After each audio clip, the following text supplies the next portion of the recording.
including 2 speed around the world flights in 2008 and 2009 for the Make-A-Wish Foundation. He has flown in over 100 air shows as part of the Black Diamond Jet team, dedicating every performance to charitable causes. In 2011, Jared co-founded what would become the world's largest private air force, Draken International, to train pilots for the U.S. Armed Forces. In addition to his role as CEO of Shift 4, Jared is an accomplished pilot. Mission pilot Scott Poteet served as the mission director for Inspiration. There it is, your Polaris Dawn crew. As you can see, an incredibly impressive group with a diverse range of expertise that will certainly serve them well over the next 5 days in orbit. Working here at SpaceX, we've been fortunate to spend time with the crew. You'll see them walking around, getting lunch, while partnering with the organization to provide healthcare in underserved communities around the world. As the Polaris program expands our understanding of what's possible in human spaceflight, St. Jude will continue to strive here on Earth to improve global survival rates for childhood cancer. It is a really exciting day for us here at SpaceX, and it's already been a very busy day for the team. Now, we are currently awaiting walkout of the Polaris Dawn crew from the suit-up room. So while we wait, let's take a moment to meet our crew. As I mentioned, Mission Commander Jared Isaacman served as commander of Inspiration 4, the world's first all-civilian mission to space. He holds several world records, including 2 speed around the world flights in 2008 and 2009 for the Make-A-Wish Foundation.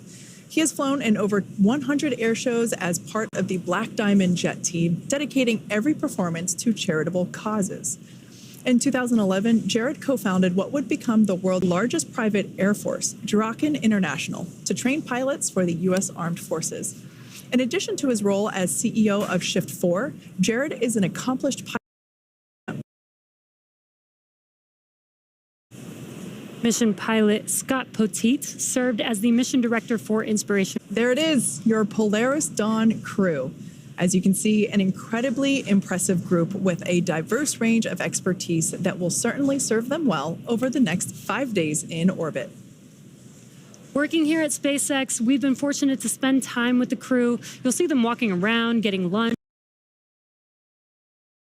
while partnering with the organization to provide healthcare in underserved communities around the world. As the Polaris program expands our understanding of what's possible in human spaceflight, St. Jude will continue to strive here on Earth to improve global survival rates for childhood cancer. It is a really exciting day for us here at SpaceX, and it's already been a very busy day for the team. Now, we are currently awaiting walkout of the Polaris Dawn crew from the suit-up room. So while we wait, let's take a moment to meet our crew. As I mentioned, Mission Commander Jared Isaacman served as commander of Inspiration 4, the world's first all-civilian mission to space. He holds several world records, including 2 speed around the world flights in 2008 and 2009 for the Make-A-Wish Foundation. He has flown in over 100 air shows as part of the Black Diamond Jet team, dedicating every performance to charitable causes. In 2011, Jared co-founded what would become the world's largest private air force, Draken International, to train pilots for the U.S. Armed Forces. In addition to his role as CEO of Shift 4, Jared is an accomplished pilot. Mission pilot Scott Poteet served as the mission director for Inspiration. There it is, your Polaris Dawn crew. As you can see, an incredibly impressive group with a diverse range of expertise that will certainly serve them well over the next 5 days in orbit. Working here at SpaceX, we've been fortunate to spend time with the crew. You'll see them walking around, getting lunch, while partnering with the organization to provide healthcare in underserved communities around the world. As the Polaris program expands our understanding of what's possible in human spaceflight, St. Jude will continue to strive here on Earth to improve global survival rates for childhood cancer. It is a really exciting day for us here at SpaceX, and it's already been a very busy day for the team. Now, we are currently awaiting walkout of the Polaris Dawn crew from the suit-up room. So while we wait, let's take a moment to meet our crew. As I mentioned, Mission Commander Jared Isaacman served as commander of Inspiration 4, the world's first all-civilian mission to space. He holds several world records, including 2 speed around the world flights in 2008 and 2009 for the Make-A-Wish Foundation. He has flown in over 100 air shows as part of the Black Diamond Jet team, dedicating every performance to charitable causes. In 2011, Jared co-founded what would become the world's largest private air force, Draken International, to train pilots for the U.S. Armed Forces. In addition to his role as CEO of Shift 4, Jared is an accomplished pilot. Mission pilot Scott Poteet served as the mission director for Inspiration. There it is, your Polaris Dawn crew. As you can see, an incredibly impressive group with a diverse range of expertise that will certainly serve them well over the next 5 days in orbit. Working here at SpaceX, we've been fortunate to spend time with the crew. You'll see them walking around, getting lunch. Healthcare in underserved communities around the world. As the Polaris program expands our understanding of what's possible in human spaceflight, St. Jude will continue to strive here on Earth to improve global survival rates for childhood cancer. It is a really exciting day for us here at SpaceX, and it's already been a very busy day for the team. Now, we are currently awaiting walkout of the Polaris Dawn crew from the suit-up room. So while we wait, let's take a moment to meet our crew. As I mentioned, Mission Commander Jared Isaacman served as commander of Inspiration 4, the world's first all-civilian mission to space. He holds several world records, including 2 speed around the world flights in 2008 and 2009 for the Make-A-Wish Foundation. He has flown in over 100 air shows as part of the Black Diamond Jet team, dedicating every performance to charitable causes. In 2011, Jared co-founded what would become the world's largest private air force, Draken International, to train pilots for the U.S. Armed Forces. In addition to his role as CEO of Shift 4, Jared is an accomplished pilot. Mission pilot Scott Poteet served as the mission director for Inspiration. There it is, your Polaris Dawn crew. As you can see, an incredibly impressive group with a diverse range of expertise that will certainly serve them well over the next 5 days in orbit. Working here at SpaceX, we've been fortunate to spend time with the crew. You'll see them walking around, getting lunch. While partnering with your organization to provide healthcare in underserved communities around the world. As the Polaris program expands our understanding of what's possible in human spaceflight, St. Jude will continue to strive here on Earth to improve global survival rates for childhood cancer. It is a really exciting day for us here at SpaceX, and it's already been a very busy day for the team. Now, we are currently awaiting walkout of the Polaris Dawn crew from the suit-up room. So while we wait, let's take a moment to meet our crew. As I mentioned, Mission Commander Jared Isaacman served as commander of Inspiration 4, the world's first all-civilian mission to space. He holds several world records, including 2 speed around the world flights in 2008 and 2009 for the Make-A-Wish Foundation. He has flown in over 100 air shows as part of the Black Diamond Jet team, dedicating every performance to charitable causes. In 2011, Jared co-founded what would become the world's largest private air force, Draken International, to train pilots for the U.S. Armed Forces. In addition to his role as CEO of Shift 4, Jared is an accomplished pilot. Mission pilot Scott Poteet served as the mission director for Inspiration. There it is, your Polaris Dawn crew. As you can see, an incredibly impressive group with a diverse range of expertise that will certainly serve them well over the next 5 days in orbit. Working here at SpaceX, we've been fortunate to spend time with the crew. You'll see them walking around, getting lunch.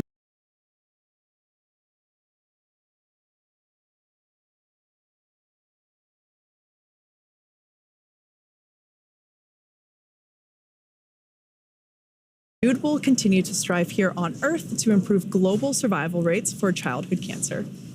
It is a really exciting day for us here at SpaceX, and it's already been a very busy day for the team.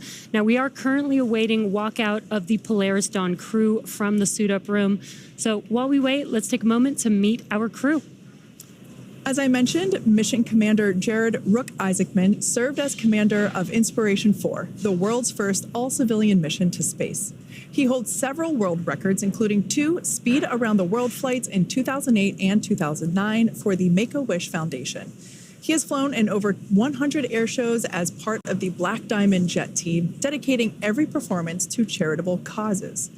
In 2011, Jared co-founded what would become the world's largest private air force, Draken International, to train pilots for the U.S. Armed Forces. In addition to his role as CEO of Shift 4, Jared is an accomplished pilot. Mission pilot Scott Poteet served as the mission director for Inspiration. There it is, your Polaris Dawn crew. As you can see, an incredibly impressive group with a diverse range of expertise that will certainly serve them well over the next 5 days in orbit. Working here at SpaceX, we've been fortunate to spend time with the crew. You'll see them walking around, getting lunch, while partnering with the organization to provide healthcare in underserved communities around the world. As the Polaris program expands our understanding of what's possible in human spaceflight, St. Jude will continue to strive here on Earth to improve global survival rates for childhood cancer. It is a really exciting day for us here at SpaceX, and it's already been a very busy day for the team. Now, we are currently awaiting walkout of the Polaris Dawn crew from the suit-up room. So while we wait, let's take a moment to meet our crew. As I mentioned, Mission Commander Jared Isaacman served as commander of Inspiration 4, the world's first all-civilian mission to space.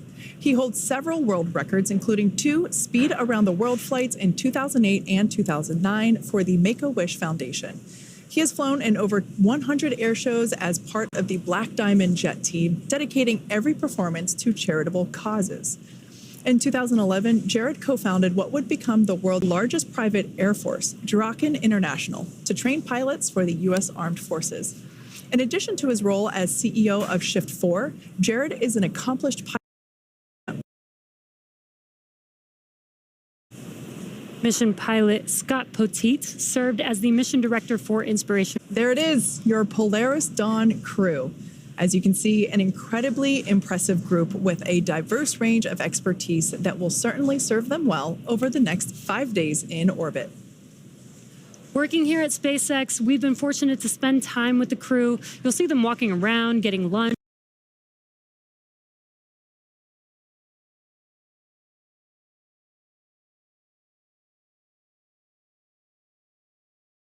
of what's possible in human spaceflight, St. Jude will continue to strive here on Earth to improve global survival rates for childhood cancer. It is a really exciting day for us here at SpaceX, and it's already been a very busy day for the team. Now, we are currently awaiting walkout of the Polaris Dawn crew from the suit-up room. So while we wait, let's take a moment to meet our crew. As I mentioned, Mission Commander Jared Isaacman served as commander of Inspiration 4, the world's first all-civilian mission to space. He holds several world records, including 2 speed around the world flights in 2008 and 2009 for the Make-A-Wish Foundation. He has flown in over 100 air shows as part of the Black Diamond Jet team, dedicating every performance to charitable causes. In 2011, Jared co-founded what would become the world's largest private air force, Draken International, to train pilots for the U.S. Armed Forces. In addition to his role as CEO of Shift 4, Jared is an accomplished pilot. Mission pilot Scott Poteet served as the mission director for Inspiration. There it is, your Polaris Dawn crew. As you can see, an incredibly impressive group with a diverse range of expertise that will certainly serve them well over the next 5 days in orbit. Working here at SpaceX, we've been fortunate to spend time with the crew. You'll see them walking around, getting lunch, while partnering with the organization to provide healthcare in underserved communities around the world. As the Polaris program expands our understanding of what's possible in human spaceflight, St. Jude will continue to strive here on Earth to improve global survival rates for childhood cancer. It is a really exciting day for us here at SpaceX, and it's already been a very busy day for the team. Now, we are currently awaiting walkout of the Polaris Dawn crew from the suit-up room. So while we wait, let's take a moment to meet our crew. As I mentioned, Mission Commander Jared Isaacman served as commander of Inspiration 4, the world's first all-civilian mission to space. He holds several world records, including 2 speed around the world flights in 2008 and 2009 for the Make-A-Wish Foundation. He has flown in over 100 air shows as part of the Black Diamond Jet team, dedicating every performance to charitable causes. In 2011, Jared co-founded what would become the world's largest private air force, Draken International, to train pilots for the U.S. Armed Forces. In addition to his role as CEO of Shift 4, Jared is an accomplished pilot. Mission pilot Scott Poteet served as the mission director for Inspiration. There it is, your Polaris Dawn crew. As you can see, an incredibly impressive group with a diverse range of expertise that will certainly serve them well over the next 5 days in orbit. Working here at SpaceX, we've been fortunate to spend time with the crew. You'll see them walking around, getting lunch.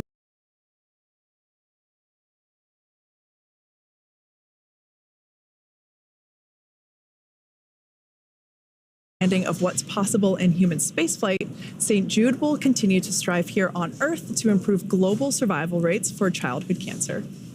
It is a really exciting day for us here at SpaceX, and it's already been a very busy day for the team. Now, we are currently awaiting walkout of the Polaris Dawn crew from the suit-up room. So while we wait, let's take a moment to meet our crew. As I mentioned, Mission Commander Jared Isaacman served as commander of Inspiration 4, the world's first all-civilian mission to space. He holds several world records, including 2 speed around the world flights in 2008 and 2009 for the Make-A-Wish Foundation. He has flown in over 100 air shows as part of the Black Diamond Jet team, dedicating every performance to charitable causes. In 2011, Jared co-founded what would become the world's largest private air force, Draken International, to train pilots for the U.S. Armed Forces.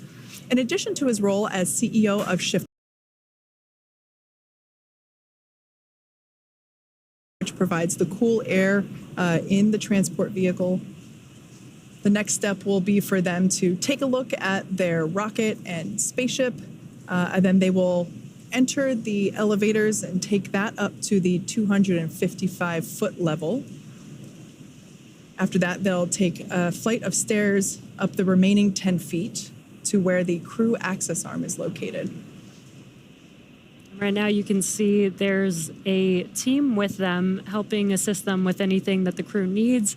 Even though these suits are very mobile, we do want to make sure that the crew is able to easily function, and you can see that they're helping with the umbilicals on each suit as they're going to make their way into the elevator and up the crew tower.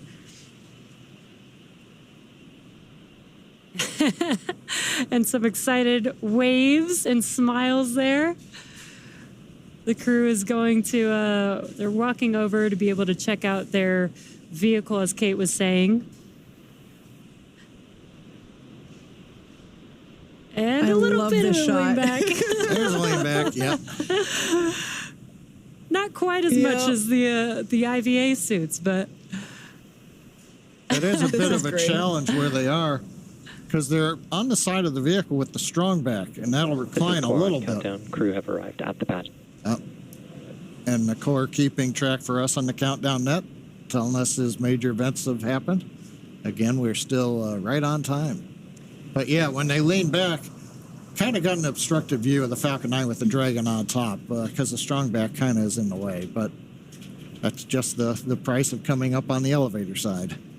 oh yeah, they've got a long way to look up. It's over 200 feet to the top of that rocket. So nice moment here to get some photographs with the entire crew in front of their Falcon 9 rocket. Now the Falcon 9 that's flying today is making its 4th trip to space. It previously supported the Crew 8 mission as well as 2 Starlink missions. And the Dragon spacecraft that they'll be flying in is Dragon Resilience, which first flew with the NASA Crew 1 mission and was followed about a year later with the Inspiration 4 mission. And as we mentioned, this will be Jared's second time not only flying with SpaceX, but also this capsule itself. Yeah.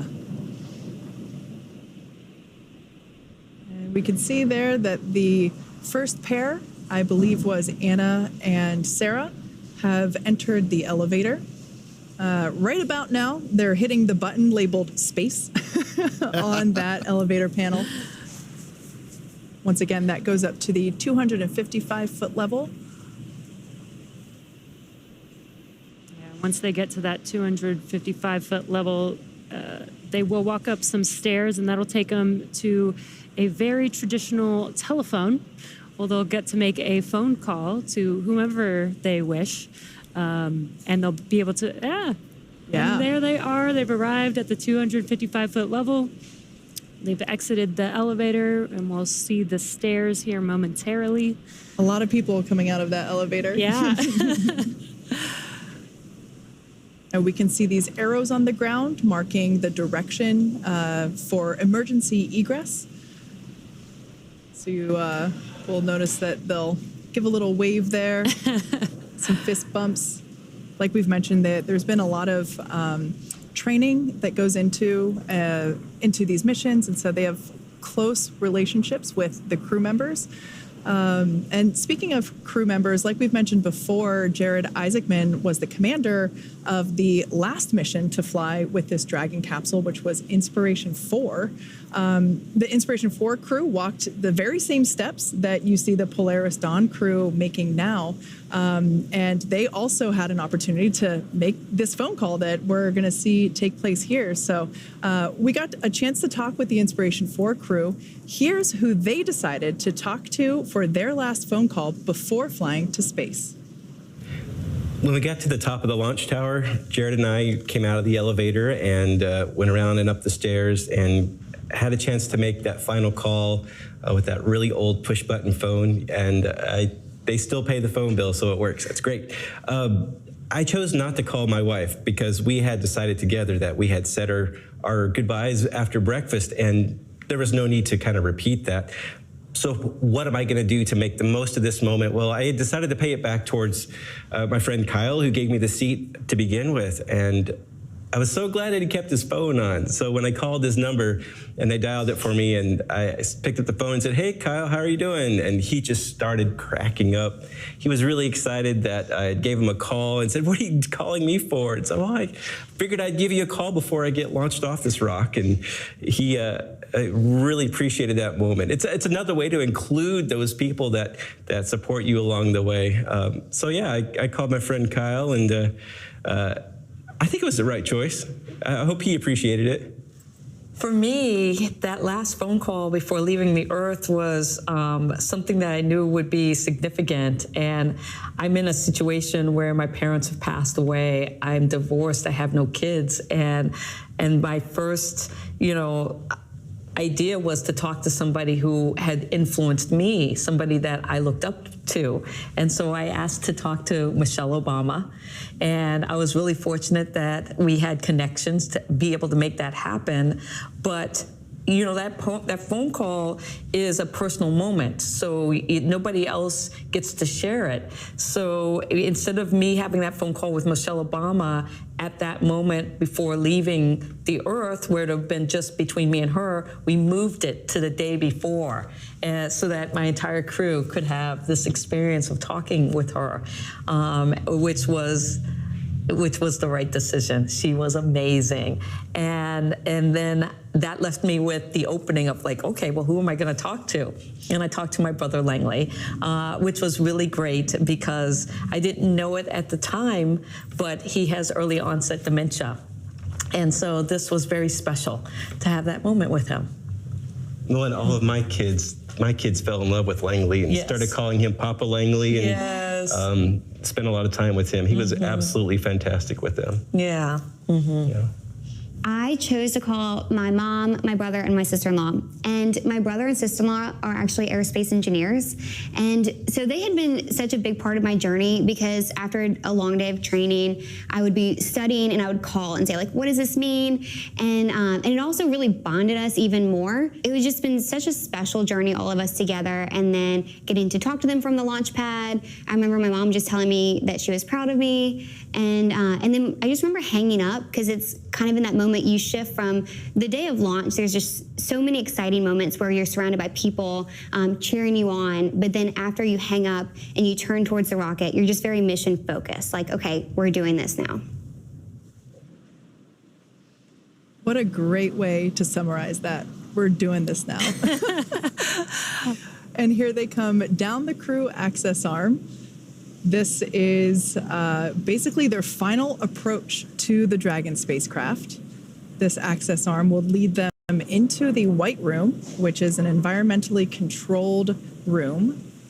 Helps keep it environmentally stable for the crew and the spacecraft. All love the heart symbol there. This is so exciting to see our two SpaceX employees making their way down the crew access arm, getting ready to ingress Dragon. Yeah, but first, before they do that, they are going to be handed a Sharpie. In fact, it's right there. And they're now going to add their name to quite an esteemed wall of signatures. They're going to sign it next to the X logo, of course, which is for our astronauts that fly with our private missions, next to the NASA meatball for the NASA astronauts. Business Corps on countdown. Crew have arrived at the White Room and expecting ingress imminently. It's quite incredible just to see the number of signatures around that X. You know, we talked about Inspiration 4, which was only a few years ago, and now here we are with Polaris Dawn, which is our 5th all-civilian mission to space. You know, so we're just really getting the numbers up in terms of private civilians going to space. Yeah, I love this. I love this tradition that you get to sign the wall when you get to fly and basically be able to leave a mark at least somewhere right before you lift off to outer space. And what's also super cool is this process of ingress that we're seeing.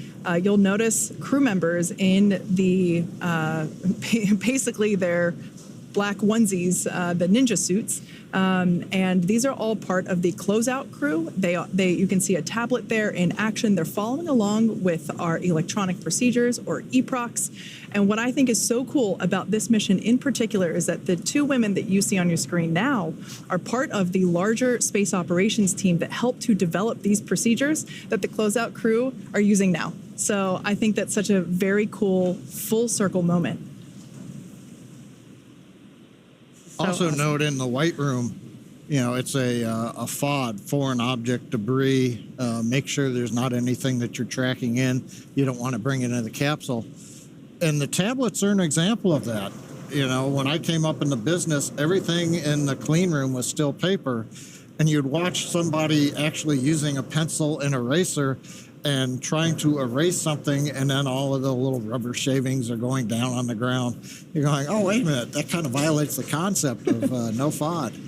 Yeah, that's a good point, John. The White Room is actually a clean room environment. So the crew arm is actually pressed up against the Dragon spacecraft to create a seal to make sure that, you know, it's environmentally controlled inside of the crew access arm as well as the White Room before they ingress to prevent, you know, FOD and any exterior weather entering inside the White Room. This is a great view of the crew access arm in its entirety. We can see that they are now entering the capsule very carefully. There are some protective pieces around the hatch that helps protect the hatch itself, as well as the suits and helmet. We can see now that Jared and Kid have entered the White Room and are about to add their signature. I have a feeling that Kid may have just pointed to Jared's original signature from his Inspiration 4. And I think Jared's probably trying to figure out what to do now. Yeah, where does he put his second signature?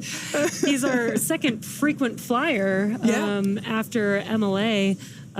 Michael Lopez Alegria, who flew twice on Dragon, and now Jared gets to be a frequent flyer on the same spacecraft that he flew on before with Inspiration 4. Yep, very cool.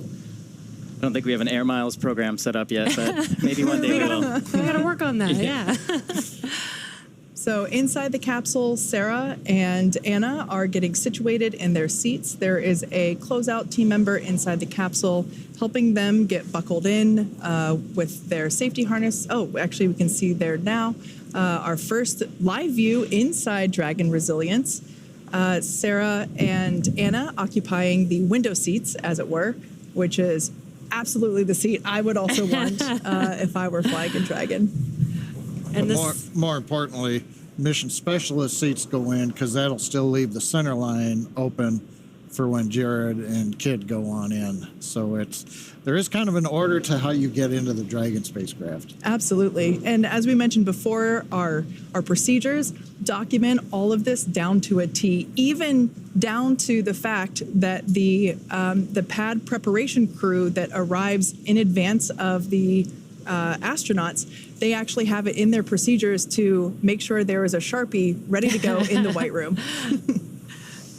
So we can see now Scott, or he actually goes by his call sign Kid Poteet, now making his way momentarily, getting a final check for zipper fitment and the finer adjustments of the spacesuit before ingressing into the capsule. Jared waiting so patiently. Yeah. And the crew is there again to help them. They're also helping check for FOD, but you'll also see them as they ingress to protect their helmets from hitting the hatchway as they enter, making sure they don't damage the suits, making sure they don't hurt themselves while they're entering. And that's what that crew is there for, is to help them with every and anything in preparation to get into their seats and get ready for liftoff. We can see the suit up, the closeout team there assisting Kid, make sure he doesn't bump his helmet as he enters. If you're wondering what that green flashing light is, that's actually a hazardous operation indicator used at all of our facilities around Cape Canaveral and Kennedy Space Center. Green means go, as you can see. We will, of course, right about, whenever we have a pad clear period, that status indicator will change to yellow and red, of course. Yeah, Jesse talked about the clean room, the white room, and the seals around the spacecraft. You get a little bit of a look as Jared gets ready to ingress, but the seals are in place. Later on, we ought to see, they'll retract the seals, and then you can see daylight, or in this case, night, around the spacecraft as we get ready later on to retract the arm. And there goes Jared into Dragon. The last Polaris Dawn crew member to ingress the Dragon spacecraft. I can't wait to see an up-close photo of what Jared decided to do with signature number 2. We can see all 4 crew members now in their seats, Sarah and Anna. So just a quick rundown on the far left side of your screen. In seat number 4 is Anna Menon. Then to the right, we have Kid Poteet, our pilot, followed by Jared Isaacman, our commander. And then on the far right side, Sarah Gillis, now getting strapped into her 5-point safety harness as well. A nice view of the vehicle from the exterior as well as the interior. For those of you that have just recently joined us, this is pad 39A. This is personally my favorite launch pad in the world. It's where many shuttle missions took off, as well as many Apollo missions, including Apollo 11. This is where humans first left for the moon from. And Kate, as we look at this view, we talked about they went up to the 255-foot level and then 10 feet up and across the arm you see on the right, and now in the capsule. You go back to the shuttle days, just to give you an idea of the size of Falcon 9 with Dragon. Shuttle, they got off at the 195-foot level and then entered the shuttle. So the actual 255 and higher, that pretty much was to give everybody an overview looking down on the entire shuttle stack. So if you wonder how big the Falcon 9 is, it's taller than a space shuttle.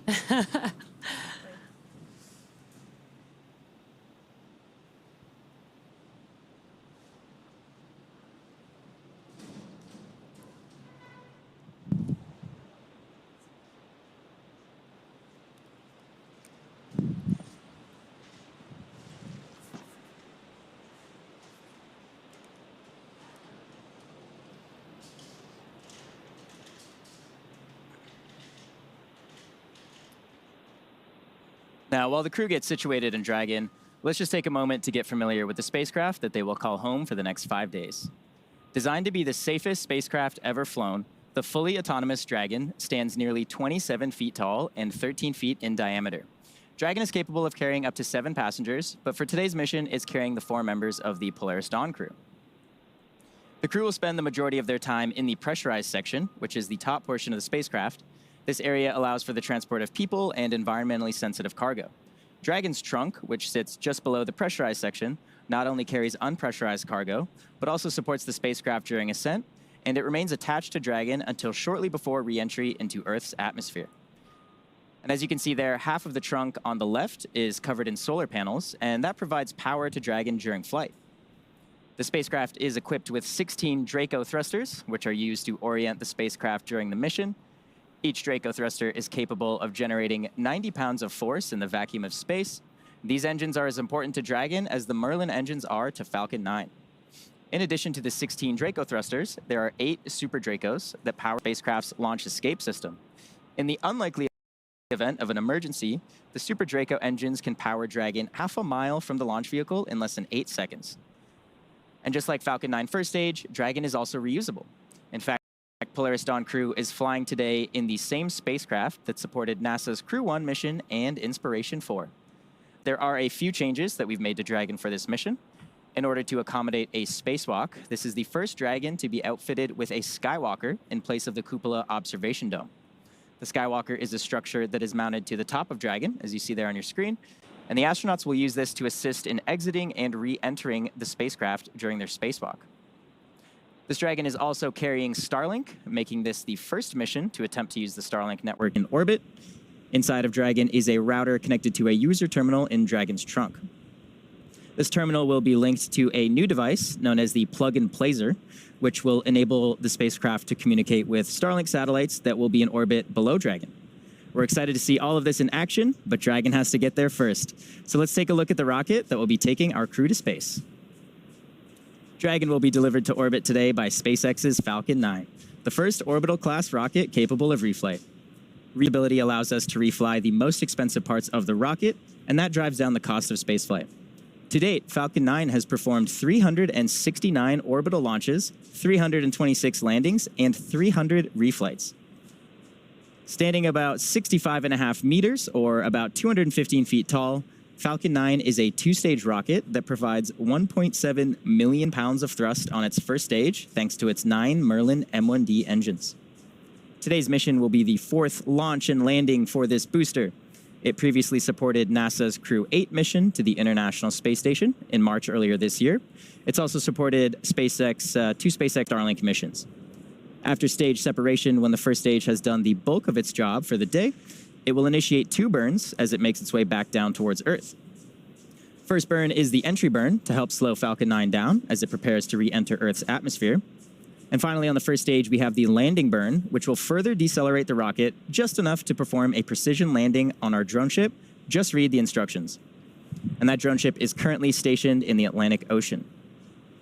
The Falcon 9 first stage is equipped with 4 landing legs made of state-of-the-art carbon fiber with an aluminum honeycomb. Placed symmetrically around the base of the rocket, they're stowed during ascent, and they will deploy just before landing. Moving up the rocket, Falcon 9's second stage. This engine ignites just a few seconds after stage separation and can be restarted multiple times to place multiple payloads into different orbits. The second stage is powered by one single Merlin vacuum, or MVAC engine, and this engine is capable of more than 220,000 pounds of thrust. The MVAC features a significantly larger expansion nozzle to maximize the engine's efficiency in the vacuum of space. At full power, the Merlin vacuum engine operates with the greatest efficiency ever for an American hydrocarbon rocket engine. And let's not forget the unsung inner stage, a composite structure that connects the first and second stages. It also houses the pneumatic pushers that allow the first and second stage to separate during flight. That's also where you'll find Falcon 9's 4 hypersonic grid fins, which are at the base of the inner stage, and these help orient the rocket during re-entry. Here in Hawthorne, you can actually have lunch in the cafe while watching the inner stages be made just across the aisle. All right, while we continue to count down here, how are things going, John? Well, Atticus, things continue to go well. We're mostly watching the weather. We're just over T-minus 2 hours, 36 minutes. We saw the crew ingress into Dragon less than 15 minutes ago. They're currently in their seats. They're going through the process of settling in. They're getting the tablets stowed, their umbilicals hooked up. They're going over the final preparations with the SpaceX closeout team that's both inside and outside of the Dragon spacecraft. Now, with the umbilicals connected and everyone complete with their initial setups, the SpaceX core, we ought to initiate a communications check with the crew. That'll happen somewhere in the next several minutes. We should hear that over the countdown net. Now, once those comm checks are complete and everybody has checked through Dragon, made sure everything underneath the seats of the crew is clear out of the way, and then the ground team backs away, the crew seats will rotate into a launch position, and then the SpaceX ground team will begin the work to close the hatch. That'll include suit leak checks, closing the hatch, doing hatch leak check, working our way through until what eventually becomes about T-minus 1 hour when everything's buttoned up and the ground support team heads out of the pad area and we count down to launch. Speaking of launch, right now the launch vehicle, the Falcon 9, is in a fairly quiet state. You can see on your screen Falcon 9 Dragon, crew access arm in position as we're counting down. Not a lot has been happening with Falcon 9 lately. The SpaceX countdown engineers, they'll be conducting some checks as we hit the 2-hour mark. They'll be going over mostly data that's been collected during checkouts over the past 6 hours as we started the master countdown sequence for the launch vehicle. Now, shortly before the T-minus 1 hour point in the countdown, we're going to evaluate conditions again, determine if we are go to continue towards launch. Now, that launch time is currently scheduled for 7 hours, 38 minutes, 5 seconds universal time, or the very early time of 3:38 a.m. Eastern Daylight Saving Time. So right now, it is early morning for the SpaceX ground support team, the launch team, as well as the 4 crew members on board the Dragon spacecraft. Now, also at T-minus 1 hour point, we load a small amount of the RP1 fuel, the kerosene fuel that we use in the Merlin engines. That's a process known as engine bleed-in. The fuel is used to cool the thrust chambers before we burn it in the engine. We want to make sure that those engine walls that have fuel in them prior to engine ignition, which occurs at about T-minus 2 seconds right before liftoff. Propellant loading will begin at T-minus 35 minutes, and then we'll count down to 0, standard Falcon 9 countdown. But before we get into propellant loading, we'll have a couple extra events. One's going to be the removal of the crew access arm. You can see they're stretched out from the fixed service structure. Nice shots from, I believe, drone or helicopter. And you can see the arm extended out, and right now the support team's at the end of it in the white room.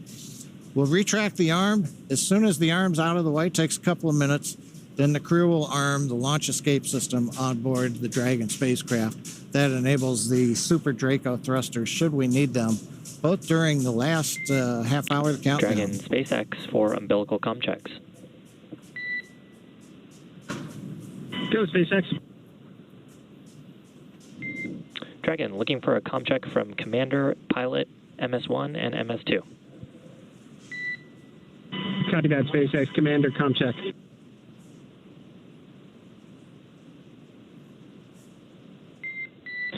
Pilot, comm check.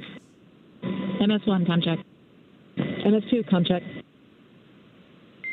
Core has you loud and clear. Umbilical comm checks are complete. Please report when you are ready for seat rotation.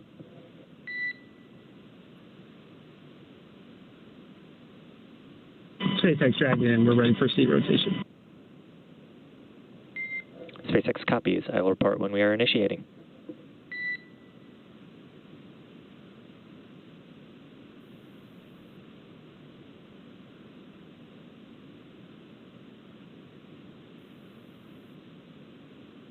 As you just saw and heard, the Polaris Dawn crew members inside Dragon, they've completed their umbilical comm checks.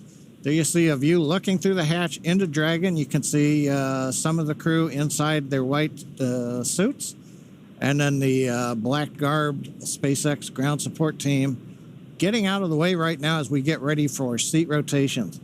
Now, we heard the comm checks. That's umbilical. The spacecraft is hooked up through electrical lines, And that's how they're getting communications up to the crew and back down to the core, the mission director, the launch director. And that comes through umbilicals in their suits. So they've got those hooked up, they've checked out, and so that's the landlines. That's one of the ways that the SpaceX mission and launch teams and crew can talk to each other. Now, once in space, we obviously don't have a long electrical umbilical or any physical connection to Dragon. So instead, to talk to the crew, we use ground stations and NASA's relay satellites. We'll be checking those out a little bit later in the countdown, and we'll bring that to you when that happens. Right now, the crew waving. Dragon SpaceX, we are beginning seat rotation. And here comes seat rotation.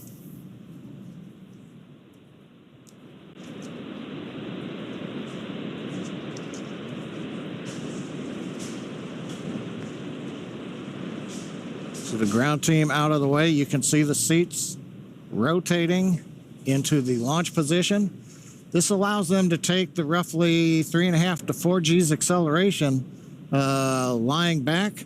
That makes it a little easier for the heart to pump blood up to the brain without having to fight the acceleration vector as we head up into space. First stage ride, pretty simple, 3.5 G's. Second stage, about the same, a little bit more, but something that's easily tolerated. And of course, the crew has been trained on it.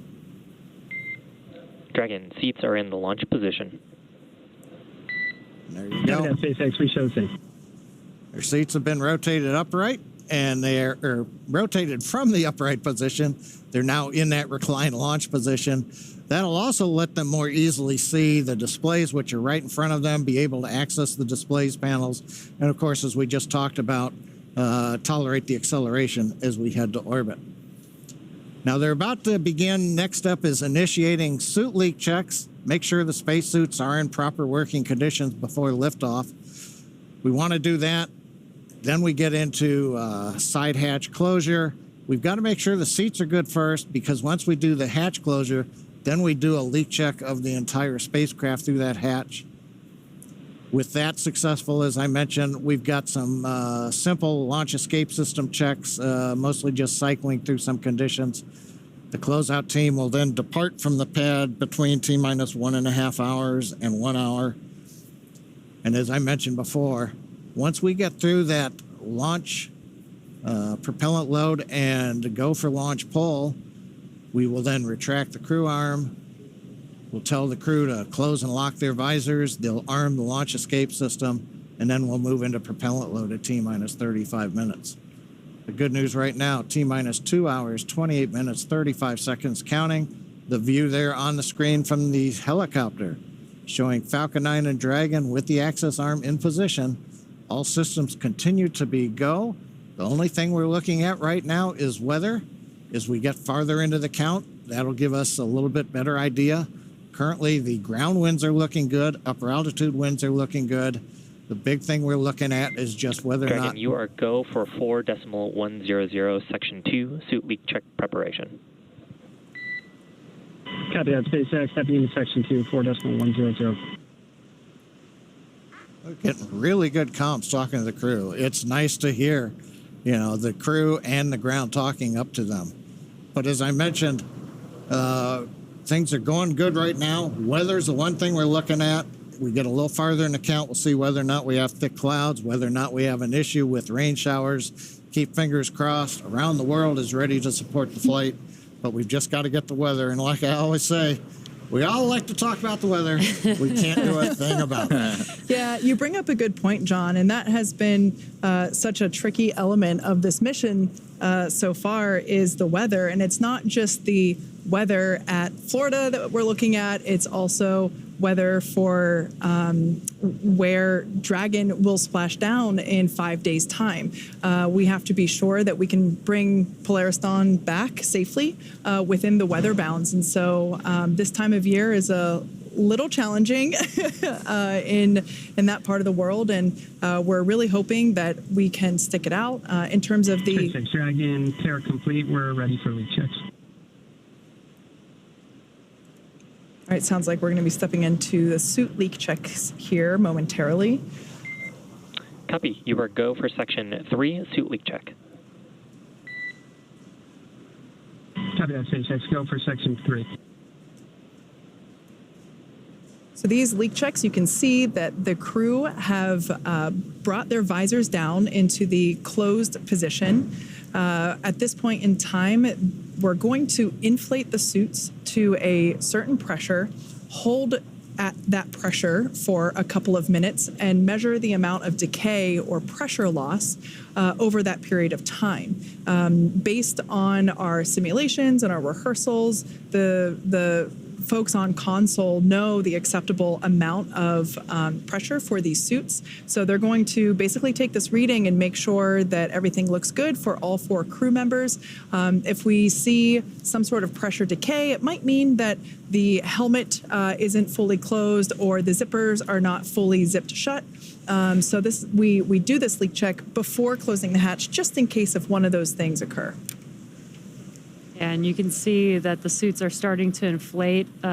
We saw them very mobile without the inflated suits. You'll see them kind of get a little bit more rigidity in those new EVA suits with the pressure inside of them.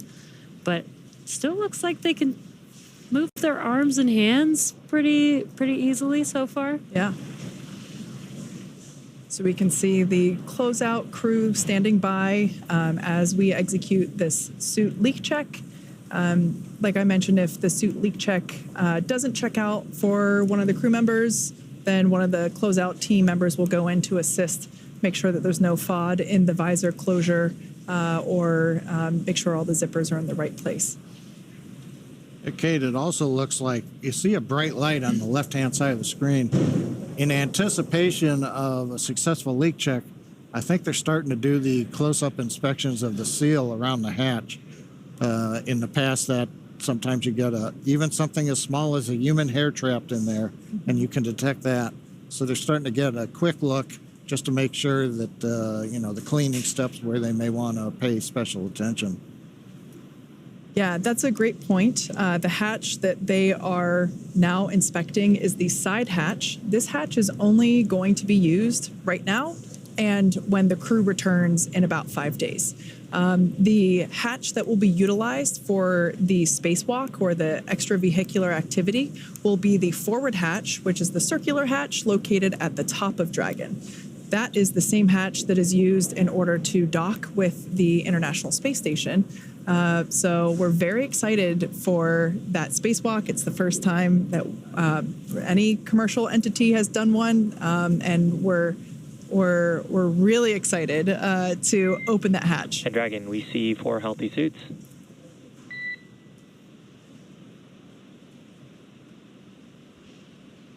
You might recognize that voice and that face. That is our fellow webcast host, Shiva, doing his real job as a SpaceX 4 good suits. As a space operations engineer. He is our crew operations and resource engineer on console tonight. Some good news there. We got some good suit leak checks, which is very exciting. Next up, they will also do some comms checks to make sure that the umbilicals in their suits are working properly and that they can get communications through all the loops that they're using between the crew and all the supporting teams. We can see the 2 pilots are now starting to use the screen in the Dragon. I think this is actually one of the coolest things about Dragon is the entire interface that pilots the vehicle, if needed, is actually a touchscreen. And this is, quite a big development since some of the older eras of spaceflight, right, where we would see lots of physical knobs and switches and all kinds of different interfaces. But Dragon has really innovated kind of across the board, and that includes things like our user interface here. Yeah, absolutely. That's a great point, Atticus. The design teams, when designing not just the suits, but the spacecraft itself. Dragon SpaceX closeout team has performed their final closeout steps. Please proceed to section 4 for side hatch close and report when you are ready for side hatch closure. Copy that, SpaceX. Stepping into section 4. Yeah, the design team, wanted to build a vehicle that was robust and safe. And so not only did they want to make it function like a spaceflight vehicle of the future, but also look like one as well. And one glance inside the capsule, and even to this day. SpaceX Dragon in section 4.100, we're ready for side hatch closure. Core copies. Ready for side hatch closure. Even to this day, almost 10 years here, I still get so excited and giddy stepping into a Dragon capsule. It's just so otherworldly in itself. Well, you think about it. If you've been to the Smithsonian or some of the other museums where the Apollo command modules are from the flights in the late 60s, early 70s, there's about 450 switches in there. So 3 people had to know where everything was. But it also meant that if you were on the left side and your switches were yours, it wasn't like the person in the middle or the right could do the same function. Whereas with the touch panel displays, worst case, your screen goes bad, just use the persons next to you, or have, in this case, Jared can take Kid or Kid can take Jared's functions over, and vice versa. So you can just shift capabilities back and forth across the screen. So it's something that we didn't have decades ago, even in the shuttle, where they went to glass cockpits partway through the life, but a lot of mechanical switches. Yeah, John, that's a great point, that if you have the mechanical switches, it's a lot harder to, make any updates or be even more flexible. It's almost like those switches are just what they are, whereas the display screens, you can kind of make whatever updates you need to, pending the hardware of the displays, but a lot more flexibility. So we saw some waves happening with the Polaris crew. It looks like the closeout team is preparing. Yep, they're removing the protective paneling that they put around the side hatch to protect the hatch itself during ingress. And it looks like they're removing that now in anticipation of side hatch closure. Now, once we close the side hatch, we will do something very similar as we just saw with the suit leak checks. We will perform a hatch leak check where we inflate the seal around the hatch itself, hold it at a certain pressure for a couple of minutes, and do the same thing, measure that it holds the correct amount of pressure over that period of time. As John mentioned before, the smallest piece of FOD can prevent that successful leak check. So we can see many panels being removed, and this helps to protect that side hatch, and we're going to see them do another inspection before enclosure. What's exciting about this mission is typically we usually say when that side hatch closes, it's the last time that the Dragon capsule will be opened until they return back to Earth. But in this case, we will be opening up a different hatch during this mission for them to do a EVA spacewalk. And it looks like they are taking some closeout pictures. Again, they do an inspection of that.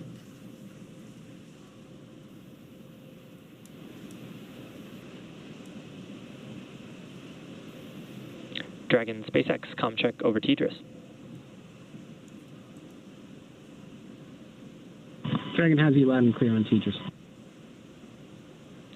Core has you loud and clear. Tetris comm checks are complete. Please stand by for comm checks with the DC, MD, and LD in the launch configuration.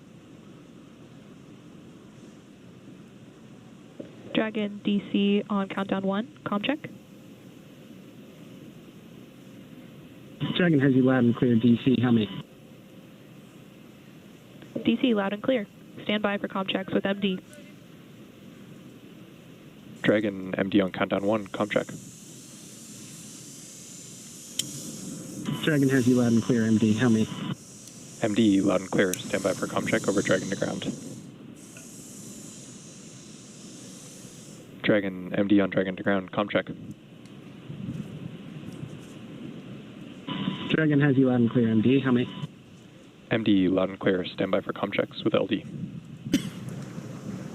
Dragon LD on countdown 1, comm check.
And I'm sure they're all very excited to, as we said before, hurry up and wait. They've got 2 more hours before they get to lift off. And we can't really ask them what they're feeling right now, but we were able to ask Jared's Inspiration 4 crew, what they had to say about their experiences flying in this same capsule.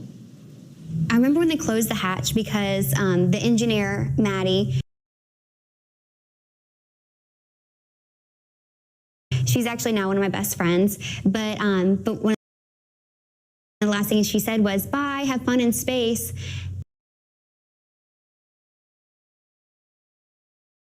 And I found out 2 years later that the reason that she said have fun in space was because my little brother had asked her to say that. He wanted to pass on that message to us. And so I loved it in the moment. And then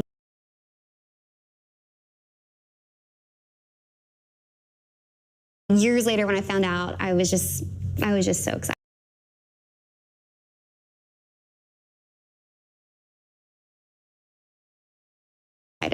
It was just such a special moment because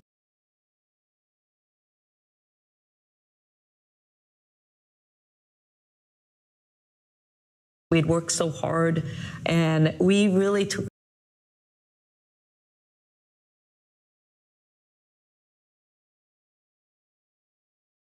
our time. And I just remember just feeling how lucky and grateful I was to go on this journey. For me, being the mission pilot, I was like, in my head, I'm like, don't mess this up.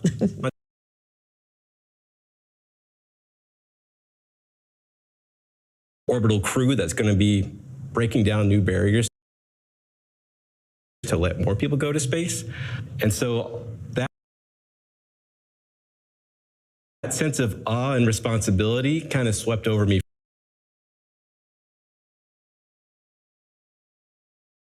for a little while. And that's important. But at the same time, it's exciting and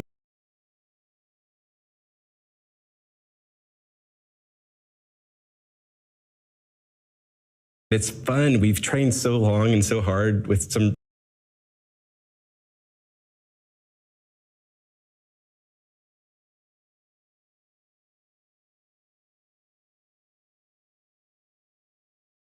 really great people, and now we're here in that moment.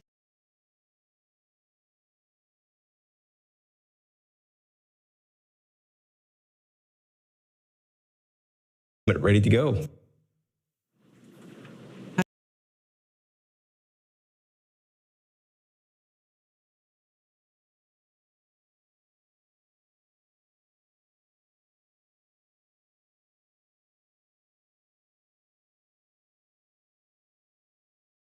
Falcon. Now, while we wait for those final, let's take a look. I think like a lot she'll be watching astronauts someday. So it's thousands, tens of thousands of people are going to go to space someday, and you don't have to be a test pilot. You could be a doctor, a nurse, someone in the healthcare field, someone building the software that runs on the spaceship. And it's just so many possibilities for a future that's going to have, tens of thousands, maybe hundreds of thousands of people in space in the not too distant future. It's just so awesome to think about. With Inspiration 4, I always said it's hard to look at any one piece of the mission and have some extra excitement or enthusiasm because it all matters. It has to go right, every phase of it. Everything we do for months or years leading up to the mission itself and coming home, it all matters. And I'd say that that's no different with this one. If anything, it's even more so because there's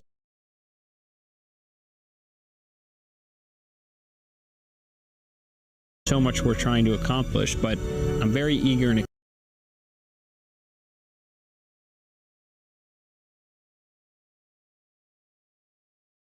excited to see that moment when we arrive on orbit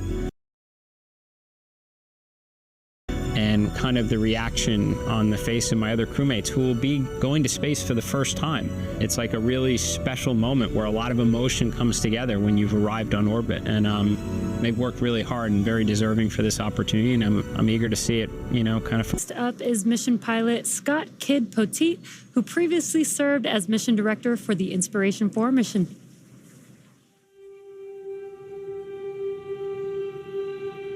So my love for aviation and space, it started in the 80s. That's when I grew up. The movies The Right Stuff and the original Top Gun had come out. I was certainly inspired by those movies. But honestly, I struggled as a kid. I was a C and D student. The only reason why I got into college was I was recruited to run. I even struggled in college. I ended up with a degree in outdoor education. But I had an opportunity to go in the back of a KC-135 to watch some refueling F-16s in the air. I was totally inspired.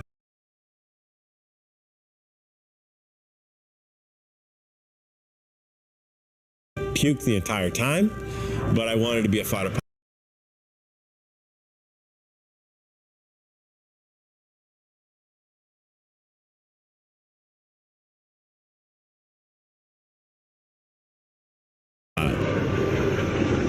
I served in the Air Force for 20 years flying F-16s. When I retired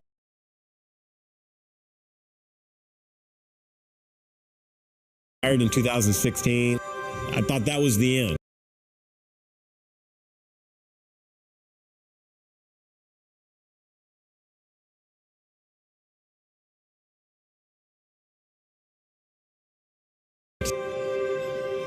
Space was never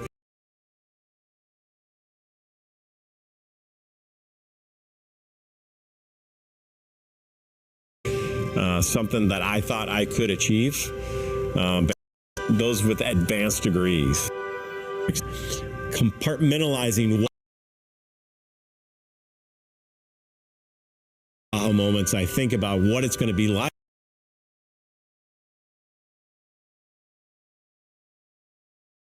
For this moment,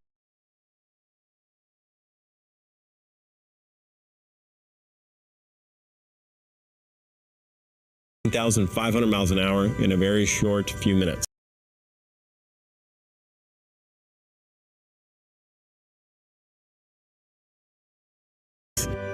Anything is possible. I never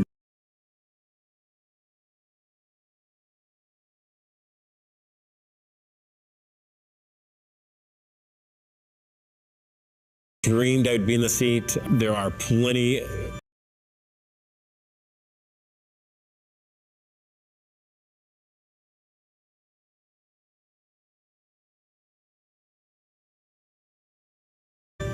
smarter, more intelligent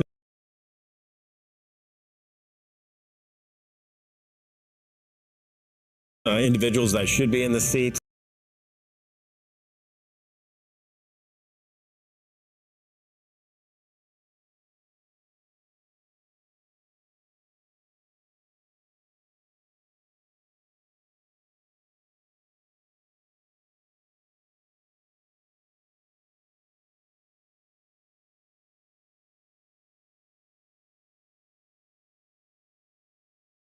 Who also happens to be a member of the SpaceX team. I was born in California, running a sitting in Perscom, but along that is bringing back and launching Bob and Doug was so massive. Like, that's the first time we returned launch capability to the U.S. Like, this is so big, and it was such an immense team effort to get Dragon to the point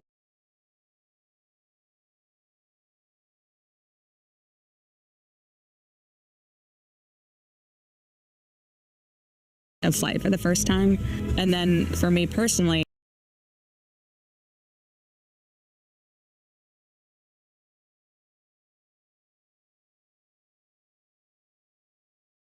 then taking that and transforming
then taking that and transforming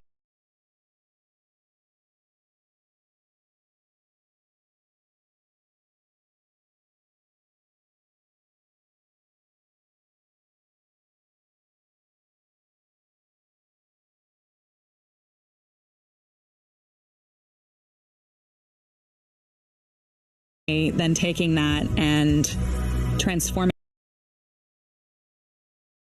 then taking that and transforming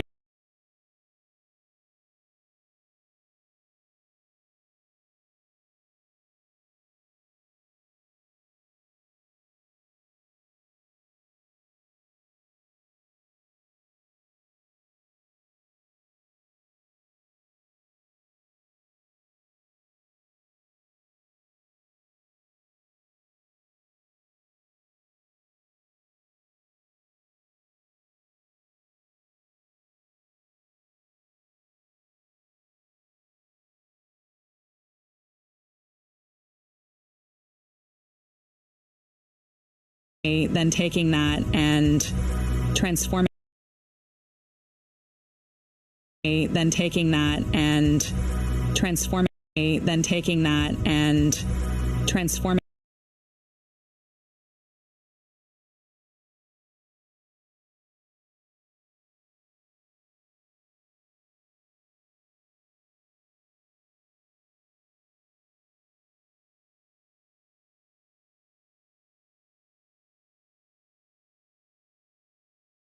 then taking that and transforming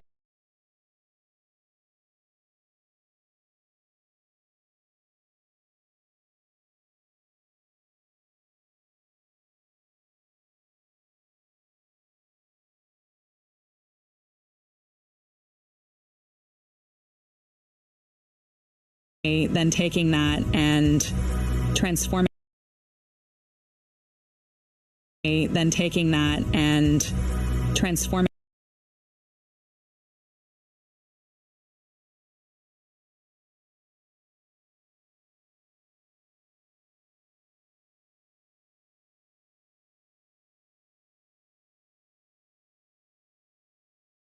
then taking that and transforming then taking that and transforming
and imparting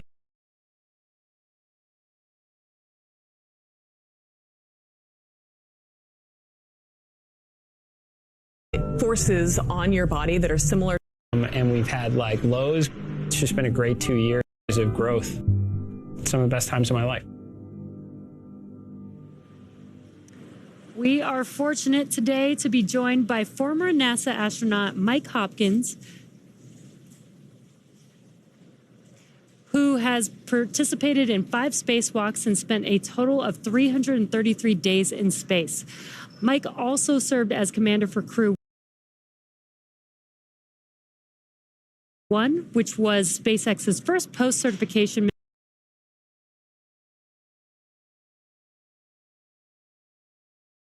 mission on Dragon, also the second crewed flight for that vehicle, and his second long-duration mission aboard the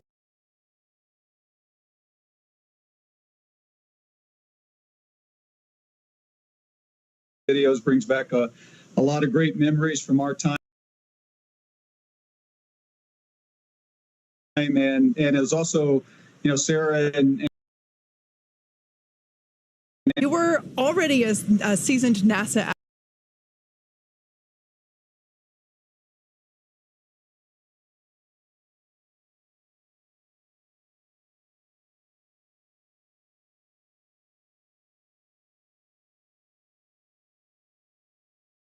First of all, my first mission was on the Russian Soyuz, and so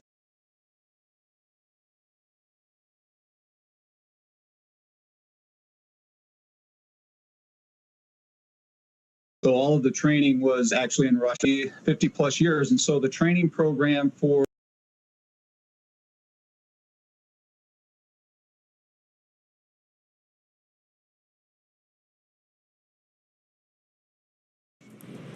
it was almost like you guys worked here full time. But I know you were all here mainly for training for your mission. Can you tell us about some of the more rigorous training that our teams put you through? Yeah, you know, you bring up the opportunity to walk around and all that, and that was pretty special because you get to see the people that have designed, that have built, that are making the vehicle that you get to go into space with, and so that was certainly special. But remember as well, when we got ready for our launch, that's when the pandemic hit, and so that world that we were in got a lot smaller. We were actually kind of confined to the training area, and so it certainly changed a lot. And I have to give a lot of thanks and kudos to SpaceX, to NASA for getting us through that training during that very difficult time. Some of the more rigorous training that we went through, you've got the emergency situation. So you've got the depress scenarios, you've got the fire in the capsule scenarios. And so we had situations where as a crew of 4, we would be in shirt sleeves like this, and then we would have a fire scenario. So you have to then get your emergency mask on, and then you have to get into your suits. And at the same time, your working procedures on the screens and all of that. And so those activities, trying to get all of that rewarding. Wow, that's incredible. Now, Mike, out of the 4 of this mission. Okay, well, yeah, hopefully I can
a sideways simulator, so we flip the hatch on its side. In the event the hatch fails to close, they can manually close the hatch. We had them do that in a sideways suspension system, so gravity isn't helping them close or helping them open that hatch mechanism. It's new development for Dragon, it's new development for SpaceX and the industry as a whole.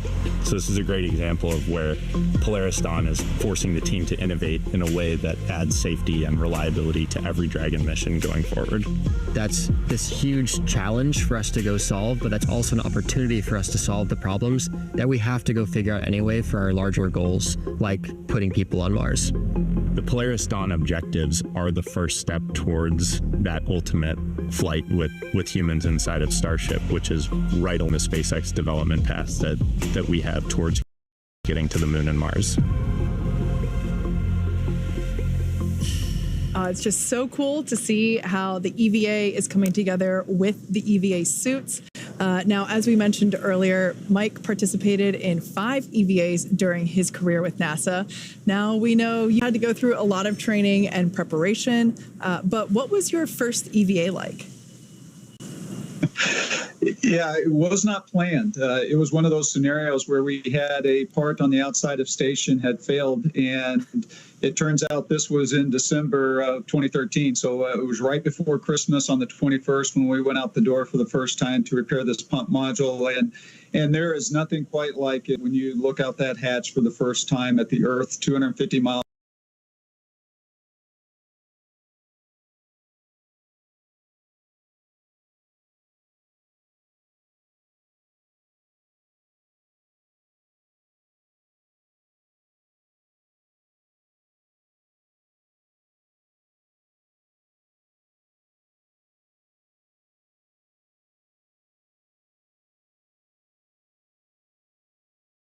It ran the gamut. So the pump module that we had to repair on that first one, that was one of those what we call contingency EVAs, and we have a series of those where we've trained for them, but we just don't know if we're going to have to do them. It depends on what happens. And then some of the other ones we are repairing, we replace. That's actually Ike right there on the screen.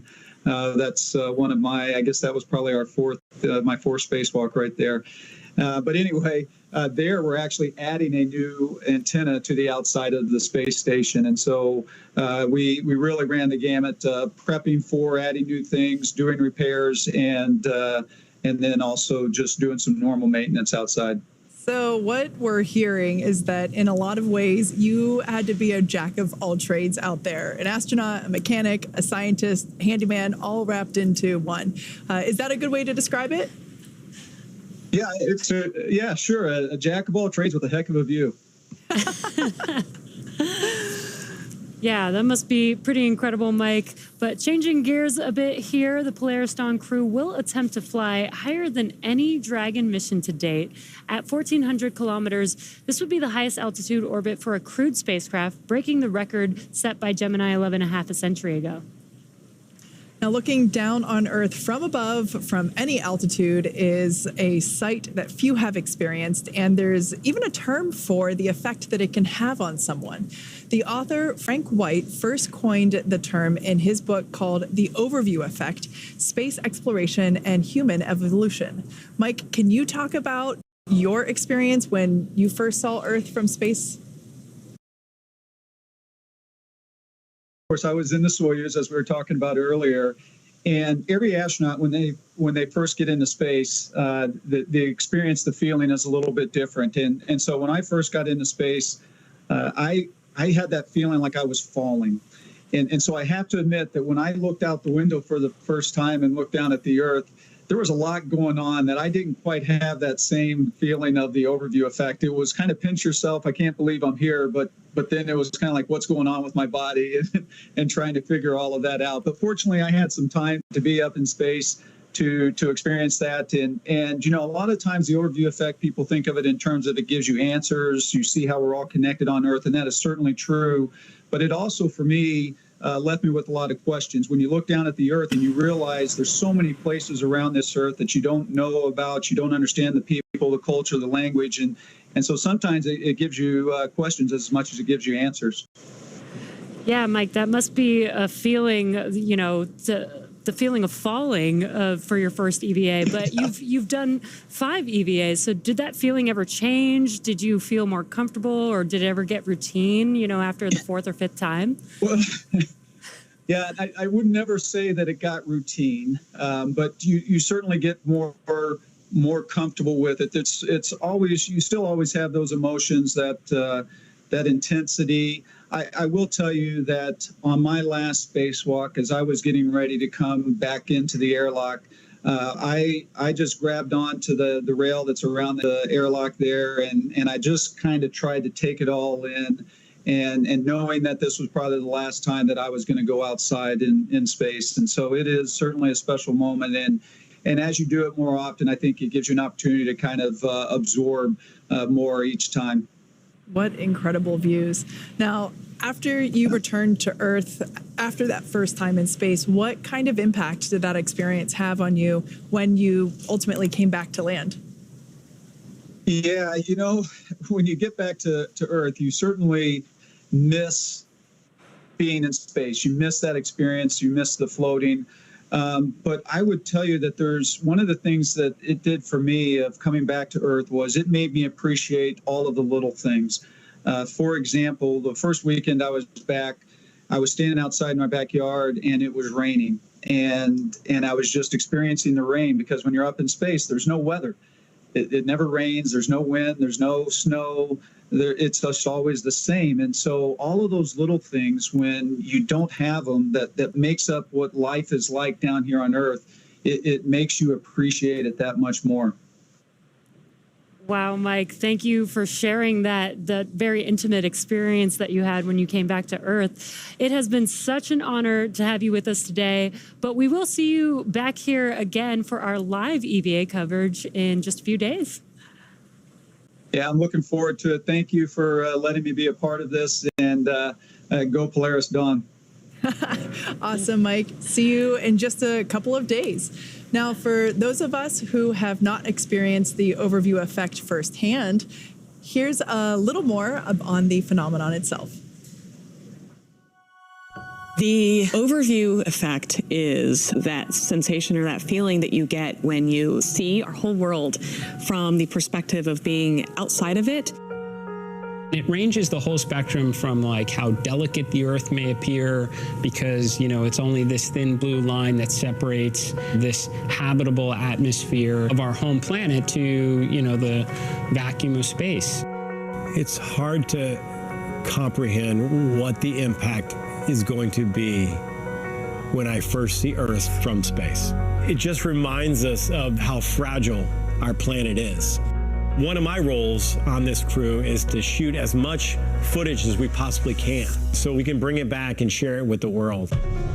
The big picture awareness that you gain from that sort of perspective when you were, journeying amongst the stars and see our entire planet as we know it there outside of your window, and kind of the philosophical and the many different emotions that it provokes inside of you when you see it that way. We have barely begun our journey to explore the worlds around us. And that hit me right when I saw the moon rise around Earth and saying, like, come on, it's been 50 years. We got to get back there, and we got to get to Mars, and we got to figure out how to get out of our own solar system and try and figure out what this is all about. There's so much incredible footage that crew members have taken from space and that you see from satellites. I think it's one of the things I'm looking forward to most on the mission is getting to see the Earth from that perspective. I can't wait to share what that experience is, but I guess I'll have to let you know once I get back. In addition to the science and supplies going up on the Polaris Dawn mission, the crew is also taking along some personal items for their 5-day trip around planet Earth. We caught up with the crew during training to get a little more insight on what each of them are planning to take to space. What am I going to bring to space? I've thought long and hard about this one. A book that I co-authored about a mama dragon that ends up training and flying to space. my dad's necklace, jewelry for my wife, watches. I have a Thunderbird watch and a fighter weapons school watch. I don't know, it's one of my takeaways after Inspiration 4 was it's kind of like camping, you brought too much. One of my actual debrief points was bring less. When I got married to my husband, we went to the store and picked up a Cat in the Hat book. For our entire wedding, all of the ceremony was taped in this book, all of our vows were taped in the book, and then it got passed around and all the speeches got added to the book. And so it's just a very fun collection of very special memories captured in a very endearing Cat in the Hat book. I'm gonna bring this big hunk of metal that will go higher than anyone has ever flown in Earth orbit. I'd love to be able to have some sort of a memorabilia for everyone who contributes to this, of which it's pretty hard because there's 10,000 plus SpaceXers. I guess I wish I could bring something for everyone who's made a difference in this program. I will, in particular, get to read the story from space to my kids here on Earth, as well as some of the brave kids of St. Jude Children's Research Hospital.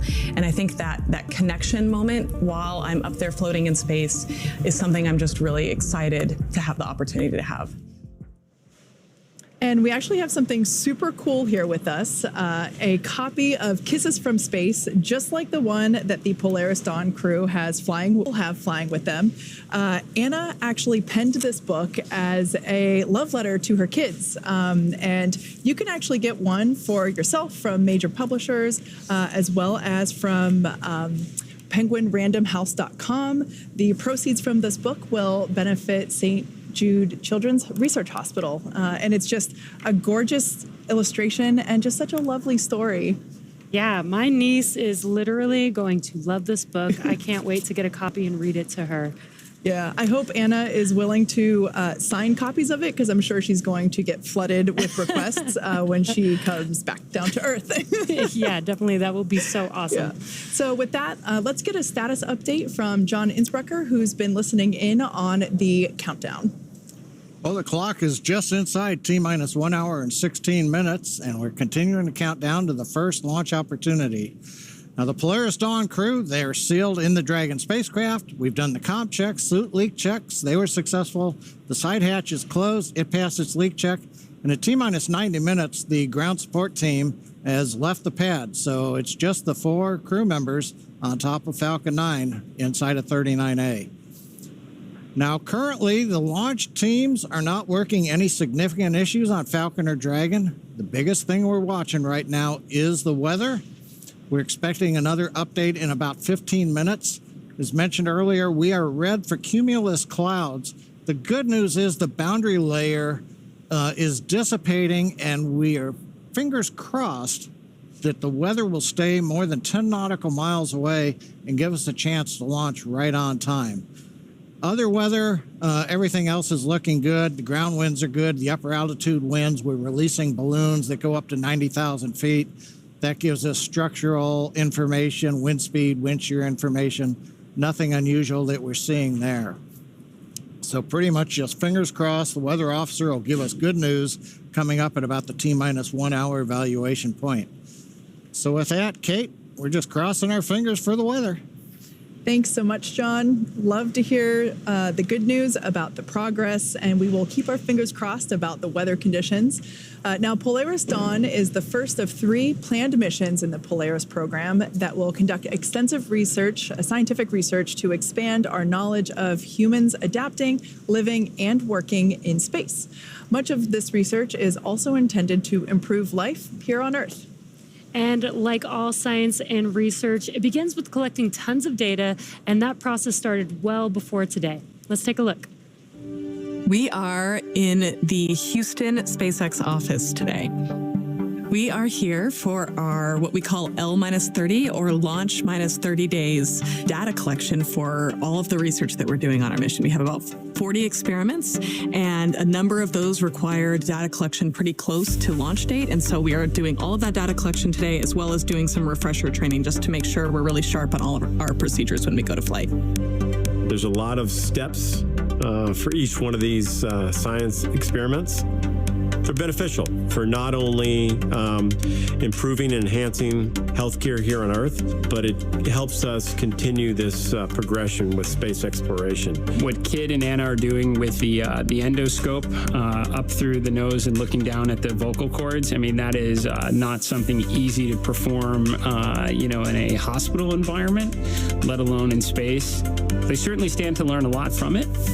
Reestablishing someone's airway, that's worthwhile to know if we're going to Mars someday. But I think that's a tough one to perform in space. But you got two really highly motivated individuals that are going to try and conquer it. In space, there's inflammation. We don't have the impact of 1G pulling on that fluid.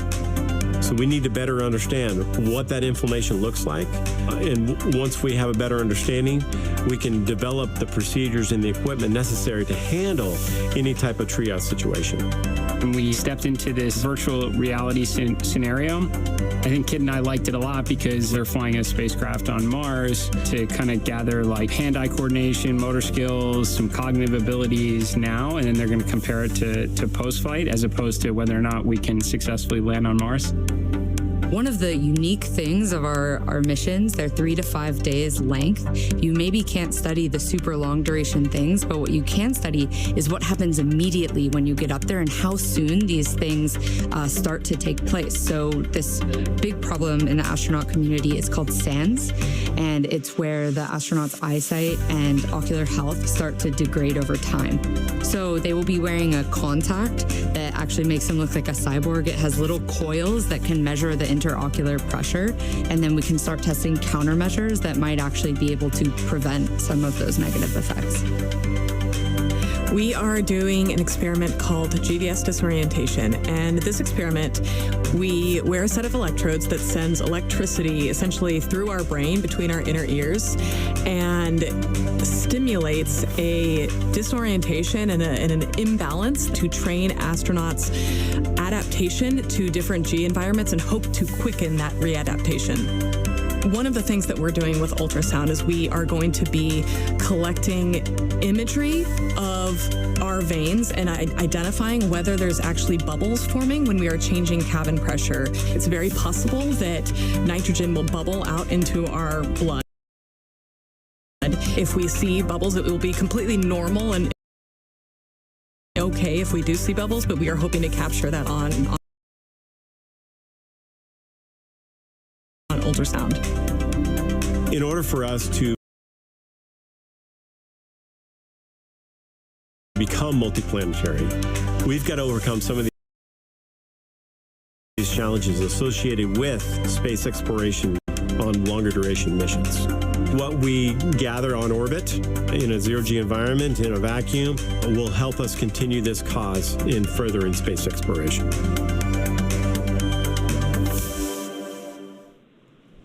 As the countdown continues to lift off, we'd like to introduce Dr. Samantha Weeks, Science and Research Director for the Polaris program. Dr. Weeks, call sign Combo, is a retired United States Air Force colonel with over 2,200 hours flying fighter jets, including 105 combat hours. Welcome. Thank you so much for having me here today. Now, she spent the last 2.5 decades focusing on human performance in aviation, and now she's overseeing science and research for the entire Polaris program, starting with the Polaris Dawn mission. Super cool. Now, how did you get involved with the Polaris program? Well, I worked for Jared, and Jared actually worked for me when I was still in the Air Force, and he had Draken International. And he came to me in 2021 and told me about the Polaris program and asked me to be part of it as a mission director for science and research. And I was an aerospace physiology major at the Air Force Academy. Wanted to go fly first, but always loved medicine. And so this was a natural fit. And I jumped at the opportunity when he asked me to be a part of this great, amazing mission. That's so cool to see how you guys connected the dots. I'm sure there was a lot of things that went into, the research portfolio that you guys put together. Can you explain how the scientific research portfolio all came together? Absolutely. Initially, when the mission was announced in February of 2022, we had some experiments that were ready to go, but we wanted to pack as much science and research into the 5 days that the crew will be up as humanly possible. So we did a call for research proposal and projects and worked very closely with SpaceX to gather the best and the most feasible that were out there. And we have a complement of 36 different experiments with 31 partner institutions from across the globe going up with the Polaris Dawn crew tonight. Wow. It sounds like there was a lot of opportunity to participate. A lot of work went into that. Can you maybe share a little bit about some of the planned experiments? Yeah, you bet. You saw the crew and Marissa talk about a few of the experiments that they'll be doing while they're up in space. But another one is from the University of Dartmouth, and will focus on bone loss. We know that without gravity on our skeleton, our bones don't need as much calcium, so they begin to leach calcium into our bloodstream, which poses a risk to develop kidney stones. And from what I hear, nobody wants one of those, especially in space. So this will help us understand how early onset begins and maybe mitigate that risk of developing kidney stones as we go deeper into space, back to the moon, to Mars, and trying to make life multiplanetary. Another one focusing on bone health comes from the University of Calgary, and they're going to be trying to identify very early signs of bone loss and looking for any type of structural, physiological changes that occur in this relatively short 5-day mission, so that we can once again begin to understand how early bone health and bone loss begins to take hold in an astronaut. Yeah, that sounds like very important research for spaceflight. And you talked about 36 different research experiments, but I really want to know, I'm going to put you on the spot, what is like the 1 or 2 experiments that's like very near and dear to you and the Polaris Dawn crew? Well, I went to the Air Force Academy, and the Air Force Academy has an experiment going up, and it's called SOFIA, which is Space-Optimized Plant Habitat in Array.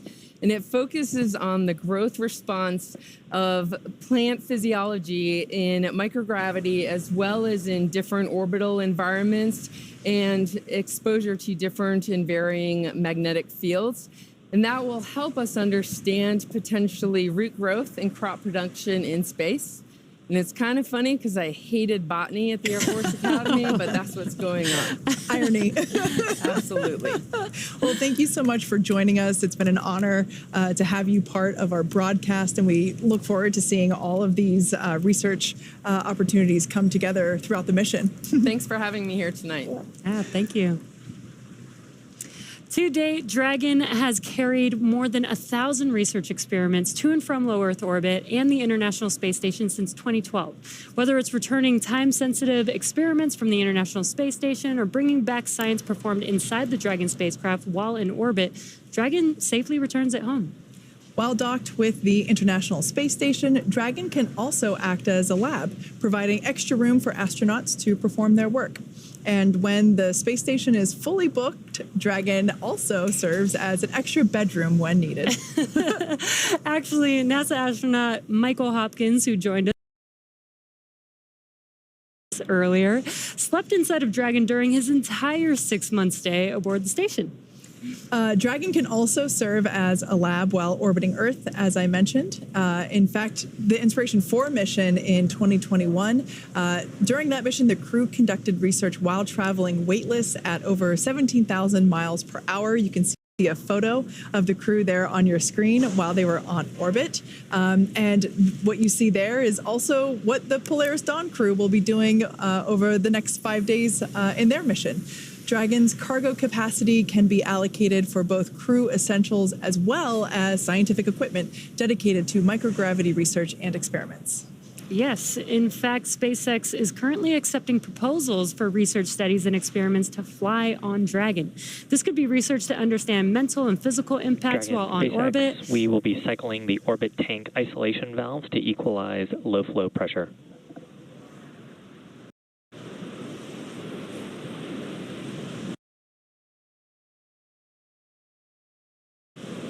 Copy that, SpaceX.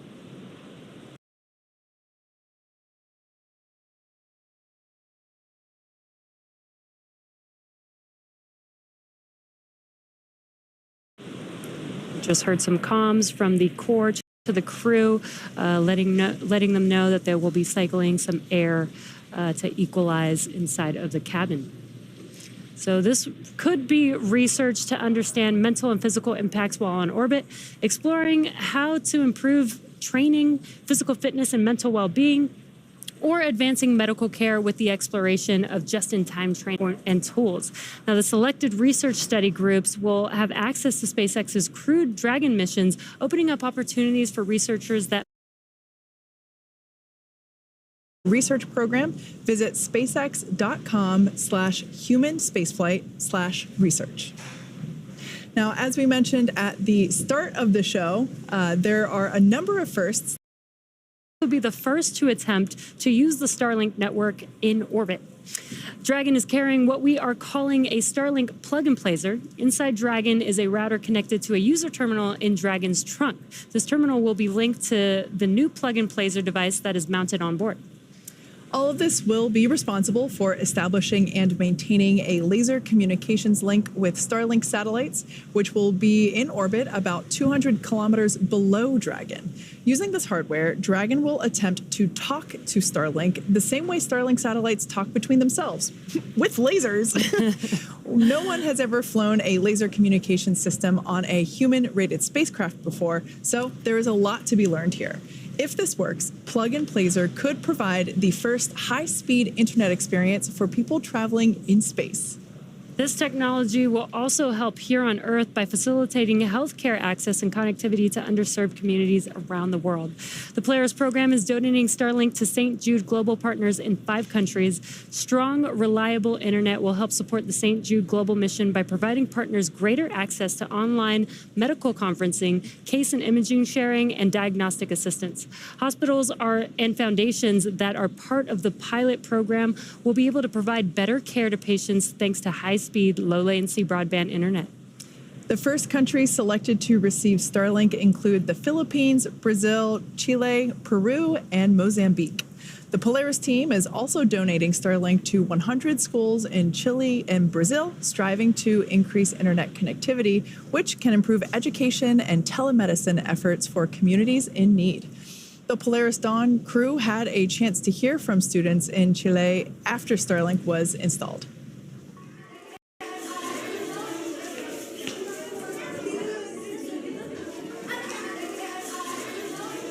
¿Por qué los hombres van al espacio? It's so important to go to space because there is so much of it and we know so little about it.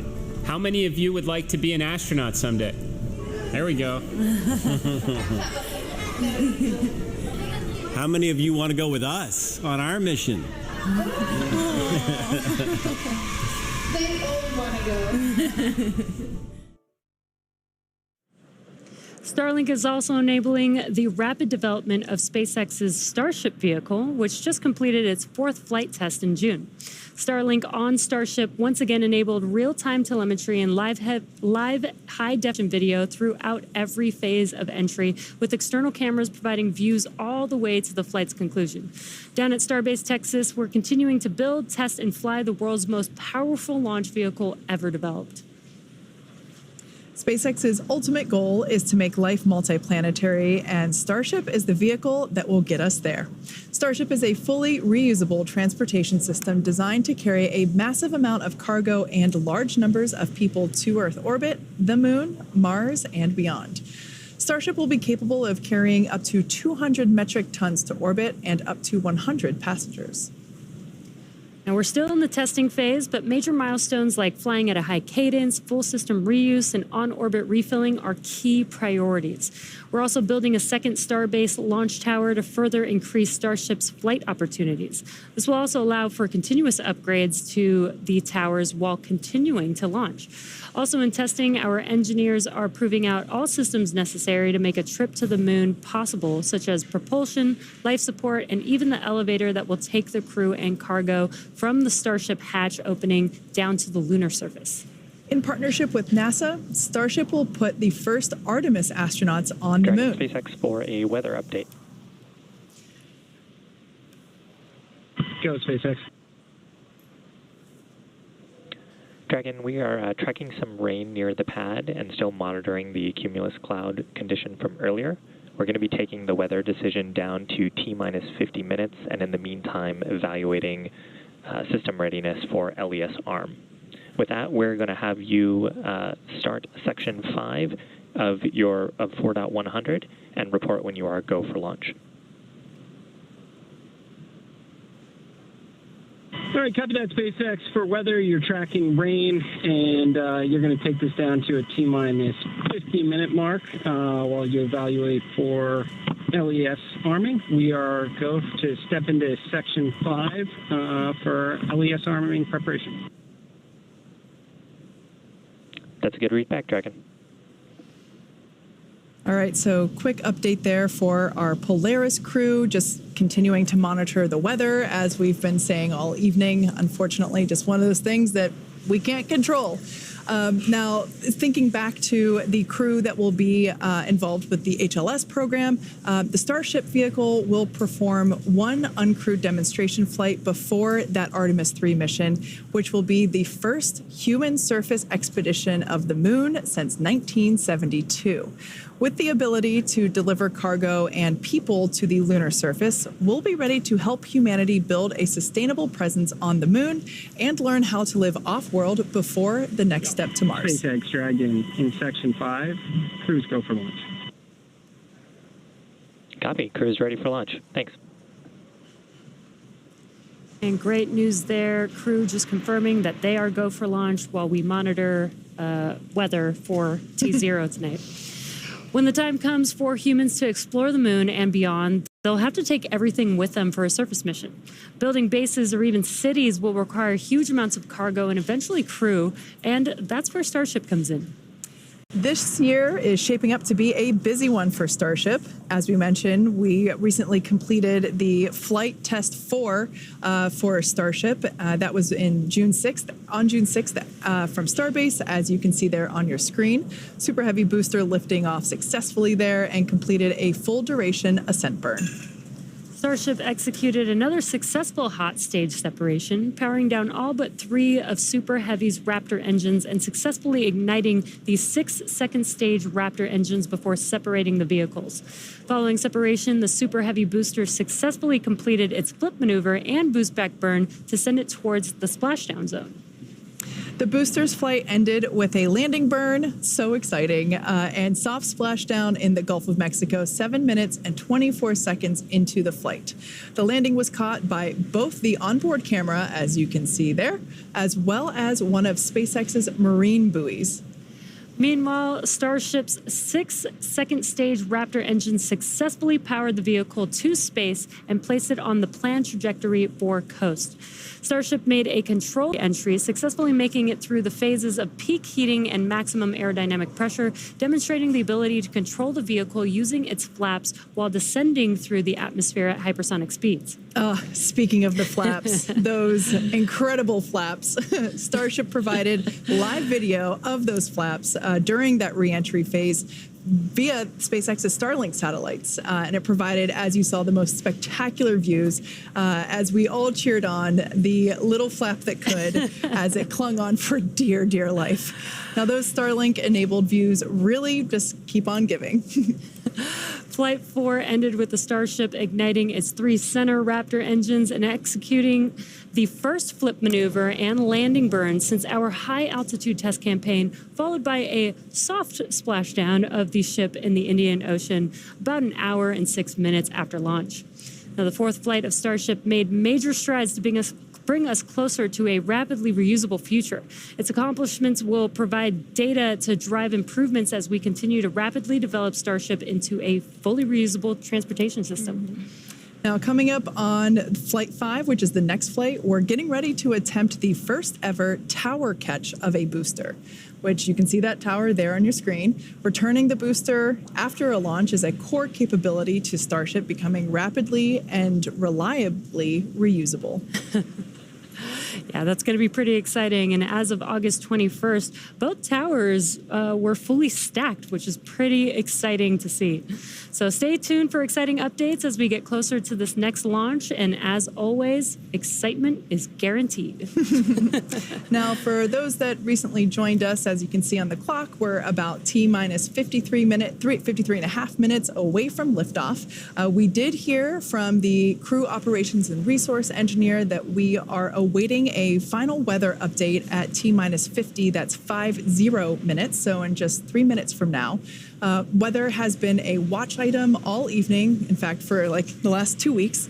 And we are hoping that some unfortunate weather close to the pad will dissipate in time. There is a couple of rules that we're watching, trying to hope that that weather clears out from the 10 nanometer range. So we are standing by for that final update from the launch weather officer. But as you can see on your screen, Polaris Dawn crew is pretty comfy in their suits and in their seats. Yeah, they are patiently waiting. They did give the go that they are ready for launch if we do proceed to T0. And again, we do have a couple opportunities for T0 if weather does not look good for the initial T0 that we're planning for right now. Yeah, that's right. But we are standing by, like we said before, just a couple minutes for that final update. Basically a go, no-go update from our weather officer. It's a little deceiving because this view here, these inky black skies, you can't really tell what the weather is or isn't around the pad. Of course, pad 39A here on your camera. And if I were Jared in the capsule, right, hearing that, you're in the capsule, you've done a successful suit leak check, you've done a successful side hatch leak check and closure, and he has flown in this capsule once before. This is Dragon Resilience. This is, of course, the capsule that took the Inspiration 4 mission on its, couple-day mission around planet Earth. And, if I were Jared, I would be really impatient at this point and just like... Yeah, we're listening in right now. The launch team is talking to the launch weather officer. They're trying to look in the crystal ball and figure out, do we think things may clear up in 51 minutes enough, keep the clouds, everything away more than 10 nautical miles from the pad? Or should we go to the second T0, which is at 9 hours, 23 minutes universal time, just under 100-minute delay if we have to wait? They're asking the LWO questions. We have the propellant load and launch go-no-go poll coming up at 50 minutes, or at 45 minutes. So everything's coming together right now. So we're going to listen in just a little bit more and see whether or not we roll the dice and proceed to 0, hoping that the little cells that are popping up dissipate in 20 to 30 minutes and give us a clear launch to space, or if we decide we're going to delay a bit. Yeah, we knew going into the countdown today that the probability of violation of the launch weather rules was 60%, i.e. only 40% favorable. So we knew that there was a chance here, but in the event that, the clouds parted, or rather just stayed away out of those 10 nautical miles, we wanted to try and take advantage of the opportunity if it presents itself. So we're keeping our fingers crossed and really hoping for that opportunity. And of course, we're talking about launch weather, but something that we've been looking at for the last couple of weeks is not only the launch weather, but also the booster downrange recovery weather, as well as the ascent phase abort scenario weather patterns. Want to make sure that if Dragon for some reason has to activate the launch escape system during the ascent phase, that all that weather along that corridor is clear,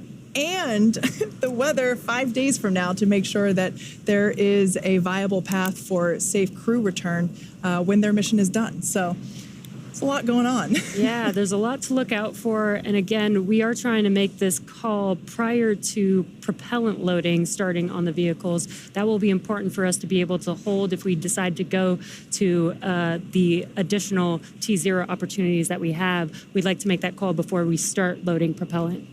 Exactly. So we're now under T-minus 48 minutes. We are standing by for the final update from the launch weather officer. We're hoping that we get the okay to proceed into propellant load. This is such a great view. It reminds me of Tron, really. This view with the crew access arm illuminated from the interior. I love daytime launches, but there is something even more futuristic about the nighttime all launches. Operators proceed with 18.85, propellant load, go, no go, pull. And just a quick note, launch director telling the team to proceed with the go, no go pull. Car's going to talk to crew now.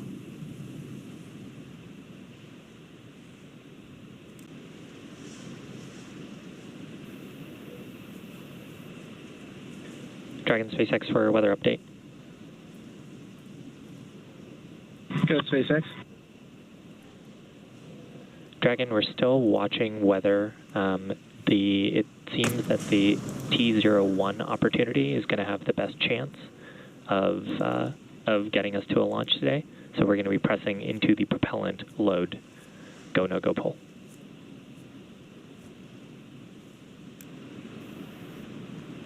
And copy that, SpaceX. And just for good readback, we are presently no-go for weather, but we are stepping into the prop load pull.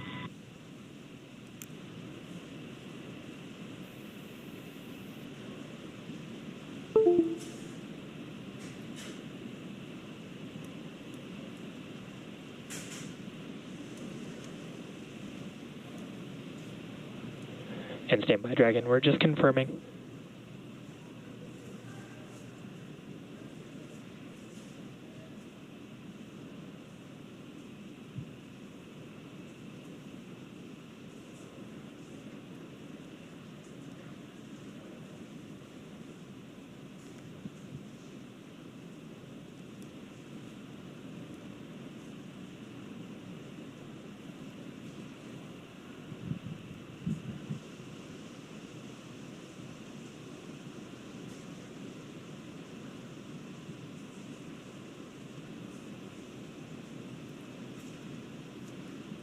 Yeah, we're coming up on T-minus 46 minutes. They've made a determination to continue on, betting that the weather will be go in 46 minutes from now. We heard Core bring it up with the crew briefly. We're waiting now for the directions from the launch director to the launch team for the readiness for propellant load and launch pull. Currently, they are continuing to talk with the launch weather officer, but it looks like if you look at the upcoming T0 or the next one in about 100 minutes, it's about an equal opportunity. So we're going to move into propellant load, it appears. Now, right now, the launch director should be polling electronically. For awareness, we got one more radar scan. We're evaluating this radar scan. 7 members. We'll get back here. Copy that, SpaceX. We're standing by.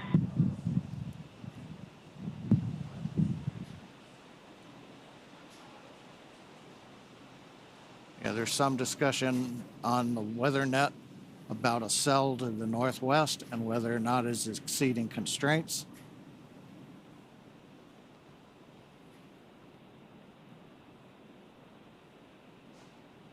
Electronic poll has been completed. If we do continue with the countdown. Dragon SpaceX, we're getting meteorological input that we should waive this attempt given the last radar scan. So we're going to pause the clock here and move to our second T0.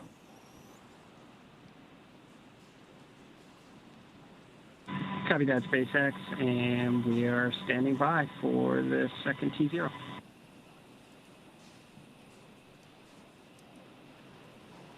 Okay, we're T-minus 44 minutes and 30 seconds, and we have paused the clock for the moment. We got a last-minute update one cell right at around the 10 nautical mile border had popped up on the radar returns. We have to get all the weather clear within 10 nautical miles of the launch pad in order to be able to launch Falcon 9 with the crew on the Dragon. And launch control. The weather LD was on countdown iffy one, if it would please clear set the in T-clock time to for the at original T0. 092349 UTC.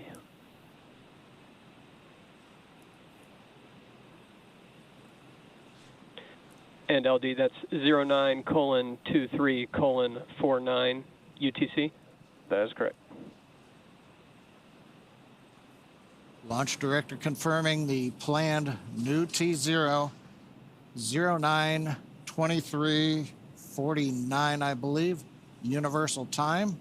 That would be at 5:23 a.m. on pad 39A.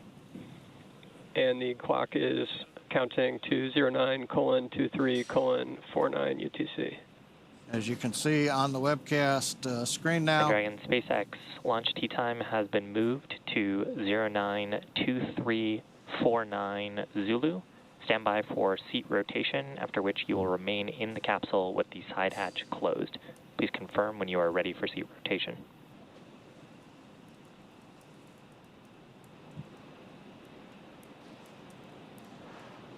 Copy that, SpaceX. New T0 092349, and we'll get back to you on that seat rotation.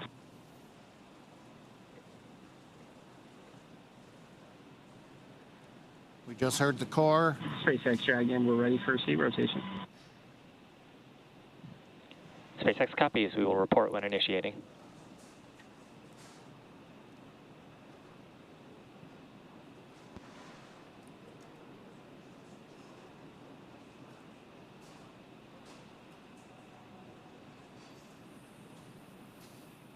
Okay, it sounds like we are now in the middle of seat rotation. With the delay, you see on the screen, we're T-minus 2 hours, 27 minutes. There's a view inside the capsule. They're working on their tablets, getting their updated clock.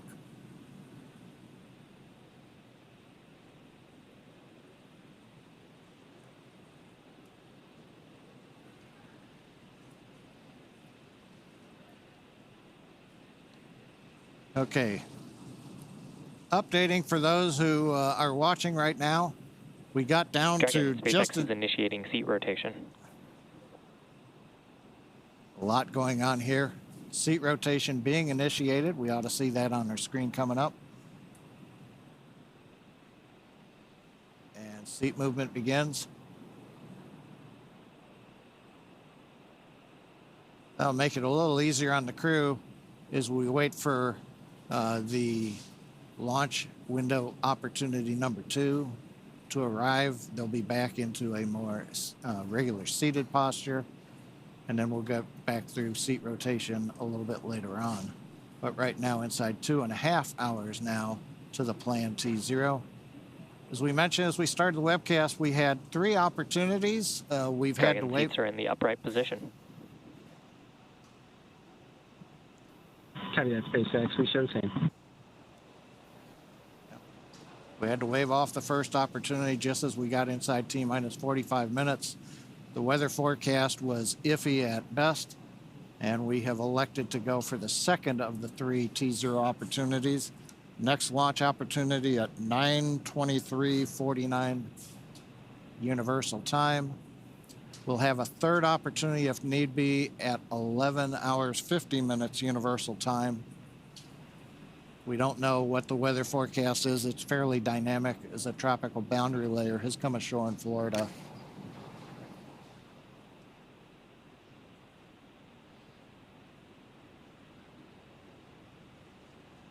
Now, just before we had the hold, the launch chief engineer had pulled both the Dragon and Falcon 9 teams, verifying that if we were to hold at this point in the count, just at T-minus 45 minutes before we began propellant load, that both the Dragon and the Falcon teams were in a good position to hold the clock and then recycle back to the T-minus 2 hours and 25 minutes that you see on the screen now.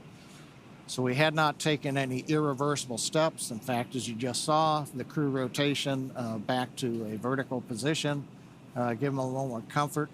They will remain inside the Dragon capsule as we continue to count down. Everything is good for Dragon, as well as for the Falcon 9 team. We had not begun loading propellant into the Falcon 9, and so we were able to hold the clock and wait till we get closer, and then we can resume the final checks and the propellant load of Falcon 9.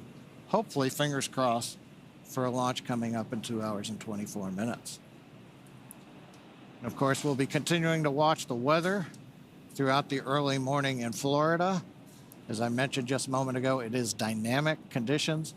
The concerns we had were not winds. It was twofold. A shower was passing over the launch pad that was just had rain in the ascent trajectory, but we expected the rain shower to dissipate.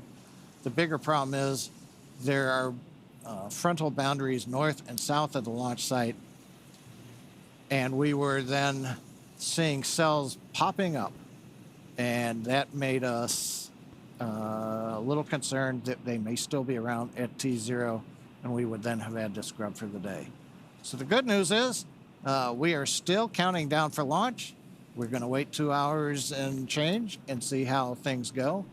And with that, Kate, Atticus, Jesse, we got close. So close. But we're still here with another chance. Yeah, but we're not out of the fight yet. Obviously, we would have preferred for weather to cooperate, but the safety of the crew is the top priority. So we're unfortunately going to have to wait around just a little bit longer. SpaceX Dragon for T0 clock. Go, Dragon. Yeah, SpaceX, just wondering when we should expect a reset on our T0 clock.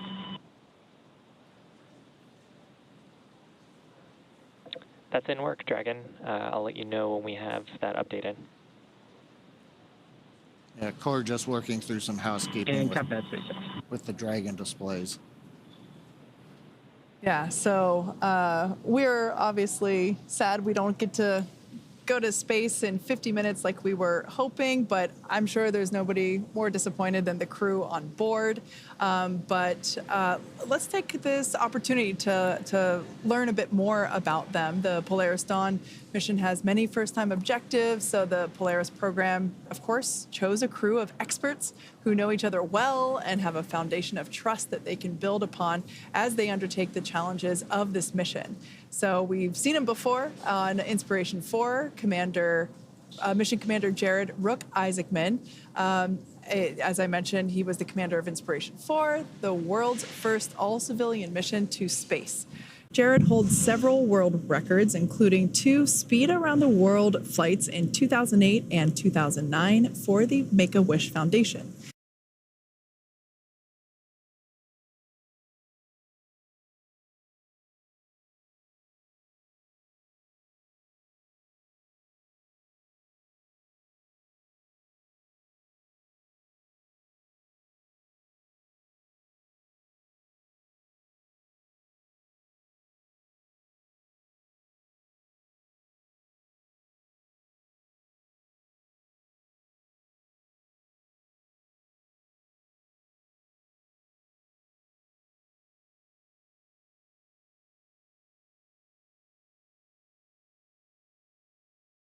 Kindergarten teacher, telling her that someday I was going to go to space. And I still remember she said to me that she'll be watching in her rocking chair. And then I think you just build on it with just awesome movies like The Right Stuff and Top Gun the original and Space Camp the movie for sure. All you had to do is go to Space Camp and a robot would accidentally send you into space.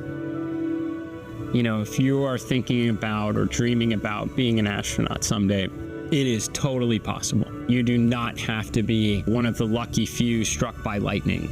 Organizations like SpaceX and others in commercial space are making it possible where hundreds, thousands, tens of thousands of people are going to go to space someday, and you don't have to be a test pilot.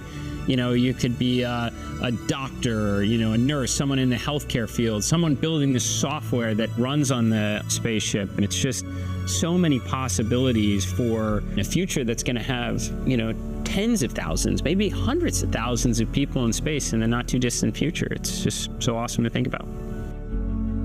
You know, with Inspiration 4, I always said it's hard to look at any one piece of the mission and have some extra excitement or enthusiasm, because it all matters. It has to go right, every phase of it. Everything we do for months or years leading up to the mission itself and coming home, it all matters. And I'd say that that's no different with this one. If anything, it's even more so, because there's so much we're trying to accomplish. But I'm very eager and excited to see that moment when we arrive on orbit, and kind of the reaction on the face of my other crewmates who will be going to space for the first time. It's like a really special moment where a lot of emotion comes together when you've arrived on orbit. And they've worked really hard and very deserving for this opportunity, and I'm eager to see it, you know, kind of firsthand.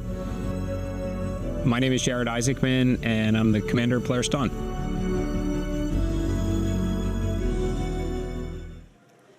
Mission pilot Scott Poteet served as the mission director of Inspiration 4, and he goes by his call sign, Kid. A retired U.S. Air Force Lieutenant Colonel, Kid served for 20 years in roles that included commander of the 64th Aggressor Squadron, Thunderbird No. 4 demonstration pilot, U.S. Air Force Weapons School graduate, operational test and evaluation pilot, and flight examiner. Kid is a command pilot with over 3,200 flying hours and has logged over 400 hours of combat time. Following his Air Force career, Kid served in various roles, including VP of Strategy at Shift 4. Let's hear from our mission pilot himself, Scott Kid Poteet.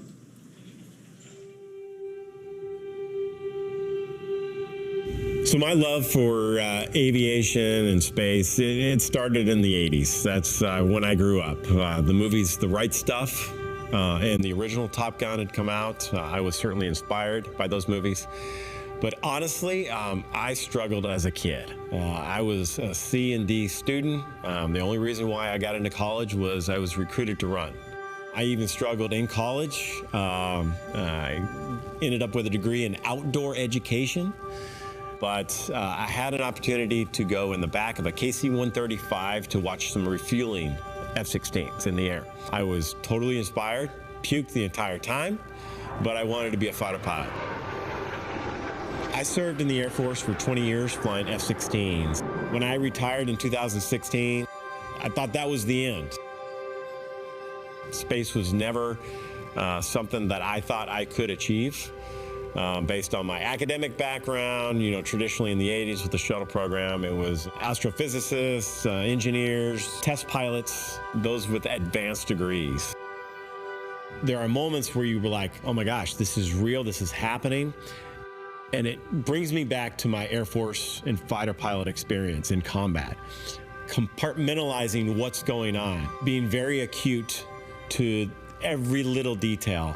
Throughout this entire training process, we have these aha moments. And when I have these aha moments, I think about what it's going to be like when it is liftoff.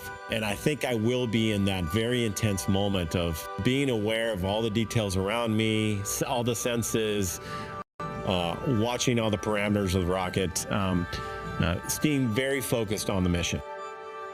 You know, I'm not nervous. I'm intensely excited for this moment. I'm a fighter pilot, so I enjoy the thrills of thrust and the acceleration that we're going to experience going from 0 miles an hour up to 17,500 miles an hour in a very short few minutes. Anything is possible. I never dreamed I'd be in the seat. There are plenty of smarter, more intelligent individuals that should be in the seat, but I've been blessed to have this opportunity. I'm going to take advantage of it. My name is Scott Kid Poteet. I'm the mission pilot for Polaris Dawn.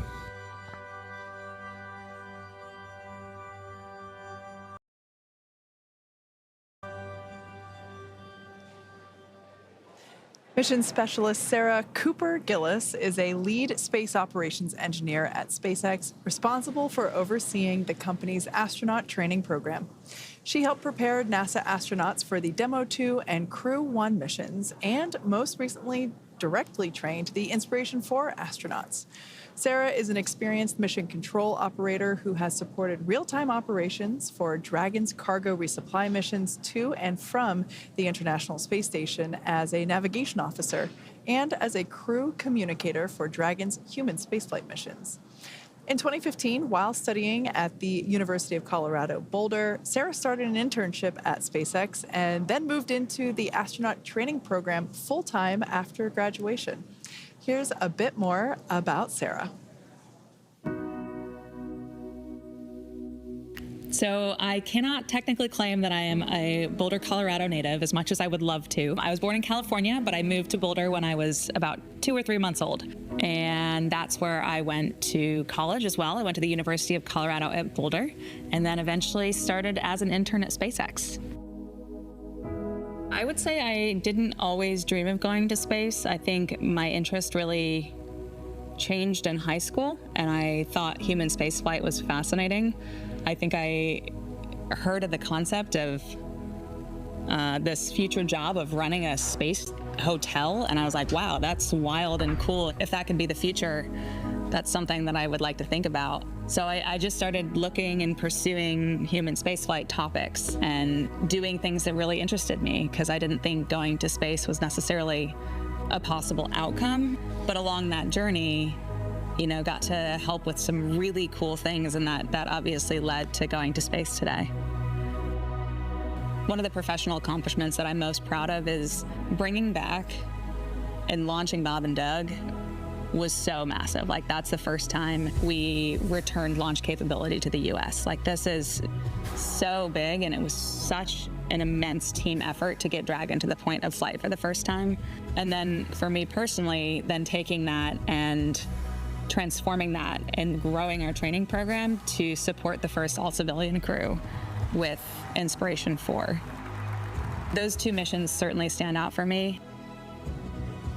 When I sit in the spacecraft, I think more than anything, what is going to go through my mind is just seeing all of the components that came together to make this machine, and all of the people that made those components and tested those components, being supported by the thousands of people at SpaceX that are making this possible and dedicating their lives to safely flying people to space and back. My name is Sarah Gillis, and I am a mission specialist on the Polaris Dawn mission. And rounding out the Polaris Dawn crew, mission specialist and medical officer Anna Walker-Menon, who also serves as a lead space operations engineer at SpaceX, where she manages the development of crew operations and works in mission control as both a mission director and crew communicator. During her time at SpaceX, Anna has led the implementation of Dragon's crew capabilities and developed critical operational responses to vehicle emergencies. Prior to SpaceX, Anna worked for 7 years at NASA as a biomedical flight controller for the International Space Station. She received her bachelor's degree in mathematics and Spanish from Texas Christian University and her master's degree in biomedical engineering from Duke University. Let's hear a little bit more from our other SpaceX team member, Anna Walker-Menon.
on the Polaris Dawn mission. Well, Anna certainly got her wish in terms of having an opportunity to freeze the moment as we had to push off of our initial T0 due to weather conditions. But in those packages, you got some glimpses into the training that the Polaris Dawn crew had to undergo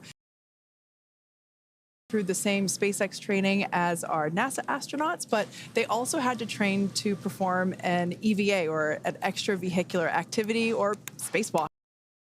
Today the situation is कि वापस काफ़ी postpone हो रहा है कि जो timer है वो फिर से 2 घंटा 8 मिनट का हो गया। इसका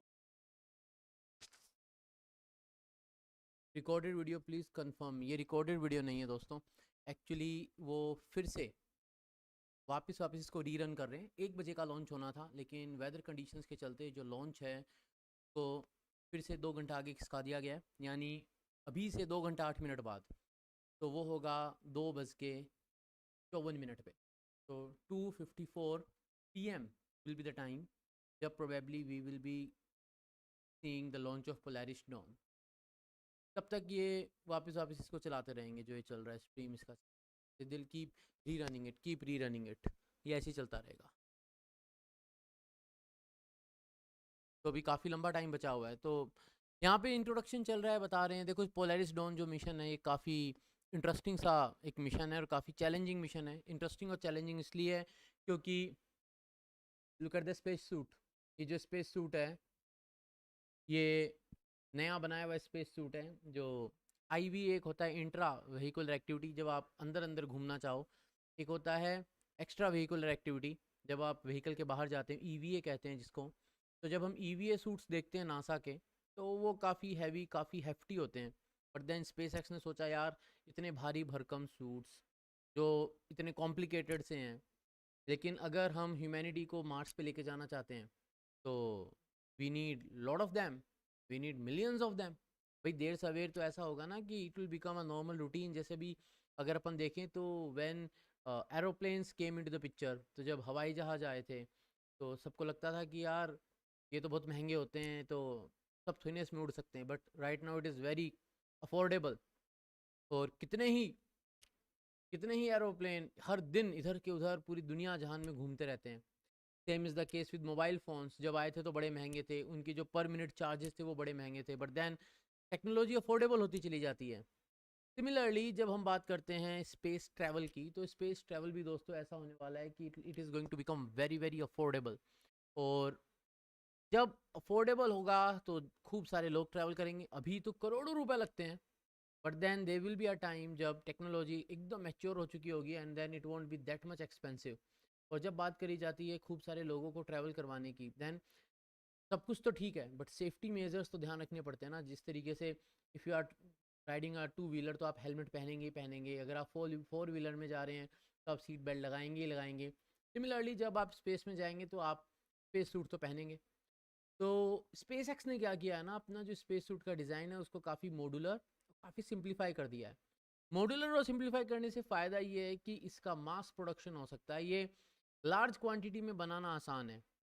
सबसे बड़ी बात ये कि इनने इसको बनाने के लिए जो मटेरियल यूज़ करा है वो एक प्रूवन मटेरियल है जो फॉल्कन 9 के ऊपर फ्लाई करता है। और जो इंटर स्टेजेस होती हैं इनके लॉन्च व्हीकल की, वो इंटर स्टेजेस जो है जिस मटेरियल की बनी हुई है उस मटेरियल को इनने यूज़ किया है। काफ़ी फ्लेक्सिबिलिटी दी गई है। मूवमेंट जो होता है, जो लोकोमोशन होता है, जो लिम्स का मूवमेंट होता है, उसकी काफ़ी फ्रीडम दी हुई है, सो दैट जब एस्ट्रोनॉट्स इसको पहन के चलें और घूमें और रुकें तो वो थोड़ा सा कंफर्टेबल रहें। And they have to be because आप ये नहीं कह सकते जब आप मास प्रोडक्शन कर रहे हैं, जब आप कह रहे हैं कि humanity is going to shift to a newer planet. देखो यहाँ पर कुछ इन्फॉर्मेशन मुझे दिख रही है जो शेयर कर रहा है स्पेसएक्स। 46 टोटल ड्रैगन के लॉन्चेस हो चुके हैं, 13 ह्यूमन स्पेस फ्लाइट मिशन हुए हैं, 3 क्रू मेंबर्स को ये फ्लाई कर चुके हैं 13 मिशंस में। 14 कंट्रीज़ को रिप्रेजेंट कर चुका है ड्रैगन, और 1000 प्लस रिसर्च एक्सपेरिमेंट्स कर चुका है। ये जो हमें एनिमेशन दिख रहा है सामने, जो ये बता रहा है कि किस तरीके से जब ये एक्स्ट्रा व्हीकुलर एक्टिविटी करेंगे, स्पेस वॉक करेंगे, जो एस्ट्रोनॉट्स इस मिशन में जाने वाले हैं, तो उस वक्त जो नोज कौन है वो अर्थ को फेस कर रहा होगा and they will do the the space walk. तो ये जो क्रू जा रहा है, इस क्रू के अंदर तो स्पेस एक्स के भी एम्प्लॉय जा रहे हैं। अपन बात कर रहे थे, हाँ ये देखो, तो यहाँ पे देखो 3 चीज़ें हैं। एक है डॉकिंग अडेप्टर, तो जो सबसे पहला है इधर वाला लेफ्ट वाला डॉकिंग अडेप्टर, वो यानी इंटरनेशनल स्पेस स्टेशन में डॉक करना है। दूसरा है क्यूपोला। क्यूपोला में आप देखो एक बबल बना हुआ है, यानी आप बाहर नहीं निकल सकते, लेकिन आप ये हैच खोलने के बाद आप बाहर का व्यू देख सकते हैं, यहाँ पे आके से अपनी से लगा के घुमा घुमा के देख सकते हैं। तीसरा है स्काई वॉकर। ये वो सेटअप है जहाँ से आप बाहर निकल के वॉक, स्काई वॉक वही मतलब स्पेस वॉक कर सकते हैं, आप बाहर निकल। तो राइट नाउ जो ये ड्रैगन फ्लाई करने वाला है, इसके अंदर स्काई वॉकर लगा हुआ है, एंड इसके अंदर जो एस्ट्रोनॉट्स फ्लाई कर रहे हैं वो एस्ट्रोनॉट्स जो हैं वो एक्स्ट्रा व्हीकुलर एक्टिविटी करेंगे, स्पेस वॉक करेंगे। अब उसके अंदर भी एक बहुत ही इंटरेस्टिंग एस्पेक्ट है, वो ये है कि जो ड्रैगन का नोज कोन खुलेगा, तो उसमें से जब एस्ट्रोनॉट्स बाहर निकलेंगे, तो उस वक्त बाकी के जो दो बाहर निकलेंगे, जो 2 एस्ट्रोनॉट्स अंदर होंगे, वो भी अपना एक्स्ट्रा व्हीकुलर एक्टिविटी वाला जो सूट है उसको एक्टिवेट कर लेंगे, उस मोड को। क्यों? क्योंकि जब ये ऊपर का ये जो कैप खुलेगा ना, तो ये जो पार्ट है जब ये खुलेगा, ये जब ऐसे ओपन अप हो जाएगा, तो at that time space will enter into this capsule. इसके अंदर स्पेस इसके अंदर आ जाएगा, इसका वो जो एनवायरनमेंट है वो कंट्रोल नहीं रहेगा। तो इट डजेंट मैटर आप स्पेस वॉक करने वाले कौन 2 लोग हैं, जो भी 2 लोग स्पेस वॉक कर रहे होंगे, अंदर जो बाकी बैठे हैं, मतलब लेट्स से अगर एक बंदा भी बाहर जाता है तो बाकी अंदर जो 3 बैठे हैं उनको भी जो है अपना पूरा सूटअप होके बैठना पड़ेगा। यहाँ पर जो हम देख रहे हैं, ये हम देख रहे हैं जो रिएक्शन कंट्रोल थ्रस्टर्स हैं जो फायर होते हैं जब डॉकिंग की बात होती है, जब ओरिएंटेशन को मेंटेन करना होता है। ड्रैगन कैप्सूल जब फ्लाई कर रहा होता है विद द एस्ट्रोनॉट, तो इंटरनेशनल स्पेस स्टेशन पे जब जा रहा होता है, यू कैन सी छोटे छोटे बर्स्ट हो रहे हैं यहाँ पर। ये सब न्यूटन का थर्ड लॉ उसी पे एक्ट करते हैं, उसी पे they just work on that particular principle. And यहाँ पर ये जो ड्रैको जो इंजन हैं स्पेस एक्स के, यहाँ पर उनकी फायरिंग दिख रही थी हमें, देवर फायरिंग। एंड वो जो फायर होता है वो उसका मेन पर्पस ये होता है कि ओरिएंटेशन को मेंटेन किया जा सके। लेट्स से कि मुझे डॉक करना है, ये ड्रैगन कैप्सूल, इसको डॉकिंग करनी है, और ये आ रहा है जैसे लेंस से यहाँ पे इसको डॉक करना है लेंस, राइट। तो जब मैं आ रहा हूँ एंड लेट्स से हमारा ओरिएंटेशन बिगड़ गया, तो रिएक्शन कंट्रोल थ्रस्टर्स इसको फायर करेंगे। लेट्स से मैं थोड़ा सा इधर चला गया तो फायर करेंगे, और ऐसे करते करते वेल कैलकुलेट करके then go for the doc. इस तरीके से डॉकिंग होती है। यहाँ पर ये जो आप ग्राफिक देख रहे हैं, ग्राफिक बता रहा है कि जो ये ड्रैगन मॉड्यूल है, इसके अंदर कुछ ऐसे इक्विपमेंट्स जा रहे हैं जो स्टारलिंक के थ्रू कम्युनिकेशन को डेमोन्स्ट्रेट करेंगे। और वो जो कम्युनिकेशन होगा वो इस बार लेज़र बेस्ड कम्युनिकेशन होने वाला है, यानी लेज़र को यूज़ किया जाएगा। लेज़र को यूज़ करने का फ़ायदा ये होता है कि हमें बैंडविड्थ ज़्यादा मिलती है, तरीके से डेटा रेट ज़्यादा मिलती है, और ज़्यादा लोगों को ज़्यादा डेटा रेट मिलती है। तो ये इक्विपमेंट है जो दिखा रहे हैं, जो कि इस वक्त ड्रैगन कैप्सूल के अंदर होगा, that is going to demonstrate the capability of laser communication. And if you look at this, तो ये जो स्पेस एक्स का फॉल्कन 9 है उसके बारे में बता रहे हैं। जो स्टेज 1, 2 और ड्रैगन ऊपर जो लगा हुआ है, स्टेज 1 जो है ये काली पड़ गई है क्योंकि ये इसकी क्या 4थी फ्लाइट है। इसी स्टेज 1 से इनने इससे पहले जो क्रू 8 गया था उसको भी इसी स्टेज से लॉन्च किया था, जो ड्रैगन कैप्सूल के थ्रू गया था। जो स्टेज 1 है इसके लैंडिंग लेग्स होते हैं जो एल्यूमिनियम हनीकॉम्ब स्ट्रक्चर के होते हैं, कार्बन रीइंफोर्स प्लास्टिक की जो होती है कोटिंग होती है, स्ट्रेंथ देने के लिए काफ़ी लाइट वेट होते हैं। एंड इसके अंदर मर्लिन इंजन्स लगे हुए होते हैं जो कि इसको थ्रस्ट प्रोवाइड करते हैं। And now we have an animation. इस एनिमेशन को देखिए तो लॉन्च होता है, लॉन्च होने के बाद एसेंट यानी हम ऊपर बढ़ रहे हैं, ऑल्टीट्यूड बढ़ रहा है। देन स्टेज 1 सेपरेट होती है, बर्न आउट होने के बाद सेपरेट हुई। स्टेज सेपरेशन के बाद एक फ्लिप मनूवर होता है ओरिएंटेशन को एडजस्ट करने के लिए। ओरिएंटेशन एडजस्ट करा, ड्रैगन अपना आगे जा रहा है, उसका ड्रैगन का सेपरेशन हो गया। वो पार्ट एक बार स्किप कर देते हैं, ड्रैगन वाला ऑर्बिट वाला। Let's look at this fellow जो कि वापस आके लैंड करना चाह रहा है। अब यहाँ पर एंट्री बर्न होता है स्पीड को स्लो करने के लिए। यहाँ पर भी थ्रस्टर्स काफ़ी बड़ा रोल प्ले करते हैं। सिर्फ स्पीड ही कंट्रोल नहीं करनी होती, ओरिएंटेशन को भी मेंटेन करना होता है, because we have to do the vertical landing. And काफ़ी वर्टिकल लैंडिंग कर चुके हैं, बहुत सारी वर्टिकल लैंडिंग हो चुकी है।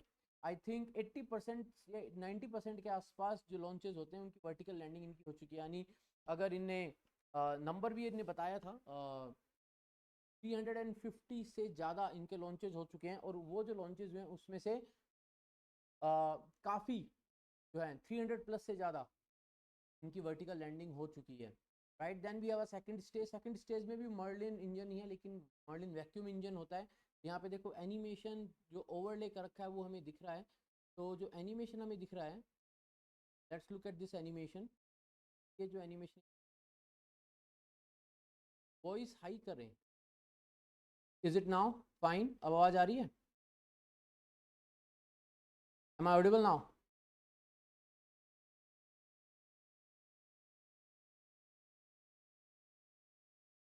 ओके, तो नाउ लेट्स सी। तो जब हम बात करते हैं मर्लिन इंजन की, ओके फाइन दैट, तो जो सेकंड स्टेज है, तो सेकंड स्टेज के अंदर मर्लिन इंजन लगा हुआ है। मर्लिन इंजन वैक्यूम इंजन है। वैक्यूम इंजन के जो नोजल होते हैं थोड़े से बड़े होते हैं, जो वैक्यूम इंजन होते हैं उनके नोजल, तो वो थोड़ा सा इम्पल्स भी ज़्यादा देते हैं जो वैक्यूम में परफॉर्म करते हैं। And then this is the Dragon, ये ड्रैगन है।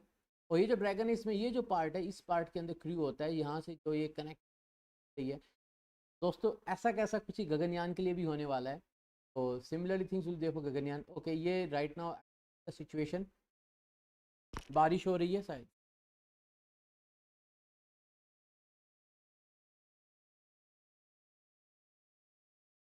That light rain shower they were talking about, actually right now we would be at about T-minus 3 minutes and the weather would be red. So the good news is when we made the decision to pause the countdown and go to the second T0, we avoided what would have been a scrub right now. Because as you may recall, once we begin loading propellant onto the Falcon 9 at T-minus 35 minutes, you're committed then. यहाँ पे अपन देख सकते हैं ना, जो बात बता रहे हैं, ये बोल रहे हैं कि राइट नाउ जो सिचुएशन है वो ऐसी है कि अगर इनने जो टाइमर है उसको बढ़ाया ना होता तो जो सिचुएशन है वेदर की, इस लॉन्च को आज स्क्रब करना पड़ जाता। तो इनने टाइमर को जब 2 घंटा पहले ही रोक दिया था, उस वक्त जब बारिश की सिचुएशन लगी थी, तो अभी इनके पास एक चांस है कि अगर 2 घंटा बाद मौसम खुल जाता है, ये लाइट चार्ज हो रहा है, ये बंद हो जाता है, तो there might be a possibility of a launch. नहीं तो अगर अभी ये सिचुएशन होती तो अभी 1 बजे का लॉन्च था, 3 मिनट बची हुई 1 बजने में, तो प्रॉब्लम ये हो जाती कि यहाँ पर स्क्रब करना पड़ जाता। ये होता कि चलो भाई आज नहीं हो पाएगा, फिर देखते हैं कब हो। तो इट्स गुड, इन्हें एक डिसीजन लिया।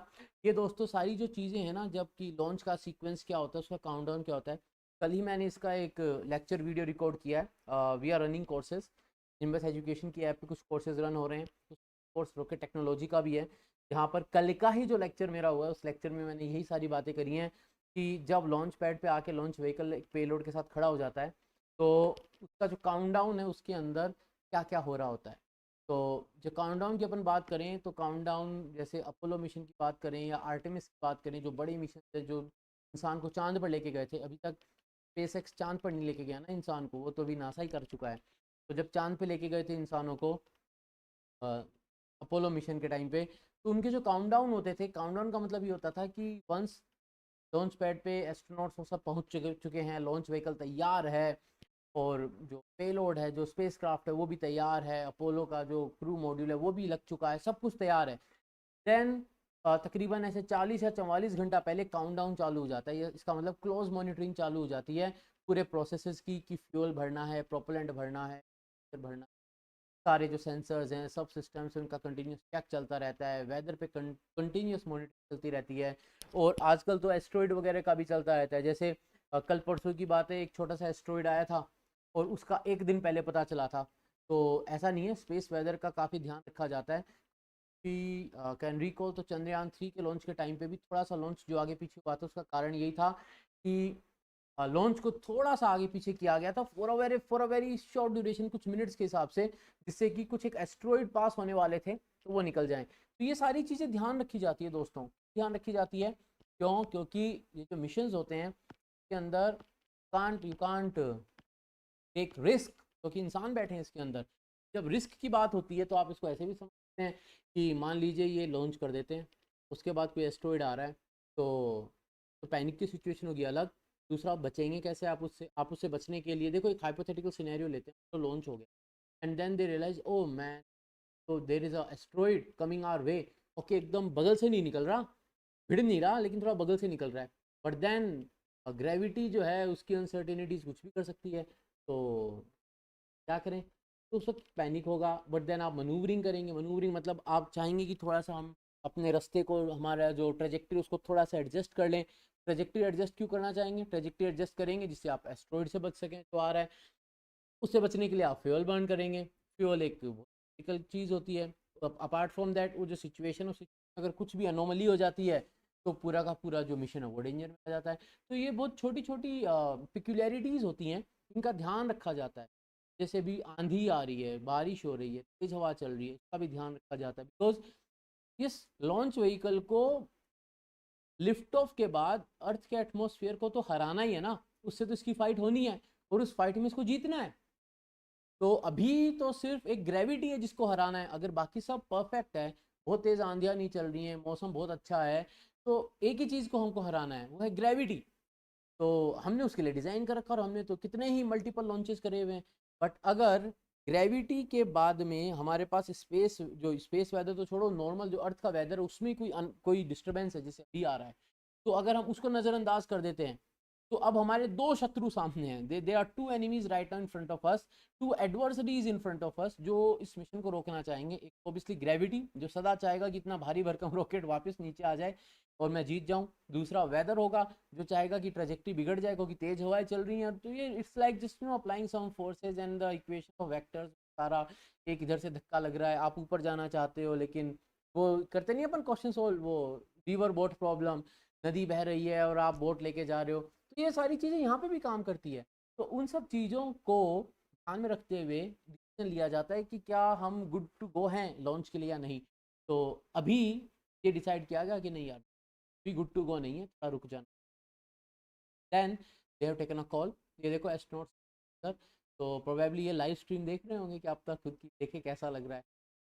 डूइंग दैट सबके हाथ में रहे हैं।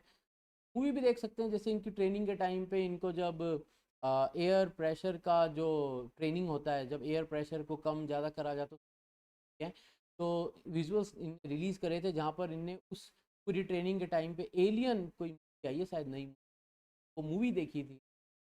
तो they have to keep themselves entertained because 2 घंटा अब इनको ऐसे ही रहना है, जस्ट ऐसे ही जैसे ये हैं, क्योंकि ये लॉन्च के लिए जा चुके हैं। 1 घंटा 52 मिनट का टाइमर, इनको ऐसे ही रहना। अपन तो फिर भी उठ के जा सकता हूँ, मैं कह सकता हूँ कि चलो दोस्तों एंजॉय द स्ट्रीम, में थोड़ी देर में आता हूँ। They can't do anything. वो अब अंदर जा चुके हैं एच के अंदर अपने ड्रैगन कैप्सूल जो है उसके अंदर, and they just can't move right now.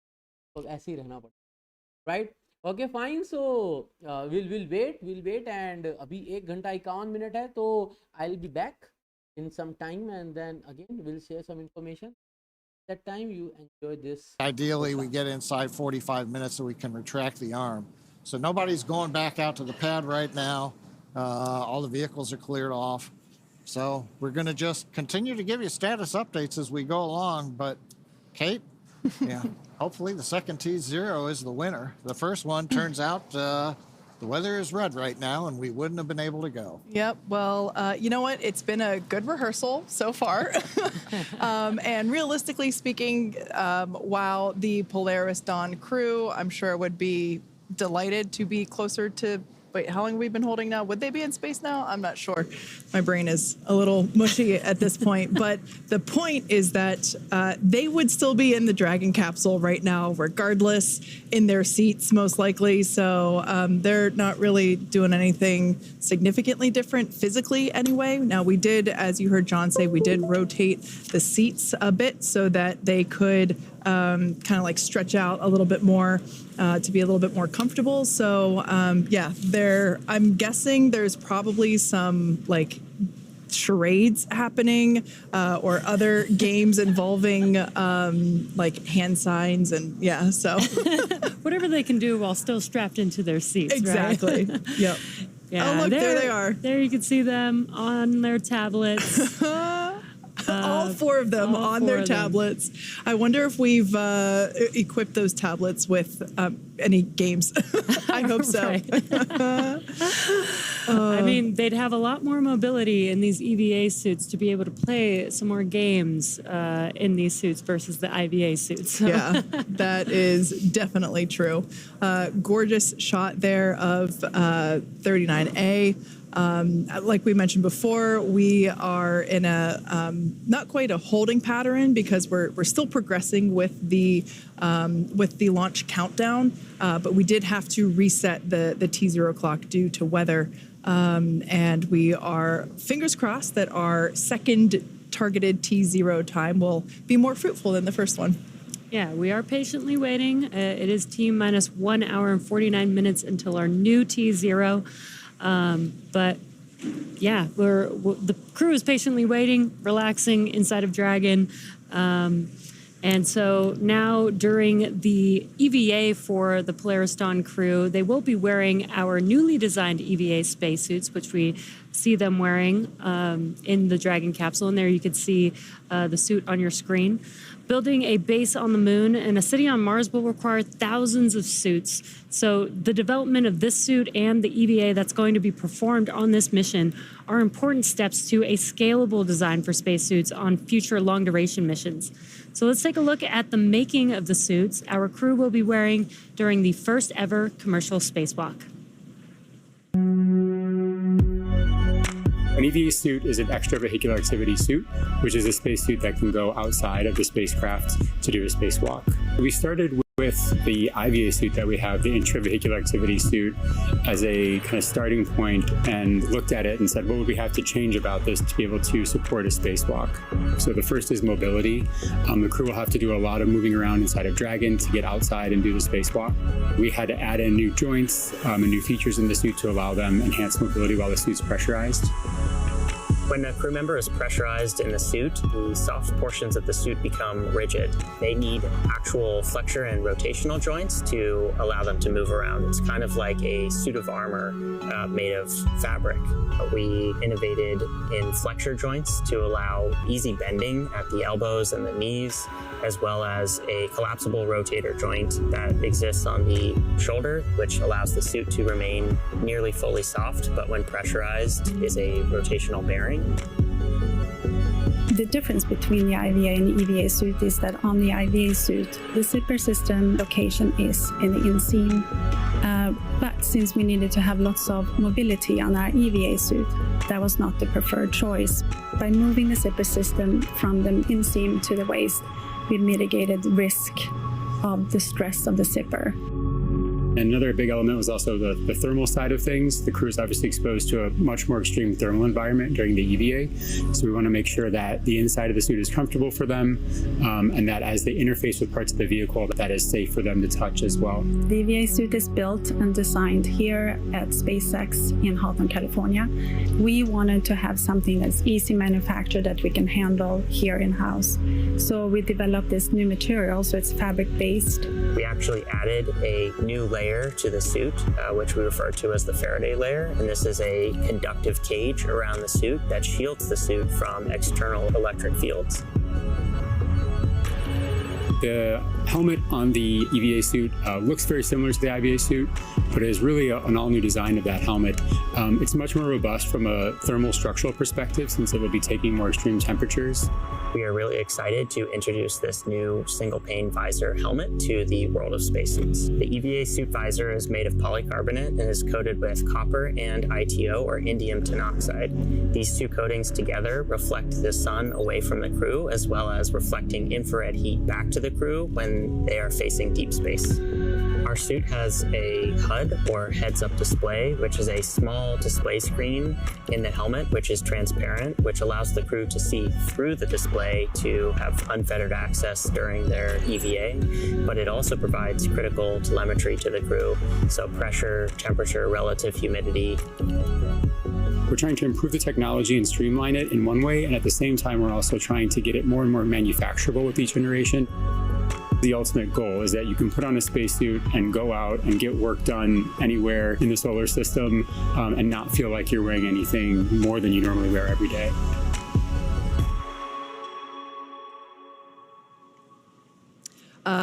love seeing how we have designed those suits from really the ground up. They look similar to the IVA suits, but there's so many enhancements and changes in order to make them suitable for an EVA, and we are definitely looking forward to seeing them in action in just a few days. But until then, let's take a look at how the actual EVA itself came together. Stands for extravehicular activity, and it's any sort of operation in space where a human is getting out of the spacecraft. So in the case of Polaris Dawn, we're going to be testing the mobility of the suit. We're going to see if the in-space operation matches the training we've done here in Hawthorne. There's really a lot of different things that can happen during an EVA, and this is the first step for Dragon and SpaceX. When I first started working at SpaceX, I never thought I'd be training a crew to do an EVA. It's brand new, it's so unique, we've never done anything like this before, and so we wanted to make sure we had the best possible training program for this mission. We want to see if we can train a spacewalk on Earth in a way that's representative of what it feels like in space. Even though only 2 people are going to be going outside during this first EVA, all 4 crew will be in EVA suits going down to vacuum. Dragon was always designed to vent to full vacuum, but we've never taken a full Dragon capsule down to vacuum, and this will be the first time we do it in space.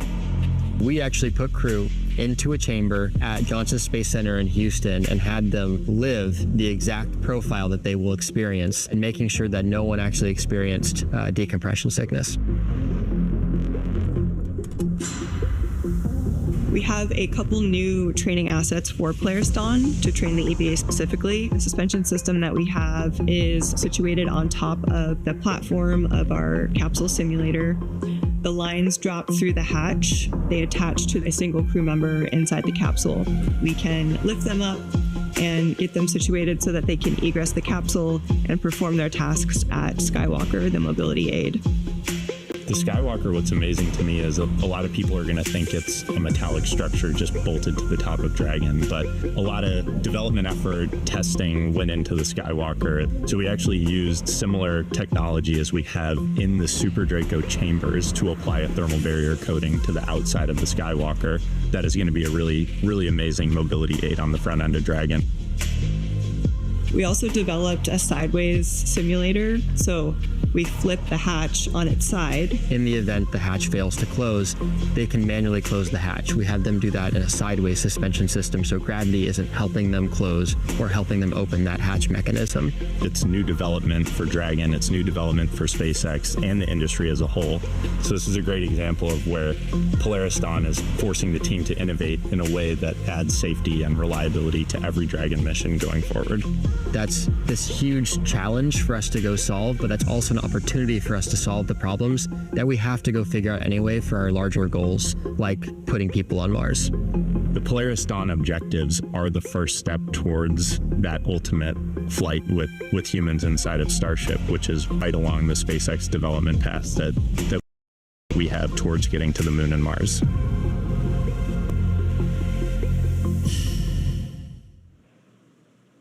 It is so exciting to see not only development of the EVA suit, but the EVA operations as well, and how so much has specialized for this mission with the goal of having the ability to open that top hatch and have Jared and then Sarah go out and test the mobility of the suit and the functionality. And to me, it's just so cool to be able to see the design and the planning that went into all of that to make what is about to happen.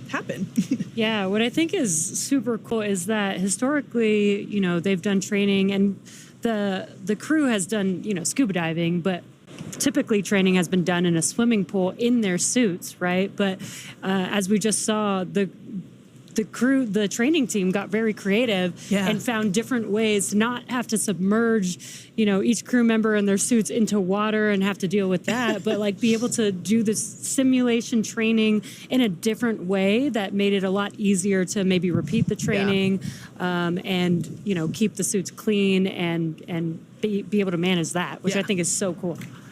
Yeah, I think we really just kind of innovate across the board, right? Just every aspect of the mission, from the hardware to the training itself to just our processes. So it's really great to see all of that. One thing that actually really stuck out to me is the mention of how these suits will sort of be used in the far future. You know, I love how we always keep just the big picture in mind. You know, the goal of SpaceX, make humans an interplanetary species, get to the moon, get to Mars, get beyond.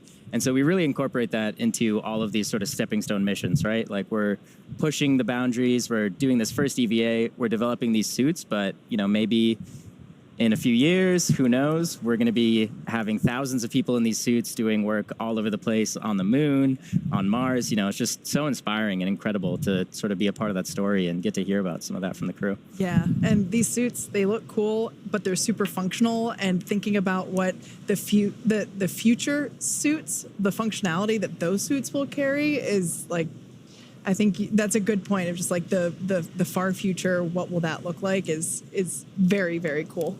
Well, you talk about the far future, and it may be because it's going on 1 a.m. here, and we've got another hour and a half. But in the near future, my question is, Halloween's coming up in the United States. Anybody want to make a mock-up suit and go around trick-or-treat? Maybe your kids, you know. It's like, hey, do you want to dress up in an EVA suit? I bet we're going to see a lot of those this year, huh? Yeah, the different style suits for the costume. You don't have to just stick with the white and the gray. You know, you could use some colors.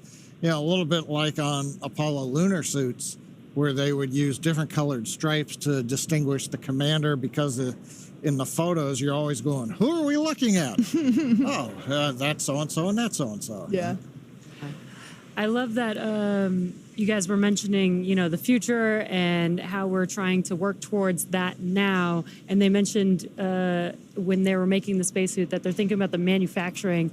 Obviously, I've been in manufacturing for almost my entire engineering career, so I love manufacturing. But I love that we think about that in the beginning stages of the design. I think that's so important, because design for manufacturability will make things a lot easier if you start with that versus, you know, designing something that may be functional but is really hard to manufacture and having to go back and make those updates and changes. So I think that's so cool that the spacesuit team really, really focused on that with this suit. Yeah. It's been so incredible to see the progression from the IVA suit to the early versions of the EVA suit to the suit that we see there on your screen. My personal favorite element is that not shield, the visor. There we go. That's the word. And the views that we will see of Jared and Sarah as they emerge from the top hatch. It's going to be incredible, and just the fact that just the visor itself, not only does it look cool, but it insulates them on the inside and the outside, depending, you know, if they're looking toward the sun or away from it. It helps to keep them cool or warm, respectively. I think that's just, it looks awesome, but it has an important functionality to it as well. Yeah. Kate, you mentioned the moment that Jared and Sarah are going to exit the capsule, and we heard a little bit about that experience from Mike on his multiple EVAs, and a little bit about the overview effect. I think, you know, traditionally the public hasn't really had, you know, a live view into these events, so it's truly a very unique, very historical and special event that we're also going to be live streaming for the public. You know, we're going to see their first overview effect. We're going to see them have that experience and kind of get to be along for the ride with them. So pretty exciting. That is so cool. We will have our own overview effect. That's an excellent point. Yeah, there's a camera inside of their helmet, so we'll actually get their personal perspective of that, at least for Jared and Sarah exiting the vehicles, but also we'll get to see Anna and kids, you know, point of view from their camera too. There's also a camera located on the Skywalker structure, so we'll also be able to see Earth/space with Jared/Sarah somewhere in that photo or video, which will be so cool. Another one I'm interested, you know, we've heard, for example, the Inspiration 4 crew talk about their thoughts. Jared comes back. He flew the first time into relatively low Earth orbit. So he saw his overview effect, but the Earth that close kind of fills up everything. Now he's going to be 1,400 kilometers up. Yeah, not doing the EVA right there, but he's going to look out through the windows. And Pete Conrad, when they went up on Gemini 11 in 1966 to just below where Jared and team are going, Pete was, he was out loud. The Earth is round. It looks different from this high. So it's like, okay, Jared, compare and contrast for everybody else who's stuck down here on Earth. What's it really like? Could you tell you are 1,400 kilometers up versus being, 250 kilometers or so the first time around on Inspiration 4? Yeah, and even just the different viewpoint of having the cupola versus not, and, being able to stretch your arms out and not hit the domed structure would certainly be an experience. Although it's one of those things where it's like when you get on the roller coaster, you're told keep your hands inside the ride at all times. We know they have certain motions they're going to be doing to test out the mobility of the suit, but I hope they'll have an opportunity to just chill for a minute in the time that they are up there, because they're going to be seeing some incredible views. Yeah, that's going to be super exciting. We'll get to watch them live the whole time. Again, as Atticus mentioned, we'll have live coverage, but also, they do have an EVA. It will be scheduled. They will need to follow some procedures. Obviously, the EVA is for a test. It's to test the EVA suits. But we do have some margin in there. So they might be able to get, if they're able to complete their test, they might just be able to get a minute or two to themselves to be able to enjoy that view.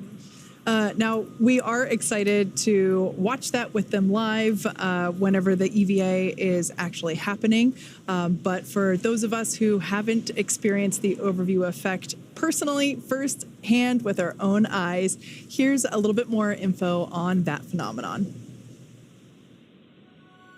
The overview effect is that sensation or that feeling that you get when you see our whole world from the perspective of being outside of it. It ranges the whole spectrum from like how delicate the Earth may appear because, it's only this thin blue line that separates this habitable atmosphere of our home planet to, the vacuum of space.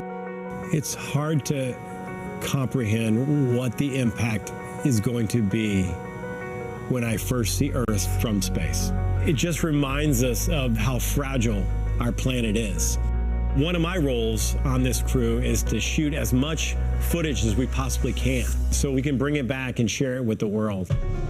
The big picture awareness that you gain from that sort of perspective when you were, journeying amongst the stars and see our entire planet as we know it there outside of your window, and kind of the philosophical and the many different emotions that it provokes inside of you when you see it that way. We have barely begun our journey to explore the worlds around us. And that hit me right when I saw the moon rise around Earth and saying, like, come on, it's been 50 years. We got to get back there, and we got to get to Mars, and we got to figure out how to get out of our own solar system and try and figure out what this is all about. There's so much incredible footage that crew members have taken from space and that you see from satellites. I think it's one of the things I'm looking forward to most on the mission is getting to see the Earth from that perspective. I can't wait to share what that experience is, but I guess I'll have to let you know once I get back.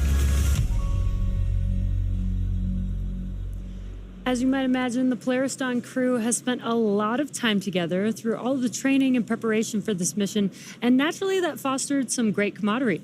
So let's hear what the crew had to say about their team bonding. I have so many wonderful memories working with this crew. One of the memories that stands out to me is back at the beginning of our relationship formation, and that was when we were climbing Cotopaxi together. The highs and lows of that experience and the mental toughness required really helped break down barriers and create a platform to form a trust. I mean, you want to talk highs and lows, we were literally jumping out of airplanes. I think it just taught us an awful lot about each other and moments of like unbelievable happiness and super lows where things weren't going to plan. In mountains, flying fighter jets. Honestly, I think it's just the mundane moments that we have together to gel as a crew and relying upon your crew, knowing when we need to ask for help. We each do have things that we're not going to be the best at. We're not going to need to do everything. We can distribute the load to maximize what each person is bringing to the team. It's been such an adventure learning with them, learning about them, learning how to work with them. I don't think 5 days is going to be enough. It is awesome to think about getting to live and work with each other for 5 days in this capsule. Getting to be with them while floating in space, doing work to contribute to long-term endeavors of human spaceflight. I am just so thrilled and excited and look forward to it.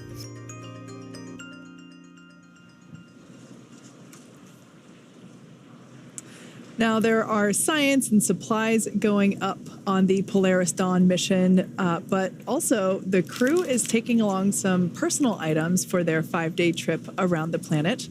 We caught up with the crew during training to get a little more insight on what each of them are planning to take to space. What am I going to bring to space? I've thought long and hard about this one. A book that I co-authored about a mama dragon that ends up training and flying to space. My dad's necklace, jewelry for my wife, watches. I have a Thunderbird watch and a fighter weapons school watch. I don't know, it's one of my takeaways after Inspiration 4 was it's kind of like camping, you brought too much. One of my actual debrief points was bring less. When I got married to my husband, we went to the store and picked up a Cat in the Hat book. For our entire wedding, all of the ceremony was taped in this book, all of our vows were taped in the book, and then it got passed around and all the speeches got added to the book. And so it's just a very fun collection of very special memories captured in a very endearing Cat in the Hat book. I'm gonna bring this big hunk of metal that will go higher than anyone has ever flown in Earth orbit. I'd love to be able to have some sort of a memorabilia for everyone who contributes to this, of which it's pretty hard because there's 10,000 plus SpaceXers. I guess I wish I could bring something for everyone who's made a difference in this program. I will, in particular, get to read this story from space to my kids here on Earth, as well as some of the brave kids of St. Jude Children's Research Hospital. And I think that connection moment while I'm up there floating in space is something I'm just really excited to have the opportunity to have. So as you can see here on your screen, the Polaris Dawn crew, the seats have rotated back into the launch position. So that is a good sign. Everyone remains comfortable, buckled into their seats. We're now just under an hour and a half until the next launch opportunity. And we are keeping our fingers crossed that the weather cooperates better this time than it did last time. So we saw a little bit there about what these 4 individuals are taking with them into space. I think Jared's advice was kind of interesting. Take less. I kind of agree with that. I personally would probably just take my wedding ring, some flower seeds to plant, and my favorite book. Speaking of which, we already mentioned it earlier, but it's just such a beautiful book. This is a book that Anna actually co-authored, and it is basically just like a story for her children, and she's taking a copy with her to space. And I'm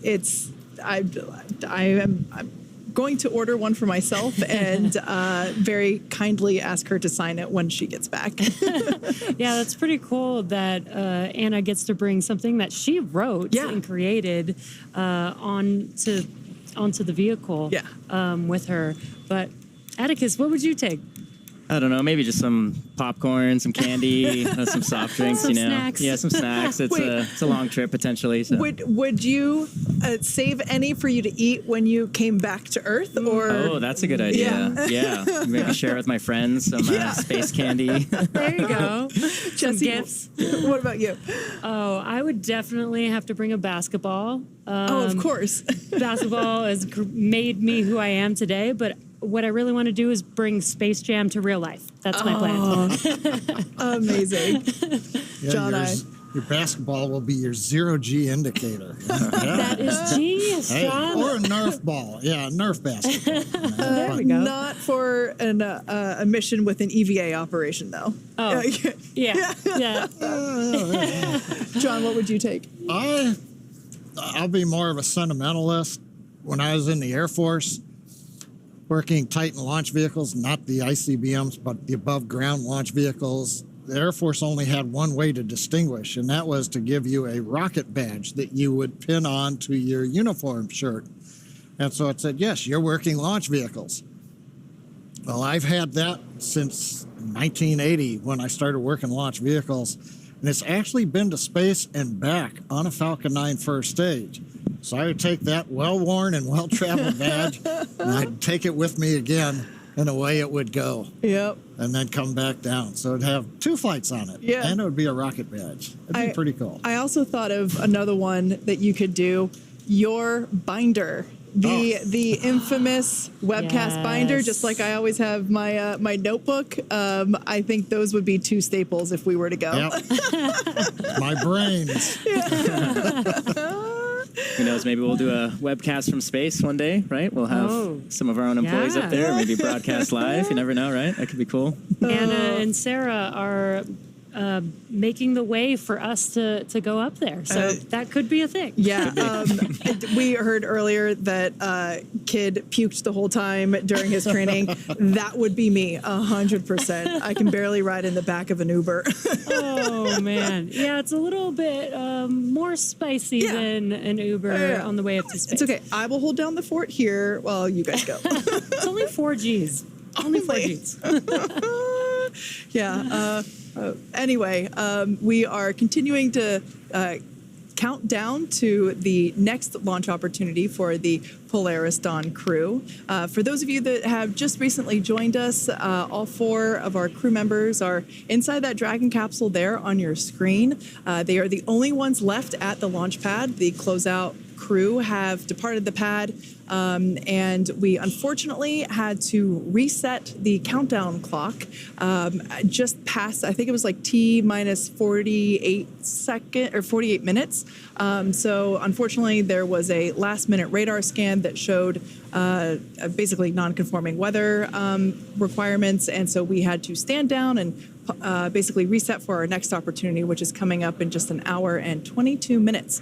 So the crew has remained in the Dragon capsule. Folks here for mission control are cycling through, getting an opportunity to stretch their legs, get some refreshments or some food, and really get refocused as we come back into almost right where we left off. Yep, so as the clock continues to count, we're just at about T-minus 1 hour and 20 minutes. So far, everything with Falcon 9 and Dragon are being reported as healthy. But in the meantime, John, can we get a further status update? Well, thanks, Atticus. T-minus 1 hour and 22 minutes, as you're just saying. Everything is kind of in abeyance for the moment. We're waiting to get more information on weather. You can see a view of Dragon spacecraft on top of Falcon 9 at Launch Complex 39A on Kennedy Space Center. Lights are on in the crew access arm, but it doesn't mean anybody is in the arm. And you can see there on the screen the crew. We rotated their seats back into the launch position at T-minus 1 hour and 28 minutes, just about 7 minutes ago. Currently, we're slowly moving up on T-minus 1 hour where things start to pick up. Update.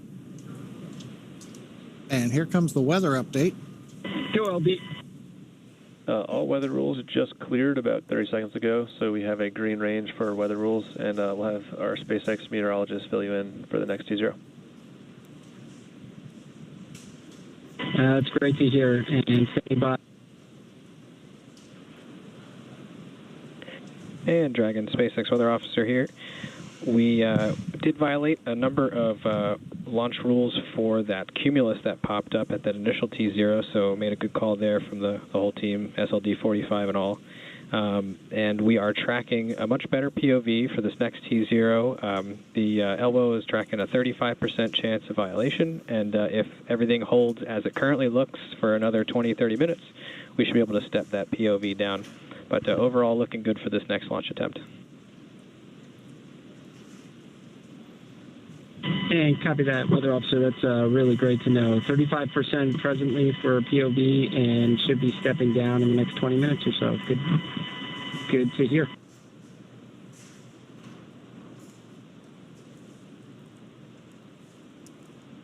Okay, so they've told the crew that what we're just getting from the launch weather officer. The first launch attempt we had to hold as we got inside T-minus 45 minutes. A cell had popped up and it looked like we were going to be no-go at T0, which would have scrubbed us for the morning. So instead we held off before we began prop load into the Falcon 9. That preserved a second launch attempt coming up in just under 80 minutes from now. That T0 is planned for 9 hours, 23 minutes, 49 seconds universal time, or 5:23 and 49 seconds a.m. Eastern Daylight Saving Time, just about an hour or so before dawn there in Cocoa Beach, Florida. So hopefully they'll get a good view if the weather continues to dissipate. As I mentioned, we had the crew rotate seats back into the launch position at T-minus 1 hour and 28 minutes. On the SpaceX Falcon 9 side, the launch chief engineer is going through a technical readiness poll, making sure that the Falcon team is ready to pick up the count as we get inside T-minus 1 hour. Also, amplify a little bit on the launch weather officer. It's always interesting. A probability of violation, or POV as they call it, of 35%. So that means essentially 1 chance in 3 of violating the weather constraints that we would have for a launch. It's interesting. An optimist would say it's a 60% probability of good weather. You know, I don't know why we do the probability of violation, but that's the history. It's been that for as long as I have known it. The big thing that is changing is that the weather was fairly chaotic over the last hour. It's very hard to model and predict as the boundary layer was coming ashore. What they're seeing right now in the weather radar is the boundary looks like it's dissipating. And as the Corps told the crew and the weather officer amplified, we ought to know more in about 20 minutes as we get down close to T-minus 1 hour, in which case the probability of violation may actually decrease, give us an even better chance. Still looking at a variety of things. The rain showers that we saw earlier on the camera lens, making sure that they've dissipated, that we don't fly through rain on the way up. We also want to make sure the big one is cumulus cloud rules. We don't want any thick, high-altitude clouds in the flight trajectory. And then, of course, continuing to watch the winds, but that looks to be pretty good. And if the rain dissipates and goes away, then the electric field intensity, which is currently green and go for launch, should also stay that way. So fingers crossed that the weather will continue to improve and we get a go here to continue through T-minus 1 hour and then prop load and take it the rest of the way on down. But right now, Kate, things are looking a little more optimistic than they were an hour or so ago. Yeah, certainly better. Hearing that we've got a 35% chance of violating the weather requirements instead of 60, that's certainly a welcome improvement. So let's talk a little bit about the research that's going to be going up. So Polaris Dawn is the first of 3 planned missions in the Polaris program, and this will conduct extensive scientific research to expand our knowledge of humans adapting, living, and working in space. Much of this research is also intended to improve our lives down here on Earth. And like all science and research, it begins with collecting tons of data, and that process started well before today. Let's take a look. We are in the Houston SpaceX office today. We are here for our what we call L-30 or launch minus 30 days data collection for all of the research that we're doing on our mission. We have about 40 experiments, and a number of those require data collection pretty close to launch date. And so we are doing all of that data collection today, as well as doing some refresher training just to make sure we're really sharp on all of our procedures when we go to flight. There's a lot of steps for each one of these science experiments. They're beneficial for not only improving and enhancing healthcare here on Earth, but it helps us continue this progression with space exploration. What Kid and Anna are doing with the endoscope up through the nose and looking down at the vocal cords, I mean, that is not something easy to perform, in a hospital environment, let alone in space. They certainly stand to learn a lot from it. Reestablishing someone's airway, that's worthwhile to know if we're going to Mars someday. But I think that's a tough one to perform in space. But you got two really highly motivated individuals that are going to try and conquer it. In space, there's inflammation. We don't have the impact of 1G pulling on that fluid. So we need to better understand what that inflammation looks like. And once we have a better understanding, we can develop the procedures and the equipment necessary to handle any type of triage situation. When we stepped into this virtual reality scenario, I think Kid and I liked it a lot because they're flying a spacecraft on Mars to kind of gather like hand-eye coordination, motor skills, some cognitive abilities now, and then they're going to compare it to post-flight as opposed to whether or not we can successfully land on Mars. One of the unique things of our missions, they're 3 to 5 days length. You maybe can't study the super long duration things, but what you can study is what happens immediately when you get up there and how soon these things start to take place. So this big problem in the astronaut community is called SANS, and it's where the astronauts' eyesight and ocular health start to degrade over time. So they will be wearing a contact that actually makes them look like a cyborg. It has little coils that can measure the interocular pressure, and then we can start testing countermeasures that might actually be able to prevent some of those negative effects. We are doing an experiment called GVS disorientation, and this experiment, we wear a set of electrodes that sends electricity essentially through our brain between our inner ears and stimulates a disorientation and an imbalance to train astronauts' adaptation to different G environments and hope to quicken that readaptation.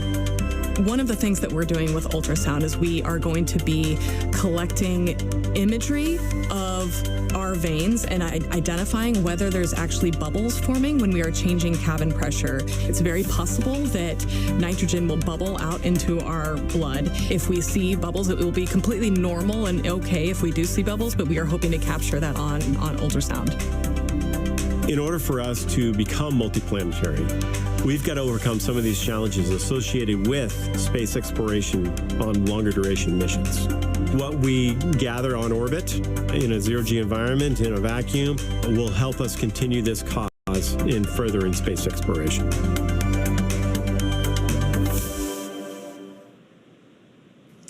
To date, Dragon has carried more than 1,000 research experiments to and from low Earth orbit and the International Space Station since 2012. Whether it's returning time-sensitive experiments from the International Space Station or bringing back science performed inside the spacecraft while in orbit, Dragon safely returns at home. While docked with the International Space Station, Dragon can also act as a lab, providing extra room for astronauts to perform their work. And when the space station is fully booked, Dragon also serves as an extra bedroom when necessary. Yeah, exactly, Kate. And actually, NASA astronaut Michael Hopkins, who joined us earlier in the show, slept inside of Dragon during his entire 6-month stay aboard the station. Now, Dragon can also serve as a lab while orbiting Earth. During the Inspiration 4 mission back in 2021, the crew, as you see there, conducted research while traveling weightless at over 17,000 miles per hour, just as the Polaris Dawn crew will be doing over the next 5 days. Dragon's cargo capacity can be allocated for both crew essentials as well as scientific equipment dedicated to microgravity research and experiments. Yeah, and in fact, SpaceX is currently accepting proposals for research studies and experiments to fly on Dragon. This could be research to understand mental and physical impacts while on orbit, exploring how to improve training, physical fitness, and mental well-being, or advancing medical care with the exploration of just-in-time training and tools. The selected research study groups will have access to SpaceX's crewed Dragon missions, opening up opportunities for researchers that might not otherwise have an opportunity to do so. For more information about SpaceX's on-orbit research program, visit spacex.com/humanspaceflight/research. Now, as we mentioned at the start of the show, there are a number of firsts for this mission. The first commercial spacewalk, possibly reaching the highest Earth orbit ever flown for a crewed spacecraft, which, if that happens, it would break the altitude record set by the Gemini 11 mission, which was half a century ago. Yeah, the Polaris Dawn crew will also be the first to attempt to use the Starlink network while in orbit. Dragon is carrying what we are calling a Starlink plug-and-placer. And Dragon, we are cycling the orbit tank isolation valves again to equalize the low-flow pressure system.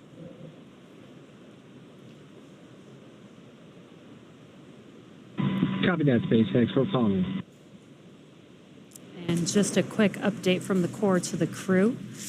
Dragon is carrying what we are calling a Starlink plug-and-placer, and inside Dragon is a router connected to a user terminal in Dragon's trunk. Now, this terminal will be linked to the new plug-and-placer device that is mounted on board. And all of this will be responsible for establishing and maintaining a laser communications link with Starlink satellites, which will be in orbit about 200 kilometers below Dragon.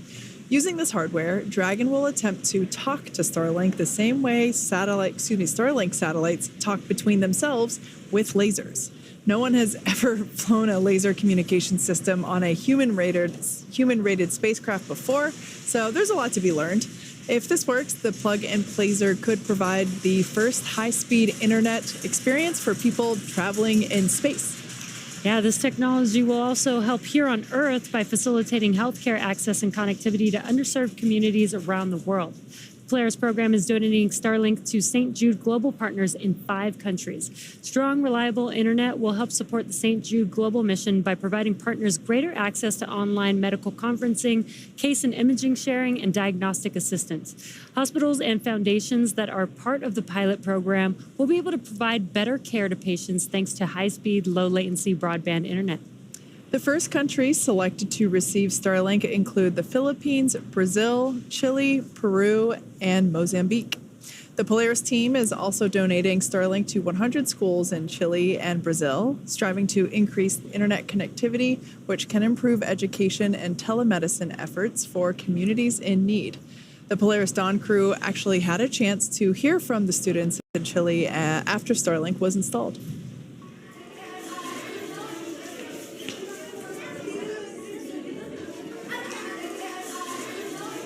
¿Por qué los hombres van al espacio? It's so important to go to space because there is so much of it and we know so little about it. How many of you would like to be an astronaut someday? There we go. How many of you want to go with us on our mission? They all want to go. Starlink is also enabling the rapid development of SpaceX's Starship vehicle, which just completed its 4th flight test in June. Starlink on Starship once again enabled real-time telemetry and live high-definition video throughout every phase of entry, with external cameras providing views all the way to the flight's conclusion. Down at Starbase, Texas, we're continuing to build, test, and fly the world's most powerful launch vehicle ever developed. SpaceX's ultimate goal is to make life multiplanetary, and Starship is the vehicle that will get us there. Starship is a fully reusable transportation system designed to carry a massive amount of cargo and large numbers of people to Earth orbit, the Moon, Mars, and beyond. Starship will be capable of carrying up to 200 metric tons to orbit and up to 100 passengers. And we're still in the testing phase, but major milestones like flying at a high cadence, full reuse, and on-orbit refilling are key priorities. We're also building a second Starbase launch tower to further increase Starship's flight opportunities. This will also allow for continuous upgrades to the towers while continuing to launch. Now, also in testing, our engineers are proving out all systems necessary to make a trip to the moon possible, such as propulsion, life support, and even the elevator that will take the crew and cargo from the Starship hatch opening down to the lunar surface. In partnership with NASA, Starship will put the first Artemis astronauts on the moon. The vehicle will perform one uncrewed demonstration flight before the Artemis 3 mission. You are go for section 5 of 4.100. Report when you are go for launch. Any copy that, SpaceX. We're stepping into section 5, 4.100. All right, so just the core syncing up with the crew, informing them that we are continuing with the launch countdown. So I was talking about the Artemis 3 program, the Artemis program, specifically the Artemis 3 mission, and how the Starship vehicle, like the one that you see there on your screen, will perform an uncrewed demonstration mission before the Artemis 3 mission. And that will be the first human surface expedition since 1972. With the ability to deliver cargo and people to the lunar surface. SpaceX, section 5, 4.100. Crews go for launch. All right, that is... Copy, crew is go for launch. Music to our ears. Crew is once again still ready for launch. So with the ability to deliver cargo and people to the lunar surface, we'll be ready to help humanity build a sustainable presence on the moon and learn how to live off-world before the next step to Mars. When the time comes for humans to explore the moon and beyond, they'll have to take everything with them for a surface expedition. Building bases or even cities will require huge amounts of cargo and eventually crew, and that's where Starship comes in. This year is shaping up to be a busy one for Starship. As we mentioned, we completed the fourth flight test of Starship on June 6th down in Starbase, Texas, as you see there. The Super Heavy booster lifted off successfully and completed a full duration ascent burn. Starship executed another successful hot stage separation, powering down all but 3 of Super Heavy's Raptor engines and successfully igniting the 6 second stage Raptor engines before separating the vehicles. Following separation, the Super Heavy booster successfully completed its flip maneuver and boost back burn to send it back towards its splashdown zone. The booster's flight ended with a landing burn and soft splashdown in the Gulf of Mexico, 7 minutes and 24 seconds into flight. The landing was caught by both the onboard camera as well as one of our marine buoys. Meanwhile, Starship's 6 second stage Raptor engines successfully powered the vehicle to space and placed it on the planned trajectory for coast. Starship made a controlled re-entry, successfully making it through the phases of peak heating and maximum aerodynamic pressure, demonstrating the ability to control the vehicle using its flaps while descending through the atmosphere at hypersonic speeds. And speaking of those flaps, Starship provided live video throughout re-entry via SpaceX's Starlink satellites, providing most spectacular views. And we all cheered on the little flap that could as it hung on with the last strings for dear life. Now, these Starlink-enabled views they were incredible, and we're looking forward to having similar incredible views on Polaris Dawn. Yeah. Flight 4 ended with Starship igniting its 3 center Raptor engines and executing the first flip maneuver and landing burn since our high-altitude test campaign, followed by a soft splashdown of the ship in the Indian Ocean about an hour and 6 minutes after launch. The 4th flight of Starship made major strides to bring us closer to a rapidly reusable future. Its accomplishments will provide data to drive improvements as we continue rapidly developing Starship into a fully reusable transportation system. Now, looking forward to Flight 5, we're getting ready to attempt the first ever tower catch of a booster. Now, returning the booster after launch is a core capability to Starship, becoming rapidly and reliably reusable. And speaking of rapidly, as of August 21st, we had both towers fully stacked, which is so incredible to see. That's a real photo. That's yeah. Awesome. So stay tuned for exciting updates as we get closer to this next launch. And as always, excitement is guaranteed. Now, for those that have just recently joined us, you picked a great time because we are exactly 1 hour and 1 minute and 13 seconds away from launch. Welcome back to the coverage for the Polaris Dawn mission. The Polaris program is a first-of-its-kind effort to rapidly advance human spaceflight capabilities while continuing to raise funds and awareness for important causes here on Earth. The program's goal is to demonstrate important operational capabilities that will serve as building blocks to help further human exploration to the Moon, Mars, and beyond. Polaris Dawn is the first mission in the Polaris program. The program will consist of up to 3 human spaceflight missions that will demonstrate new technologies, conduct extensive research, and ultimately culminate in the first flight of SpaceX's Starship with humans on board.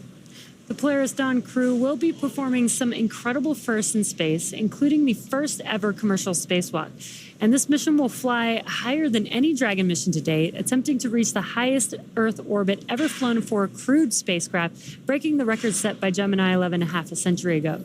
The crew will also be the first to test Starlink laser-based communications in space. They will orbit the Earth for up to 5 days before splashing down off the coast of Florida. And over the course of their mission in orbit, the crew will conduct a wide range of research in microgravity designed to advance both human health on Earth and our understanding of human health during future long-duration space flights. Now, liftoff time is still holding for 5:23 a.m. Eastern, and we're currently tracking no technical issues with Falcon 9 or Dragon. The range is green, and weather at the moment is cooperating, but the last POV that we had was 35%, and we heard that it was going to improve as we get closer to T0, so fingers crossed it stays that way. Now, over the last more than 3 hours, I think more like 5 hours at this point, the Polaris Dawn crew donned their SpaceX suits and were then transported to the pad where our crew entered Dragon spacecraft, the one that you see there on your screen. Since arriving at the spacecraft, the crew were helped by our closeout team to get in their seats, those seats that you see there, attach their suits to the special umbilicals that provide breathing air and communication link to Dragon systems. They conducted successful leak checks and communications checks with the core here in Hawthorne, and that is the person who they will be speaking to directly throughout the mission. That stands for Crew Operations Resource Engineer. Yeah, and the closeout team was able to seal the hatch, which also gets its own leak check. And the closeout team has already departed the pad. Once that hatch was sealed, they were able to clear the area and clear the pad. And now we've been doing some weather checks as we got closer and closer to T0. So again, we will be doing another final go, no go for launch. Before we get to that final go, no go, the next team will do an internal poll, making sure that conditions are right with Falcon 9, Dragon, the crew, the range, and the weather, of course. T-minus 1 hour until liftoff is the final evaluation checkpoint, or the last opportunity for the SpaceX team to adjust the launch time if it's needed. And with everything so far on track, let's take a moment to meet the crew that will be flying today. The Polaris Dawn mission has many time objectives, so the Polaris program chose a crew of experts who know each other well and have a foundation of trust that they can build upon as they undertake challenges of this mission. Mission Commander Jared Isaacman served as commander of Inspiration 4, the world's first all-civilian mission to space. Jared holds for a weather update.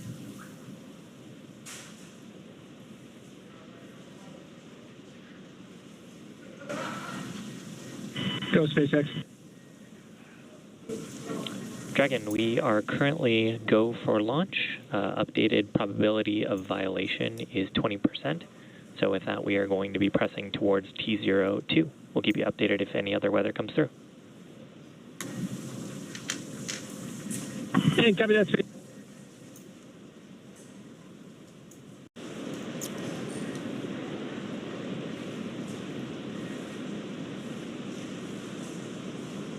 So as we just heard, our opportunity for launching is sounding better and better. The probability of violation for weather rules has decreased from 35% probability to 20%. So that is excellent news. Now, let's talk a little bit about our mission commander, Jared Isaacman. He served as commander of Inspiration 4, the world's first all-civilian mission to space. Jared holds several world records, including 2 speed around the world flights in 2008 and 2009 for the Make-A-Wish Foundation. He has flown in over 100 air shows as part of the Black Diamond Jet team, dedicating every performance to charitable causes. In 2011, Jared co-founded what would become the world's largest private air force, Draken International, and that trains pilots for the U.S. Armed Forces. In addition to his role as CEO of Shift 4, Jared is an accomplished pilot and astronaut with over 7,000 flight hours. Mission pilot Scott Poteet served as mission director of Inspiration 4, and he goes by his call sign Kid. A retired U.S. Air Force Lieutenant Colonel, Kid served for 20 years in roles that included commander of the 64th Aggressor Squadron, Thunderbird No. 4 demonstration pilot, U.S. Air Force Weapons School graduate, operational test and evaluation pilot, and flight examiner.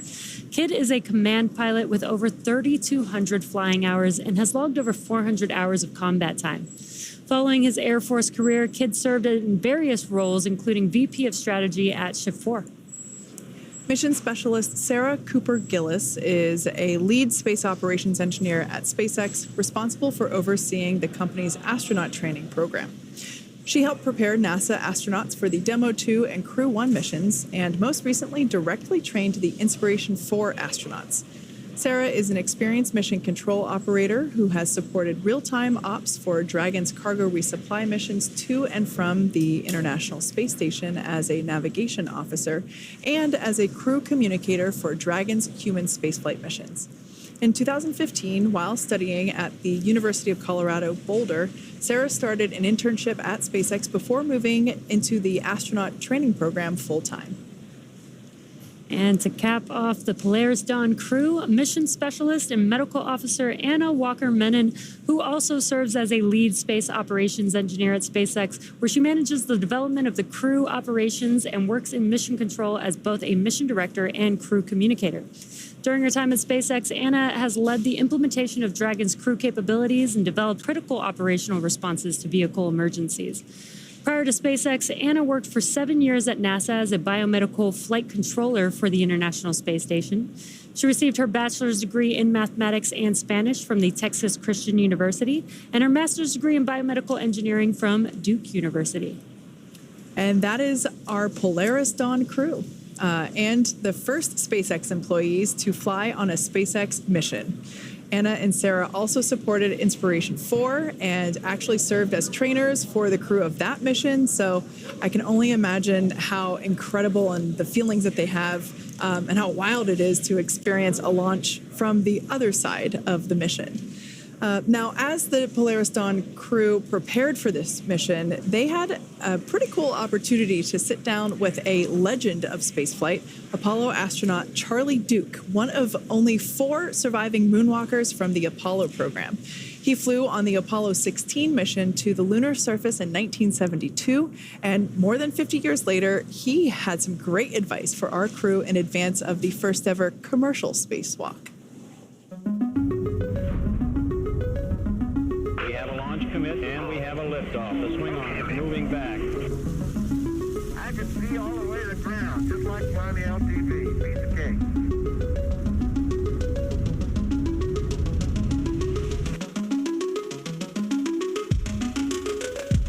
Welcome to our mission control. Thank you very much. We copy you down, Eagle. You got a bunch of guys about to turn blue. We're breathing again. Thanks a lot. What emotions run through your head as you watch that? For Apollo 11, it was really tense. Yeah, the tension in mission control was through the roof. You know, I was more tense in that landing when I actually did it. That's great. Because, you know, in the spacecraft, you're seeing all the systems, whereas in mission control, you're just looking at a little screen, you know, and ours never were this big. They were just little things. First off, I want to say thank you for inviting me to come out and get a briefing from y'all and maybe throw a little piece of advice every once in a while to you. You're one of the 12 humans in history that has gotten to walk on the face of the moon, and now you're sitting here at SpaceX. I'm curious what your aspirations, your hopes, your dreams are for the future of human space exploration. Well, I'm excited about the privatization of space. When it first came about, I was a little dubious, but then it was quickly obvious that SpaceX knew what they were doing.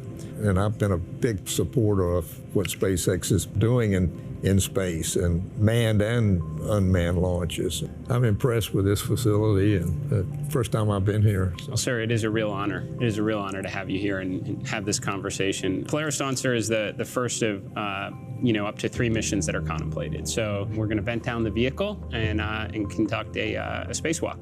And we're going to test out a new spacesuit that the engineers at SpaceX here have been developing. It's to learn really as much about this new generation suit that SpaceX has built and then the entire operation associated with it. I'll be one of the crew members that goes outside the vehicle. Sarah will be as well. And then Kit and Anna are going to be inside the vehicle in kind of supporting capacity and be the eyes and ears of, while we're outside. Is that visor assembly separate from your... It's all integrated. Yeah, it's a spiral waist zipper that we don and doff the suit. It's important to have a suit that works. I mean, it's mobile and fits.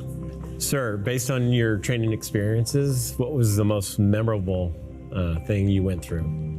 Let me cover something that's very similar to y'all's, and that's the Trans-Earth EVA. Are you ready, Charlie? Roger, copy. Looks like the old move. Both Apollo 15, 16, and 17 had no problems with the Trans-Earth EVAs. It's very spectacular. I mean, the view, that was my most impressive memory, really, is to float out, and there was the Earth down here about 180,000 miles away. And my job basically was hook myself in so I don't float off and hold on. How long are you depressurized? So for the spacewalk, based on the vehicle design and what we can support, we have about 2 hours end to end for both depressurizing external operations and then repressurizing the spacecraft. But we'll all get suited up, depressurize the spacecraft, and then 2 people, one at a time, will go outside, come back in before we repressurize the spacecraft. My advice is don't let go. That's good advice. I wish you well. Thank you. The goal of SpaceX is to build technologies necessary to make life multiplanetary. And this is the first time in the 4 billion year history of Earth that it's possible to realize that goal. Missions like Polaris Dawn are helping accelerate those efforts by developing and testing technologies that will enable humans to live and work in space, while also improving life for us here and now. I'm a total believer in the SpaceX mission and vision. I think the world is a more interesting place when you can journey among the stars. I believe that a lot of the questions that human beings have asked themselves since the beginning of time are probably out there, and we've barely scratched the surface, and SpaceX is trying to change that. Polaris Dawn has some really ambitious objectives, and the missions that follow it will also as well. And the hopes for all of these is that we will develop technologies and test technologies that will help SpaceX ultimately achieve its long-term ambitions of making human life interplanetary. What's really unique about the Polaris Dawn mission is it's a development mission. So not only are we taking the basic fundamentals of how to live in Dragon and operate the spacecraft, but we're now adding whole new operations for new suits, new systems, a new repressurization system in the capsule.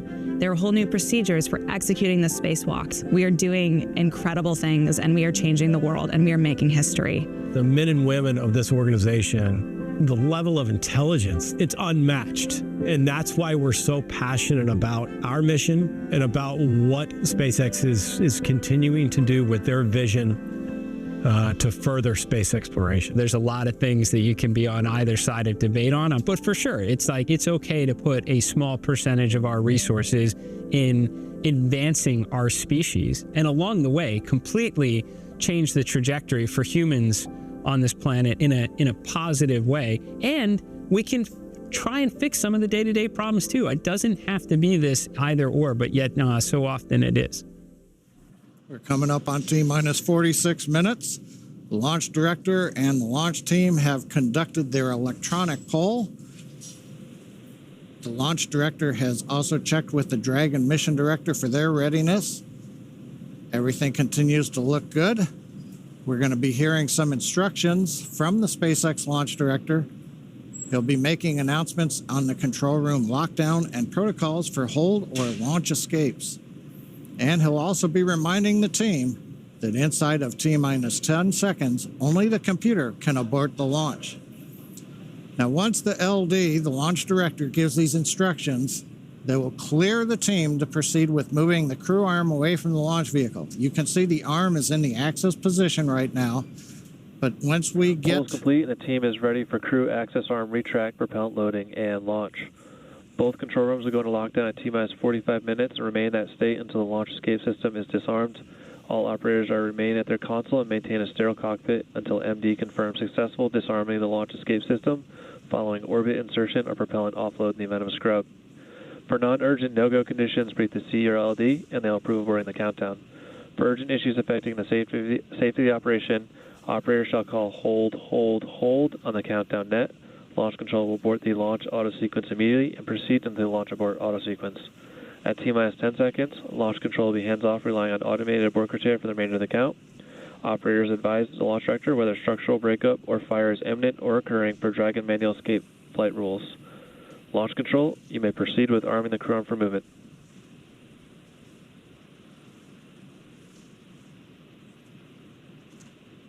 We've heard the instructions. We're waiting to hear them inform the crew that access arm retract has started. We're also watching on the monitors as we see the crew access arm, waiting for it to begin into motion. Now, once we get through this, then we will be arming the launch escape system. And there's a view. Access arm retraction has started. Crew access arm retraction has started. Once that's all the way back in the stowed position, we'll arm the launch escape system, proceed down to propellant load starting at T-minus 35 minutes. One other update, weather probability of violation, as we mentioned, down to 20%, and they just checked with the launch weather officer. Nothing appears to be in the area that would be a risk to T0 in just over 44 minutes.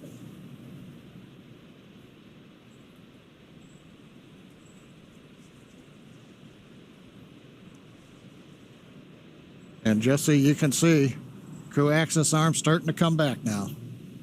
Yeah, this is a very exciting moment here. This is one of the last major visual milestones that we'll see in preparation for liftoff. And soon we should also hear the call out that the Crew launch... access arm retraction is complete. And great call there. That is the conclusion or completion of the crew access arm retraction. We should also hear the call out for the launch escapes. Dragon, you are go for Section 6. Close visors and arm the launch escape system. Copy that, SpaceX. We are stepping into Section 6. We're going to close visors and arm LES. And there it is. They're getting ready to arm the launch escape system. And the crew is closing their visors, which you can see there. This is in preparation for that arming of the launch escape system. And then also coming up will be Falcon 9 prop loading beginning. Yeah, we can see their tablets there on their legs, strapped on top of their suits. Dragon, Section 6.2, our visors are closed, and we are proceeding with arming LES. SpaceX copies. So those tablets that they have provide all the information that they need for the mission. The crew, as you can see, reporting that they are ready for the next steps, reporting that all their visors are closed. Arming of the launch escape system now coming up.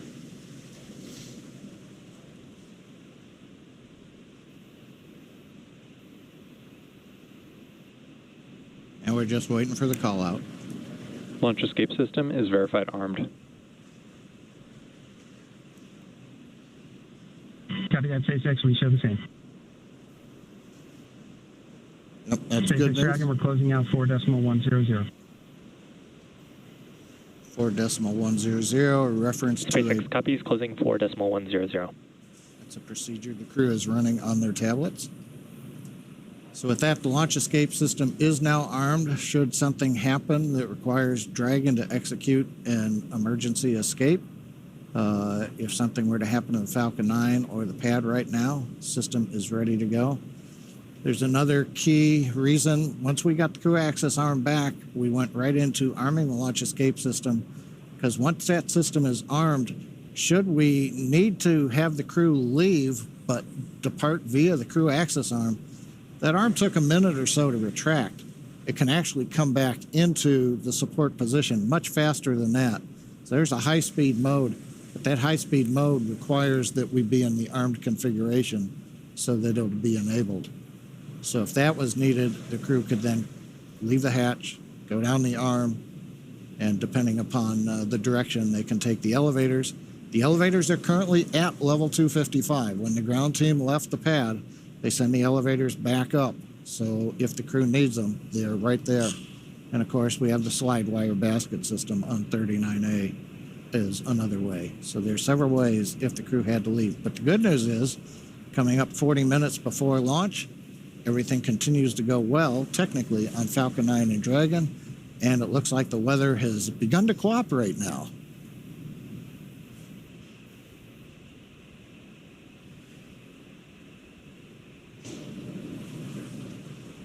Now, next major event coming up at T-minus 35 minutes will be the start of propellant loading on Falcon 9.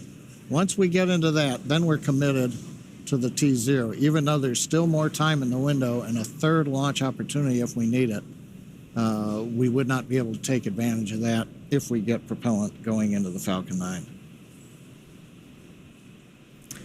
Again, the views from 39A, the arm is retracted.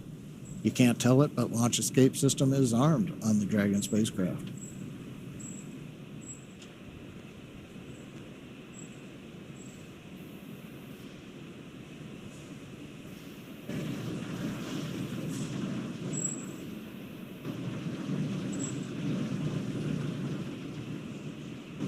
It's quiet right now on the nets. Team is mostly just waiting for the clock to get to 35. And this is getting pretty exciting. You know, we were very close to this point about an hour and a half ago. And again, we did make that call due to weather to move the T0. And we did that prior to propellant loading, because once we start propellant loading, we're basically committed to that T0, which was a great call, again, from the team on monitoring the weather and going for the second T0, which has a much better probability of good weather at the T0. So very, very exciting. Yeah, definitely. We were operating at a 60% probability of violation, i.e. 40% favorable at the original T0. Called it off just before prop loading. And now, fast forward to hour and a half, 2-ish hours later, you know, we're now closer to 20%, or not closer, we are at 20% probability of violation, so 80% favorable. So definitely a significant increase. And as you said, stepping into prop load is a pretty strong vote of confidence that we're going to be able to make it. Hopefully, fingers crossed, there is always that 20%. But we are optimistic that we're going to see our Polaris Dawn crew in orbit sooner than later. And it shows, you know, this is a perfect example of, you know, why we have all these procedures and these milestones where we're checking in throughout the countdown to make sure that, you know, we have opportunities to make the right decision, again, for safety being the number one thing that we're always looking out for, especially with crew on board, but just for any mission. And we were able to... tanks will vent for the start of propellant load in 5 seconds.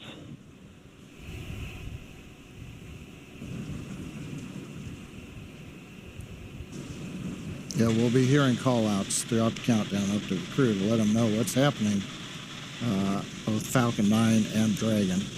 And then we'll also hear call-outs on ascent. Yeah, and the Corps is keeping them updated so that they, you know, there's going to be new sounds coming inside of the vehicle, and the Corps can keep them updated since they won't be able to see what's happening, but they might be able to hear it. So they'll be able to monitor, you know, those familiar sounds or those expected sounds as the Corps is updating them with each milestone. Now, our next major event, as we've mentioned, is the start of propellant loading onto the Falcon 9. We'll hear that starting at T-minus 35 minutes. We also may hear the call-out launch auto sequence has started. That is the ground computer program that controls the last 35 minutes. And we should also, as we mentioned, hear the launch director call out to the crew that propellant loading has begun. Propellant loading sequence on the Falcon 9 begins with loading fuel onto both the first and the second stages. That's the RP1 kerosene fuel that we use. We'll also begin with liquid oxygen loading onto the first stage. Now, the second stage fuel loading will finish up fairly quickly at about T-minus 20.5 minutes. And then 4 minutes after that, we'll begin loading liquid oxygen onto the second stage. But right now, T-minus 35 minutes, 30 seconds. Everything continues to go well. We're waiting for the handover from the countdown master sequence to the launch automatic sequence to begin propellant loading. Once that begins, that'll commit us to a launch early this morning here at Pad 39A in Florida.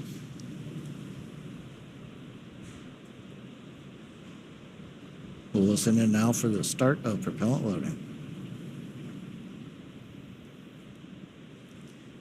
The launch auto sequence has started. And great call out there. We just heard that the launch auto sequence has begun. This means that propellant loading has begun on Falcon 9. Now we are T-minus 34 minutes and 45 seconds from liftoff. Dragon was loaded with its propellants about a couple weeks ago, just a few miles down the road at what we call Dragon Land. In order to fly, Dragon needs a fuel and an oxidizer.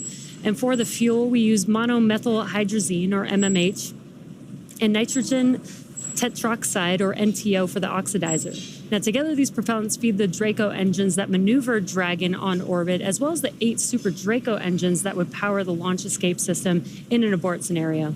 And again, now that fueling for Falcon 9 has started, that means the 8 Super Draco engines inside Dragon are ready, if needed, to launch the capsule away from the Falcon 9 rocket in an instant, should there be any kind of emergency associated with the rocket or the pad. Now, some of you are very familiar with the vehicles on the launch pad today, but for those of you who aren't, no worries. We're about to make you instant experts. Now, on the left side of your screen is a live view of our Falcon 9 rocket with the Dragon spacecraft on top. Together, they stand about 229 feet tall. Falcon 9, of course, is a reusable 2-stage rocket, which means it's kind of like 2 rockets in one, the first stage and the second stage. The first stage is the bottom 2/3 of the vehicle. You can see soot from the previous 3 missions that this booster has flown, and those missions include NASA Crew 8 as well as 2 Starlink missions. The first stage is responsible for accelerating Falcon and Dragon through Earth's atmosphere and into space. To do that, it has 9 Merlin engines at the bottom of the stage. Prior to liftoff, the Falcon 9 first stage is loaded up with nearly 1 million pounds of fuel and liquid oxygen. At liftoff, the Merlin engines use these propellants to provide the first stage with a thrust greater than 5 747 airplanes at full power. And these engines consume about 700 gallons of fuel per second. The first stage accelerates the vehicle through the Earth's atmosphere into space, and then separates from the rest of the rocket at just about 2.5 minutes into flight. From there, the first stage will do what no other orbital-class rocket in the world can do. It will make its way back down to Earth and target a landing on our drone ship. Just read the instructions, which you can see there on your screen. And this drone ship is currently parked in holding position a couple hundred miles downrange in the Atlantic Ocean. Our drone ships are essentially autonomous powered spaceports, and they allow our rocket to land offshore. For reference, our drone ships are about the size of a football field, so while they may look small on screen, they're actually pretty big in real life. Reusability is a critical part of our goal of making life multiplanetary. And to that end, we're working toward qualifying our fleet of Falcon boosters and fairings to support up to 40 missions each. As mentioned previously, Falcon 9 is a 2-stage rocket, and above the first stage is the second stage. The second stage has a single Merlin vacuum, or MVAC engine, and this engine ignites after stage 1 separates from stage 2. The second stage is essentially a smaller version of the first stage, and while the first stage gets us out of the Earth's atmosphere and away from the extreme forces of gravity, The second stage is designed to operate in the vacuum of space and deliver payloads, like Dragon today, to their target drop-off orbit. And of course, we have a great team here at SpaceX that will be monitoring both Falcon 9 and Dragon after liftoff.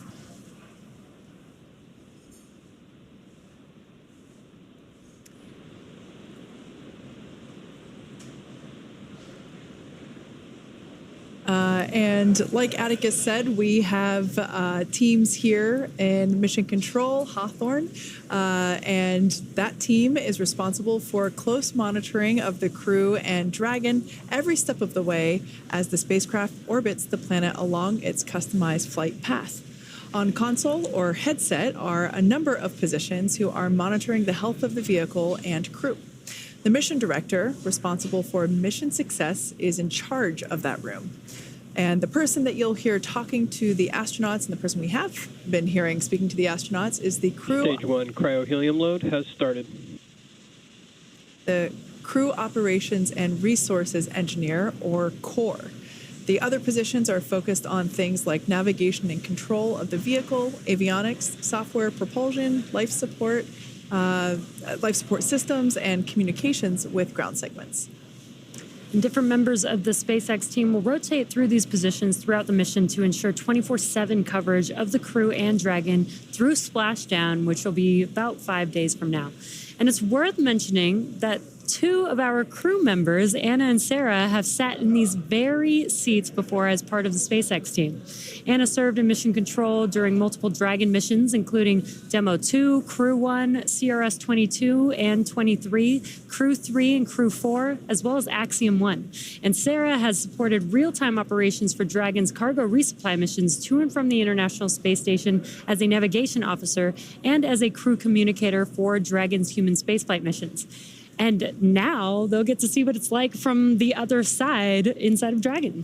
Although Anna and Sarah have trained astronauts for SpaceX missions, they were not exempt from going through that exact training themselves. The Polaris Dawn crew has gone through the same rigorous SpaceX training as our NASA astronauts. Plus, they also had to train to perform an EVA, or an extracurricular vehicle activity. We had an opportunity to talk to Anna, Jared, Kid, and Sarah about their training experiences, and here's what they had to say. The bulk of the training has been rightfully focused on the EVA, or the spacewalks. In a development program, you don't know what you need to train to. Like, how can we run pressurized operations, simulate microgravity, but also have like a simulator that's powered, with hatches to get in and out of, so we don't have to submerge that in a pool. We looked at a suspension system solution where we can set up a physics model that allows you to pressurize the suit, put on a harness, and then a hoist will lift a suited crew member up. And you can basically use one finger and you press down and your whole body will move up, just like in space. It allowed us to really put into practice the different piece-by-piece steps that are necessary to complete this operation safely. One aspect of our training has been scuba diving. The buoyancy allows us to kind of experience a different environment. The lack of communication is a challenge associated with scuba diving. You rely on alternate forms of communication. You'll use different hand signals to communicate, like I'm okay, you're okay. So I would say scuba diving has a ton of great training lessons that are directly applicable to our spacewalk. I have to say, I think the max fun here was the skydiving we did at the Air Force Academy. That was some of the best training ever. When I dropped out of that airplane, sitting in the airplane as I was going up, I felt those nerves, all of that rush of emotions that comes with, recognizing that you are about to do a really high consequence operation. And you're standing out, leaning into the wind, out of an aircraft, and then you just let go and you fall. It was incredible training, some of the most memorable training we've done. For the centrifuge training, the purpose is to go through both a launch and a reentry, as well as a launch escape mission profile in this human centrifuge that's spinning you around and imparting forces on your body that are similar to the ones that we will experience when we go through those operations actually in space. When you're in space, you have to deal with the circumstances that you're dealt. Similar fashion is climbing a mountain. You're on the side of a mountain. It's taken days to get to where you're at, approaching the summit. You're dehydrated. You're hungry. You learn to manage those stressors.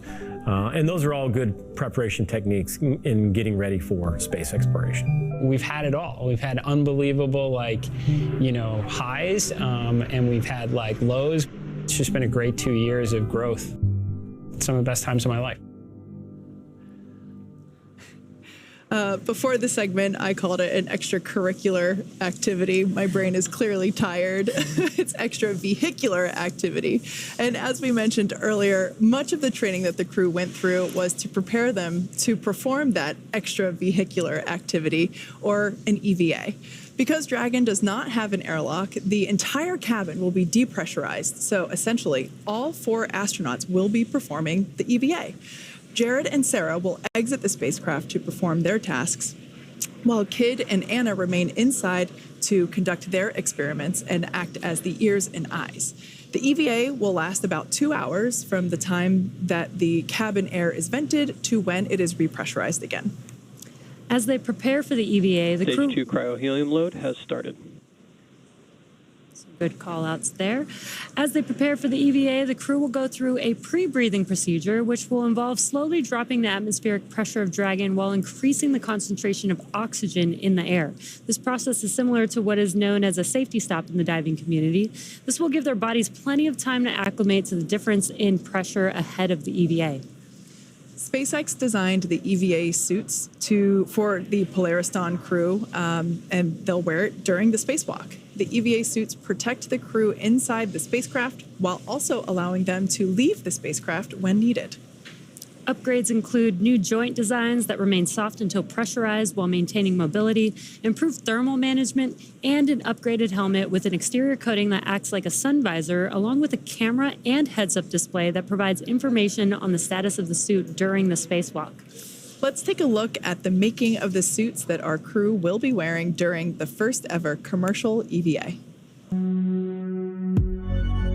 An EVA suit is an extravehicular activity suit, which is a spacesuit that can go outside of the spacecraft to do a spacewalk. We started with the IVA suit that we have, the intravehicular activity suit, as a kind of starting point, and looked at it and said, what would we have to change about this to be able to support a spacewalk? So the first is mobility. The crew will have to do a lot of moving around inside of Dragon to get outside and do the spacewalk. We had to add in new joints and new features in the suit to allow them enhanced mobility while the suit's pressurized. When a crew member is pressurized in the suit, the soft portions of the suit become rigid. They need actual flexure and rotational joints to allow them to move around. It's kind of like a suit of armor made of fabric. We innovated in flexure joints to allow easy bending at the elbows and the knees, as well as a collapsible rotator joint that exists on the shoulder, which allows the suit to remain nearly fully soft, but when pressurized is a rotational bearing. The difference between the IVA and the EVA suit is that on the IVA suit, the zipper system location is in the inseam. But since we needed to have lots of mobility on our EVA suit, that was not their choice. By moving the zipper system from the inseam to the waist, we mitigated risk of the stress of the zipper. And another big element was also the thermal side of things. The crew is obviously exposed to a much more extreme thermal environment during the EVA. So we want to make sure that the inside of the suit is comfortable for them, and that as they interface with parts of the vehicle, that is safe for them to touch as well. The EVA suit is built and designed here at SpaceX in Houghton, California. We wanted to have something that's easy manufactured that we can handle here in-house. So we developed this new material, so it's fabric-based. We actually added a new layer to the suit, which we refer to as the Faraday layer. And this is a conductive cage around the suit that shields the suit from external electric fields. The helmet on the EVA suit looks very similar to the IVA suit, but it is really an all-new design of that helmet. It's much more robust from a thermal structural perspective, since it will be taking more extreme temperatures.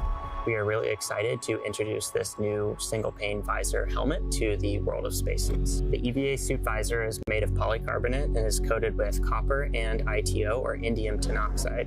These two coatings together reflect the sun away from the crew, as well as reflecting infrared heat back to the crew when they are facing deep space. Our suit has a HUD, or heads-up display, which is a small display screen in the helmet, which is transparent, which allows the crew to see through the display to have unfettered access during their EVA, but it also provides critical telemetry to the crew, so pressure, temperature, relative humidity. We're trying to improve the technology and streamline it in one way, and at the same time, we're also trying to get it more and more manufacturable with each generation. The ultimate goal is that you can put on a spacesuit and go out and get work done anywhere in the solar system and not feel like you're wearing anything more than you normally wear every day.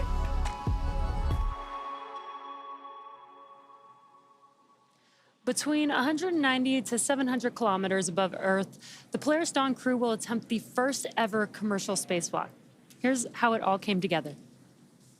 EVA stands for extravehicular activity, and it's any sort of operation in space where a human is getting out of the spacecraft. So in the case of Polaris Dawn, we're going to be testing the mobility of the suit. We're going to see if the in-space operation matches the training we've done here in Hawthorne. There's really a lot of different things that can happen during an EVA, and this is the first step for Dragon and SpaceX. When I first started working at SpaceX, I never thought I'd be training a crew to do an EVA. It's brand new, it's so unique, we've never done anything like this before, and so we wanted to make sure we had the best possible training program for this mission. We want to see if we can train a spacewalk on Earth in a way that's representative of what it feels like in space. Even though only 2 people are going to be going outside during this first EVA, 4 crew will be in EVA suits going down to vacuum. Dragon was always designed to vent to full vacuum, but we've never taken a full Dragon capsule down to vacuum, and this will be the first time we do it in space.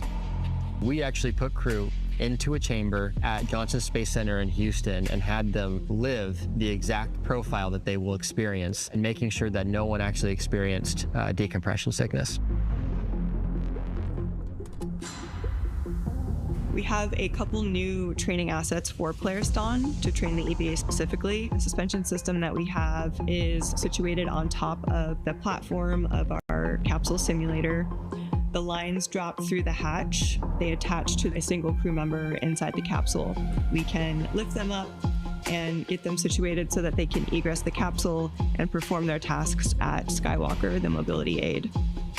The Skywalker, what's amazing to me is a lot of people are going to think it's a metallic structure just bolted to the top of Dragon, but a lot of development effort, testing went into the Skywalker. So we actually used similar technology as we have in the Super Draco chambers to apply a thermal barrier coating to the outside of the Skywalker. That is going to be a really, really amazing mobility aid on the front end of Dragon. We also developed a sideways simulator, so we flip the hatch on its side. In the event the hatch fails to close, they can manually close the hatch. We have them do that in a sideways suspension system, so gravity isn't helping them close or helping them open that hatch mechanism. It's new development for Dragon, it's new development for SpaceX and the industry as a whole.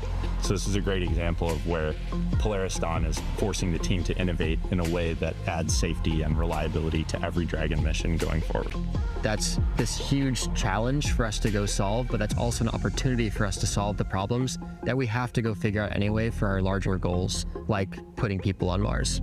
The Polaris Dawn objectives are the first step towards that ultimate flight with humans inside of Starship, which is right on the SpaceX development path that we have towards getting to the Moon and Mars. All right, we are T-minus 17 and just under a half minutes until liftoff of Polaris Dawn. This mission will fly higher than any Dragon mission to date. There'll be lots of research experiments performed while the crew is on orbit, and most notably, they're going to perform the first ever commercial spacewalk. We're super excited to see the clock continue to count down. The crew is in their seats. The vehicle is actually being loaded with propellants as we speak. That began at T-minus 35 minutes. The launch system is armed, and we have gotten the okay to go from the crew. They are ready to go to space. Yeah, it's super exciting. We've got their new EVA suits on board with the crew. This will be the first time that we've ever flown these EVA spacesuits, which I think is LOX load has started. Which I think is one of the most exciting parts about this mission. And we did get a Okay guys, so we are just 16 minutes away from the launch. Launch से हम बस 16 minute दूर हैं और actually अब तक तो launch हो जाना चाहिए था और जो भी मिशन ऑब्जेक्टिव्स हैं वो पूरे हो जाने चाहिए थे, but then we are just waiting. तो अब अपन एक काम करते हैं, अपन थोड़ा सा जान लेते हैं इस मिशन के बारे में कि इसके अंदर होना क्या है। तो देखो दोस्तों, होगा क्या, ये जो हमें दिख रहा है ये है ड्रैगन कैप्सूल। इसके अंदर एस्ट्रोनॉट्स बैठे हैं, 4 एस्ट्रोनॉट हैं। चार एस्ट्रोनॉट्स में से 2 स्पेसएक्स के एम्प्लॉई हैं और 2 एस्ट्रोनॉट जो हैं वो एक प्राइवेट कंपनी के बंदे हैं। मतलब कुल मिला के ये गवर्नमेंट स्पॉन्सर्ड या नासा स्पॉन्सर्ड लॉन्च नहीं है, ये प्राइवेट एस्ट्रोनॉट्स का प्राइवेट लॉन्च है। एक प्राइवेट कंपनी कुछ लोगों को लॉन्च कर रही है। इससे पहले एक और ऐसा लॉन्च हुआ था इंस्पिरेशन 4 के नाम से, उसमें जो लोग गए थे उसमें एक बंदा जो था वो यहाँ पे भी वापस से रिप्लाई कर रहा है, राइट। तो पोलैरिस डॉन के अंदर होगा क्या, हम जो क्रू मॉड्यूल के अंदर जाते हैं, जो एस्ट्रोनॉट्स जाते हैं वो जाते हैं इंटरनेशनल स्पेस स्टेशन तक, है ना। In the meanwhile you can ask me questions, आप मुझसे क्वेश्चन पूछ सकते हैं दोस्तों। I will keep the chat open just a sec. पहले मैं ये काम कर लेता हूँ क्योंकि this is very very important that I keep the chat open and I will also keep interacting, है ना, right. I will take questions in between. अभी है अपने पास कुछ टाइम बात करने के लिए। तो ये देखो, ये रियल फीड है जहाँ पे एस्ट्रोनॉट्स यहाँ बैठे हुए हैं and they are ready to go. ये पिछले 2-2.5 घंटा से ऐसे ही बैठे हुए हैं, they are ready to go for the last 3-4 hours. और उससे पहले ही बैठ जाते हैं, मतलब जब लॉन्च होना था उससे पहले ये जाके बैठ जाते हैं और लॉन्च और 3-4 घंटे डिले हो गया है, राइट। अब देखो सबसे बड़ी बात क्या है, इनके स्पेस सूट को देखो। इनका स्पेस सूट हाईली फ्लेक्सिबल है, बहुत ज़्यादा फ्लेक्सिबल स्पेस सूट इनको दिया है स्पेसएक्स ने बना के। ये भी एक अपने आप में बड़ा अचीवमेंट है, ये भी एक इनोवेशन है। क्योंकि जब हम देखते हैं स्पेस सूट के बारे में, जब हम उनको देखते हैं जो नासा यूज़ करता है या जो रोस्कोसमोस के कॉस्मोनॉट्स पहनते हैं, वो ऐसे बड़े बड़े हेफ्टी होते हैं। एक्चुअली ये भी प्रेशराइज होंगे, ऐसा नहीं है प्रेशराइज नहीं होंगे स्पेस सूट्स। इनको भी कनेक्ट किया जाएगा एक सप्लाई चैम्बर से जब ये एक्स्ट्रा व्हीकुलर एक्टिविटी करेंगे। अब देखो यहाँ पे और चीज़ें बताता हूँ दोस्तों। If you look at this, तो ये जो चैम्बर है जहाँ पे एस्ट्रोनॉट्स बैठे हैं, तो जब ये एक सर्टेन हाइट पे पहुँच जाएंगे, देखो ये जो ड्रैगन कैप्सूल है ये धरती से 1400 किलोमीटर ऊपर तक जाएगा एक पॉइंट पे, बट उस वक्त एस्ट्रोनॉट्स बाहर नहीं निकलेंगे। ये तो बस एक वो मूवमेंट होगा, बताएंगे हम फारदेस्ट जाके आ रहे हैं। अपोलो मिशन के बाद यही सबसे दूर जा रहे हैं। अपोलो मिशन वाले तो चलो चांद पे चले गए थे, राइट। तो जब मैं बात करता हूँ एस्ट्रोनॉट्स के दूर जाने की, ये जब तकरीबन 700 किलोमीटर दूर होंगे धरती से, तब इनकी एक्स्ट्रा व्हीकुलर एक्टिविटी होगी। एक्स्ट्रा व्हीकुलर एक्टिविटी मतलब इस व्हीकल से ये बाहर निकलेंगे। कैसे बाहर निकलेंगे, तो यू माइट हैव सीन अपना जो ड्रैगन है उसका जो नोज है वो खुलता है, उसमें अगर अडेप्टर लगा हुआ है, डॉकिंग अडेप्टर, तो वो जाके इंटरनेशनल स्पेस स्टेशन से डॉक हो जाता है। इसके अलावा क्या पॉसिबिलिटी है, जो हमारा ड्रैगन है उसका वो जो नोज है उसके ऊपर एक क्यूपोला लगा हुआ होता है, बबल टाइप लगा हुआ होता है ग्लास का।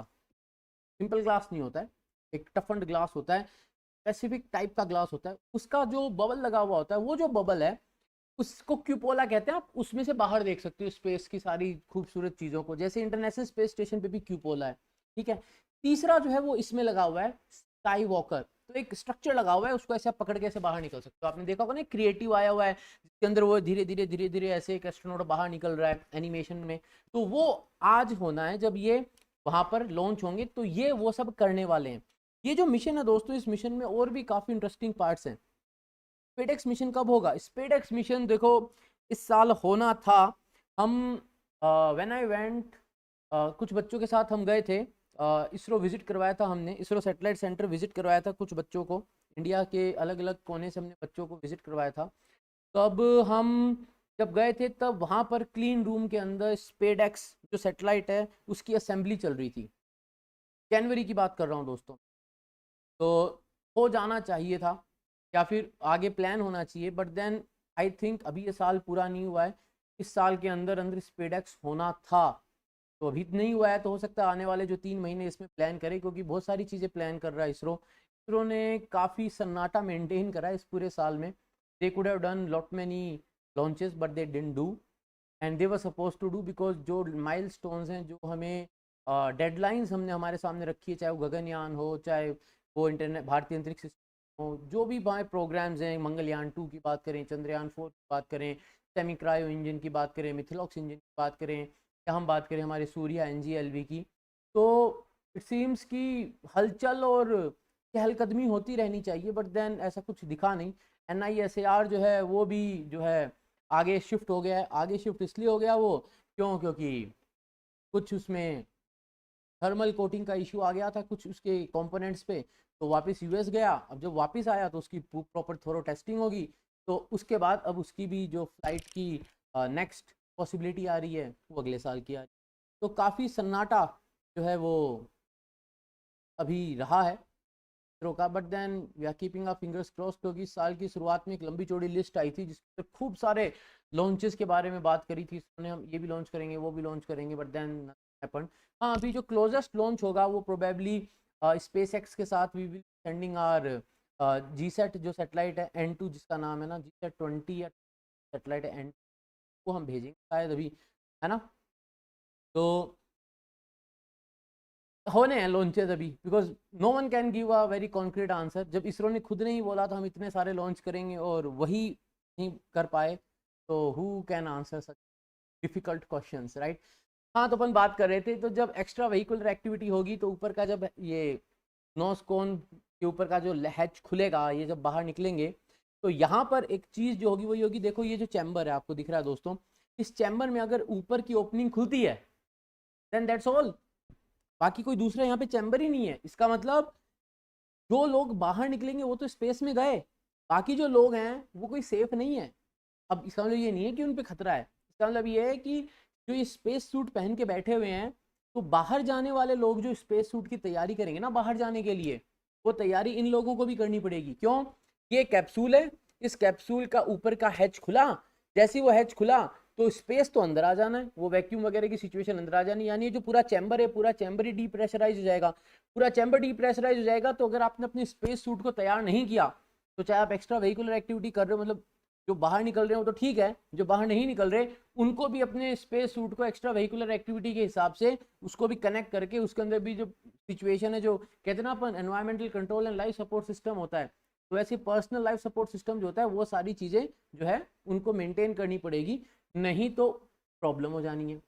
अब ये सब जब होगा दोस्तों, तो यहाँ पर एक और शानदार काम जो करने वाले हैं ना पोलैरिस डॉन वाले लोग, वो ये करने वाले हैं कि they are going to pass through the Atlantic anomaly. South Atlantic anomaly एक लोकेशन है धरती पे, तो ऑब्वियसली साउथ अटलांटिक एनोमली कहाँ होगी? साउथ अटलांटिक जो अपना ओशन है वहाँ पर होगी। उसमें क्या होता है, हमारी धरती का जो मैग्नेटिक फील्ड है, वो मैग्नेटिक फील्ड का जो रीजन है वो अपना अर्थ का कोर है। अर्थ के कोर के अंदर जो मूवमेंट होता है उसके चलते मैग्नेटिक फील्ड बनता है, और वो मैग्नेटिक फील्ड जो है वो धरती की क्रस्ट को पार करते हुए स्पेस तक जाता है, और then it saves us from the high energy particles जो सूरज हमारी साइड फेंक रहा है, और that's why we get to see the auroras, the northern lights जिनको कहते हैं। But then there is a point जहाँ पर अपना अर्थ का जो मैग्नेटिक फील्ड वो थोड़ा सा वीक पड़ जाता है, थोड़ा कमज़ोर पड़ जाता है। कमज़ोर पड़ने के कारण जो हाई एनर्जी पार्टिकल्स हैं वो थोड़ा पास तक आ जाते हैं, हमारे अर्थ के अंदर वो हमारे पास तक आ जाते हैं, जो मैग्नेटिक फील्ड है वो हमें बचा नहीं पाता, ठीक है। उसके चलते जो इलेक्ट्रॉनिक इक्विपमेंट्स हैं उनके साथ वो इंटरफेयर करते हैं। पोलैरिस डॉन वाले बंदे जो हैं वो उस रीजन को भी पास करेंगे जहाँ पर वो जो रेडिएशन होता है वो रेडिएशन बहुत ज़्यादा होता है। इतना रेडिएशन इंटरनेशनल स्पेस स्टेशन पे आप कुछ महीनों रुको तो आपको फील होगा, उतना रेडिएशन वो वहाँ से 3-4 अगर पास कर दें उतने में उनको हो जाता है। तो एक वो चीज़ भी टेस्ट करने वाले हैं। सबसे बड़ी बात ये है कि इसका जो EVA बनाया है ना, एक्स्ट्रा व्हीकुलर एक्टिविटी का जो सूट बनाया है SpaceX ने, वो अपने आप में बहुत बड़ा अचीवमेंट है, क्योंकि उसके अंदर ये जो फॉल्कन दिख रहा है इसी के कुछ जो पार्ट्स बनते हैं, जो मटेरियल फॉल्कन रॉकेट के पार्ट्स बनाने के यूज़ किया जाता है, same material they have use for designing their EVA। जो एक्स्ट्रा व्हीकुलर एक्टिविटी का सूट है उसके लिए कोई मटेरियल यूज़ करें। थोड़े से हाई प्रोफाइल से तुमने देखा होगा उनके हेलमेट्स हैं एकदम सुपर कूल लगते हैं, हाँ, लेकिन वो वैसे नहीं है जैसा आयरन मैन मूवी में दिखाते ना, उसके सब कुछ आगे डिस्प्ले चल रहा है और वो सब चल रहा है, वैसा नहीं होता है। बट देन हाँ, वेरी इनोवेटिव। एंड जो इनका एक्स्ट्रा व्हीकुलर एक्टिविटी का सूट है वो भी काफ़ी इनोवेटिव है, इन द सेंस कि वो उतना टिपिकल या उतना क्या कहते हैं लिमिटिंग नहीं है। मूवमेंट के लिए जितना जो हमारे नासा वाला जो सूट रहता है एक्स्ट्रा व्हीकुलर एक्टिविटी के लिए, जब एस्ट्रोनॉट्स पहन के निकलते हैं वो काफ़ी, तो आपने देखा होगा हेफ्टी सा, भारी सा लगता है, उतना भारी नहीं दिखता है ना। गूगल पर नवंबर का दिखा रहा है, एक्चुअली लास्ट क्वार्टर का बोला था, लेकिन जो लॉन्च की बात हुई थी लास्ट क्वार्टर की बोली थी, तो लास्ट क्वार्टर में 3 दोस्तों, है ना। ओके, अगर इसरो के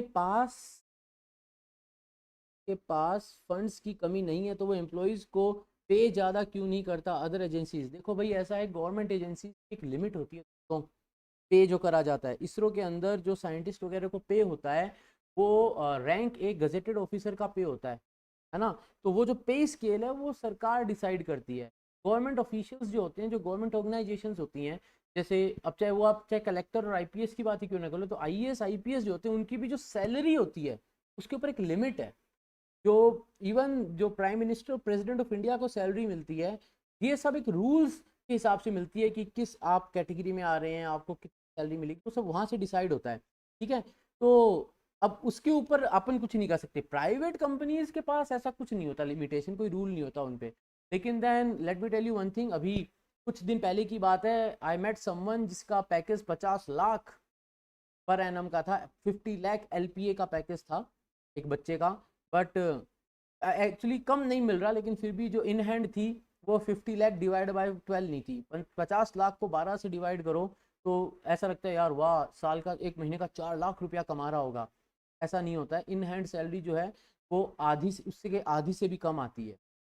एंड जो पैकेजेस ऐसे होते हैं ना 70-80 लाख वाले, तो उनकी जो सैलरी आ रही होती है हाथ में, तो 50 वाले की अगर मान लो 2 के आसपास एक महीने की सैलरी आ रही है, 2 लाख पर मंथ आ रही, 50 लाख LPA जिसका पैकेज है, तो 1 करोड़ वाले का आप मान लो उसका जस्ट डबल करके देख लो, लेकिन उससे भी थोड़ी कमी रह जाती है। तो जो प्राइवेट कंपनीज का भी पे स्केल होता है, जो पे पैकेज होता है, तो उस पर भी कभी भी आप you shouldn't go by the word कि ना कॉस्ट टू द कंपनी कितनी है। Cost to the company 1 crore है, मतलब कंपनी के लिए आप 1 करोड़ रुपए महंगे हो, बट देन आपको सैलरी कितनी मिल रही है वो ऐसा नहीं है कि 1 करोड़ डिवाइड बाय 12 हो जाता है। तो एक रियलिटी है। मैं ये नहीं कह रहा 2 लाख रुपया एक महीने में मिले तो कम है, but then 50 lakh divide by 12 नहीं होता अगर आपका 50 लाख LPA का पैकेज है तो। एंड आई हैव सीन कि 20-30 लाख का जिनका पैकेज होता है उनकी तो महीने की सैलरी 1 लाख भी नहीं होती। मतलब पैकेज है 20 लाख 21 लाख रुपए, 20 लाख पर एनम का पैकेज है, but then they are not getting that kind of a salary.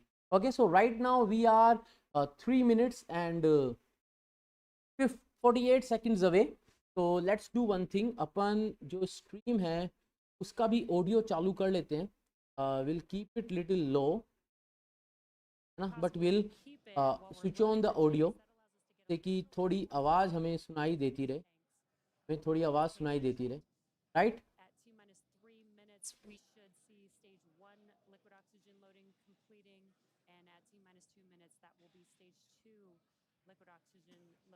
तो ये बता रहे हैं कि क्या क्या होना है यहाँ पे। T-2 mark, that will conclude propellant loading for Falcon 9.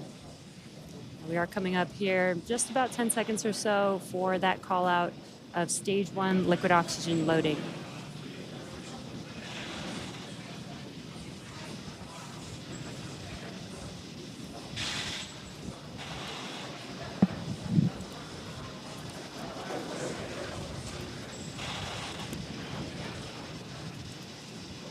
Actually, it's Stage 1 launch load complete. Exciting, है ना? कितने भी Okay, there's launch the देख call low, out. Dragon is in terminal count and on internal power. exciting होता है जब आप Dragon's कोई भी on launch internal देख रहे हो। power. First stage, propellant tanks are loaded. Next major event, approximately T-2 minutes. Liquid oxygen load completes So, on the second stage. There is a question. After that, at about T-1 minute and 30 seconds or so, we will tell the crew to expect loud venting as we depressurize and drain the lines up the side of the strongback. They are on track with that. है ना? तो And then as December we के get आसपास down I think we'll inside get the some last updates regarding that. minute 45 and then 1 minute, we'll get जो space Dragon suit है, into ये space countdown. suit बनाया इसलिए Falcon गया है। 9 मतलब the continues purpose to of go this to space start suit up. is कि ये जो space suit है ये mass production किया जा सके। इसका डिजाइन इतना Waiting for the call out now smooth for रखा गया है इसका डिजाइन कि इसको मास प्रोड्यूस किया जा सके। बिकॉज अगर हम बात करते हैं ह्यूमैनिटी को दूसरे प्लेनेट पे लेके जाने की, in that case we have to have a mass production kind of a setup. जैसे मोबाइल फोन मास प्रोड्यूस होते हैं, लैपटॉप्स मास प्रोड्यूस होते हैं, कार्स मास प्रोड्यूस होती है, जिस तरीके से एविएशन इंडस्ट्री के अंदर एरोप्लेन्स इतने सारे आ गए कि अफोर्डेबल हो गया धीरे धीरे वो, ओके सब तो अफोर्ड नहीं कर सकते, but then there is a limit जहाँ से ऊपर के लोग अफोर्ड कर पाते हैं। सिमिलरली स्पेस टूरिज्म भी उतना ही अफोर्डेबल हो जाना है, उतना ही अफोर्डेबल हो जाना है। Yes, okay. Government military rocket पे फंड्स दे रही है और स्पेस में कम दे रही है। देखो ऐसा है, ये स्ट्रेटेजिक एरिया होता है मिलिट्री वाला, और जब आपको आपके जो नेबर हैं, भाई वही बात है ना, आप जहाँ रहते हैं वहां पर आपको पता है भाई आजू बाजू बहुत लफड़े हैं, तो यू शुड बी प्रिपेयर्ड। और अपने तो यहाँ पे हर तरफ लफड़ा है, किधर भी देख लो, left right top down bottom, हर तरफ हर देश में कोई ना कोई प्रॉब्लम चल रही है, पास वाले में भी चल रही है, उसके पास वाले में भी चल रही है। Okay, so we are less than a minute away, तो अब सारी बातें बंद करते हैं and then let's focus on the launch. So 50 seconds away, this is something totally different दोस्तों। ये बहुत ही प्रोबेबली नेक्स्ट मंथ होगा स्टारशिप का flight test 5। Fine, guys, ready? So we are going to enjoy and witness something really, really awesome. T minus 30 seconds. Okay, we are just 30 seconds away. Right, we can count down this. Bilkul. Yes, yes. Beautiful. T minus 15. Okay, so the countdown has come to 10. T minus 10, 9. You can hear this. 7, 6, 5, 4, 3, 2, 1. Ignition and go Falcon, go Polaris. Copy, 1 Alpha. Beautiful. Vehicle switching downrange. State of propulsion is nominal.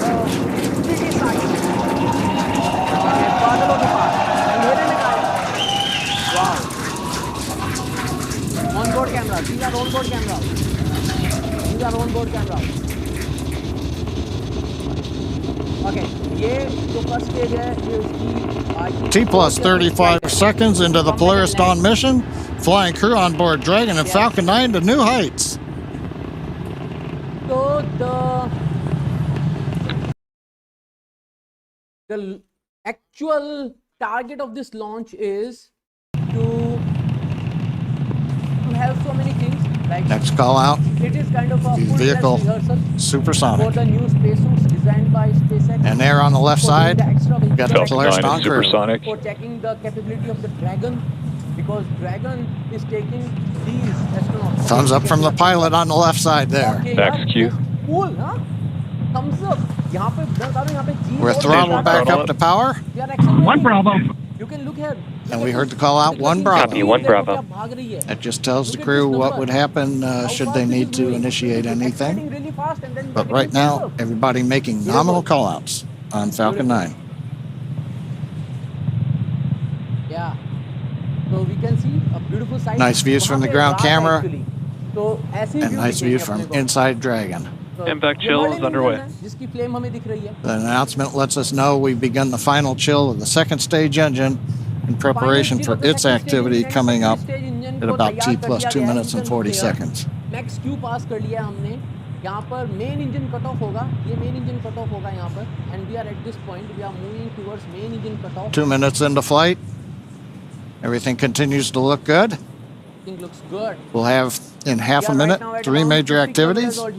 Shutdown of the 9 Merlin 1D engines, stage separation, throttle down, and then ignition of the second stage engine. Okay. Throttle down, we're holding a constant acceleration now for the crew just below 4 Gs. See, we're coming up 70 kilometers. So this is the view right now in the night. We have this flight. Polaris Dawn. 2 Alpha. Okay, so main engine cutoff. Confirmed. We have reached main engine cutoff and separation. This is the second engine, second stage है. इसका ignition चालू होगा, ignited. Perfect, perfect, perfect. As you can tell by the cheers behind us and the views So on your this is screen, right now the second stage, the first stage and this is booster first now stage. on You its can see the way grid to pins. attempt landing on So- just read the instructions.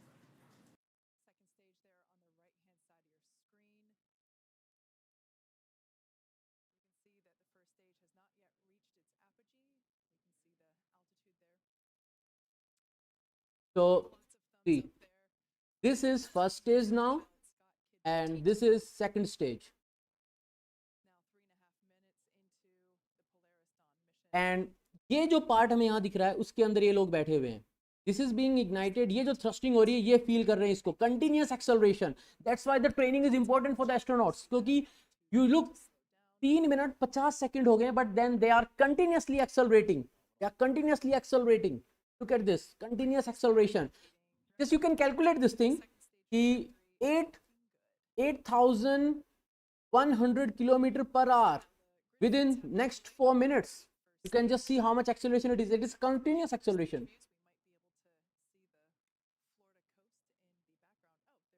This is the first stage. अंधेरा है ना इसलिए थोड़ा view clear नहीं है. The stage 1 that is going to come back and land. और जो drone ship पे हम लैंड करने वाले हैं उसका नाम है just read the instructions. Is going to land on that particular. अभी रिसेंटली स्पेसएक्स को 2 प्रॉब्लम आई थी. एक में तो अपर स्टेज का इग्निशन प्रॉपर नहीं हुआ था और दूसरे में जब लैंड करने गए थे तो वो गिर गया था जो फर्स्ट स्टेज थी. But then they have done more than 386 launches और उनसे 350 उन्होंने रिकवर करी हुई है. तो लैंड बहुत they are expert in that. But then these guys look so comfortable यार. एकदम कंफर्टेबल लग रहे हैं. ऐसा लग रहा है बस नॉर्मल चले जा रहे हैं. But then you just think about it. 1000 kilometre per hour की स्पीड टच कर रहे हैं विद इन 5 मिनट्स. तो they are accelerating really fast.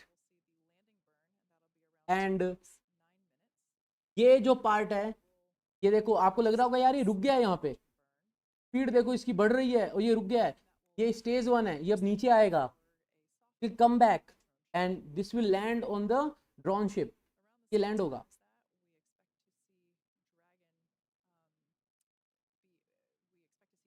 Okay तो let me go a bit up. अब ठीक है यहाँ रख लेता हूँ क्योंकि ये ऐसे स्प्लिट अप रहेगा तो ये ठीक रहेगा है ना. I think this is fine.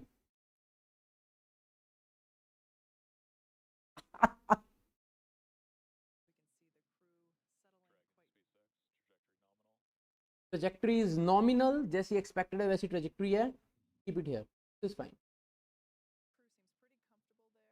Looks very comfortable. Yes crew जो है काफी कंफर्टेबल लग रहे हैं यार. सी you guys can calculate and you can write in the chat box.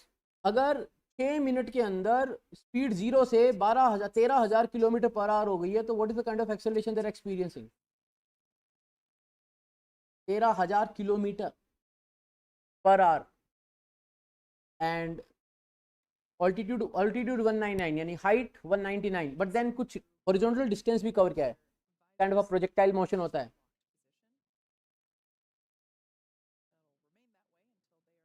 Wow. Right now ये सिचुएशन जो है ना 14,500 किलोमीटर पर आवर की speed and accelerating. These guys are experiencing it. That's why astronaut training इतनी important है. और 6 minute से अब जस्ट थिंक 6 मिनट से बैठे हुए हो and zoom.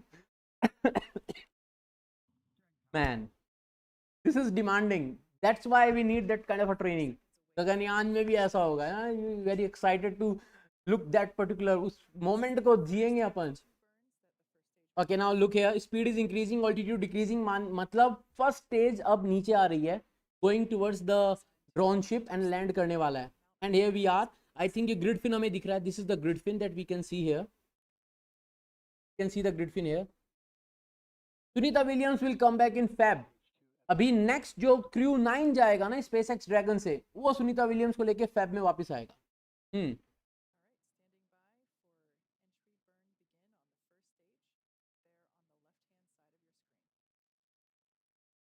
Okay, you can see engines are firing. Altitude कम होता जा रहा है. हम नीचे आ रहे हैं. Speed will be reduced. You can see जैसे यहाँ पे engine fire हुआ तो we can get the visual because कैमरे को दिखने लगा है. Photons are required for the visuals and this is going to have a touchdown. ये touchdown होगा. Vertical landing जो होती है जो SpaceX जिसमें माहिर है. तो speed has to come down to 0 actually for the touchdown. Right? So we are going down and we can see something here. देखो कुछ shine यहाँ पे दिख रही है. दूसरी साइड धरती के सुबह है ना तो वो पार्ट यहाँ दिख रहा है शायद. हाँ ये ग्रिड फिन्स है. These are the grid fins. सूरज होने वाला है यहाँ पे. and this is perfect. This is just perfect. Yes. So this is the entry burn. This is the entry burn. So we are just 10 kilometers at the height. It is reducing really fast. This is also reducing really fast. ये decelerate हो रहा है. Decelerate करने के लिए भी engines को fire किया जा रहा है. Again we are using the same stuff. Newton's third law. Action and reaction.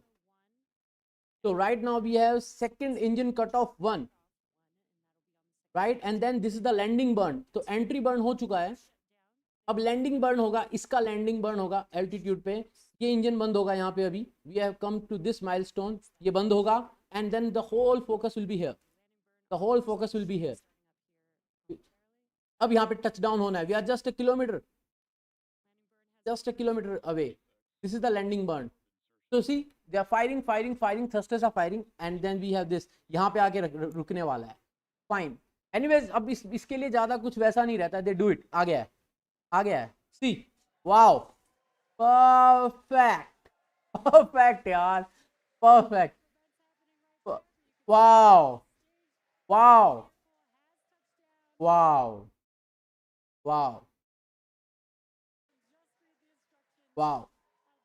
Okay, stream थोड़ा सा buffer हुई because so many people are watching. And अब ड्रैगन डिप्लॉय होगा. नेक्स्ट स्टेज जो होगी, कॉस्टिंग फेज चल रहा है. The coasting phase right now we are getting the view. This is the view from the sea, look at them. See, they are in the space. Look at this. Wow. Because right now, अब ये weightlessness वाली बात होगी ना, at the altitude of 200 kilometers. Beautiful.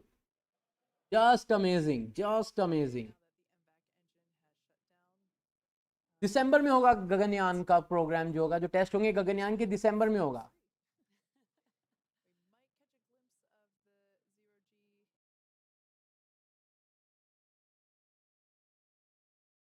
Okay, something happened to the stream. Just a sec.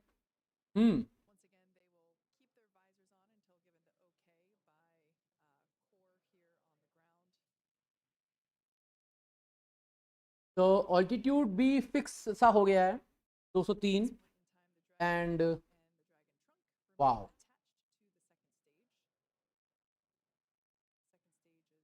$27,944 kilometers per hour. Look at them यार, क्या game खेल रहे हैं क्या?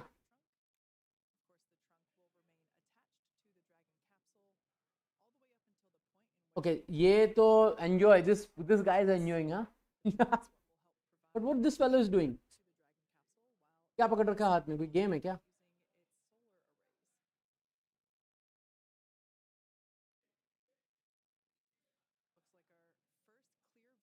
Okay, so dragon deploy होना है यहाँ पे. Look at this. We are going to get the dragon deploy. We are approaching that particular milestone of the dragon deploy.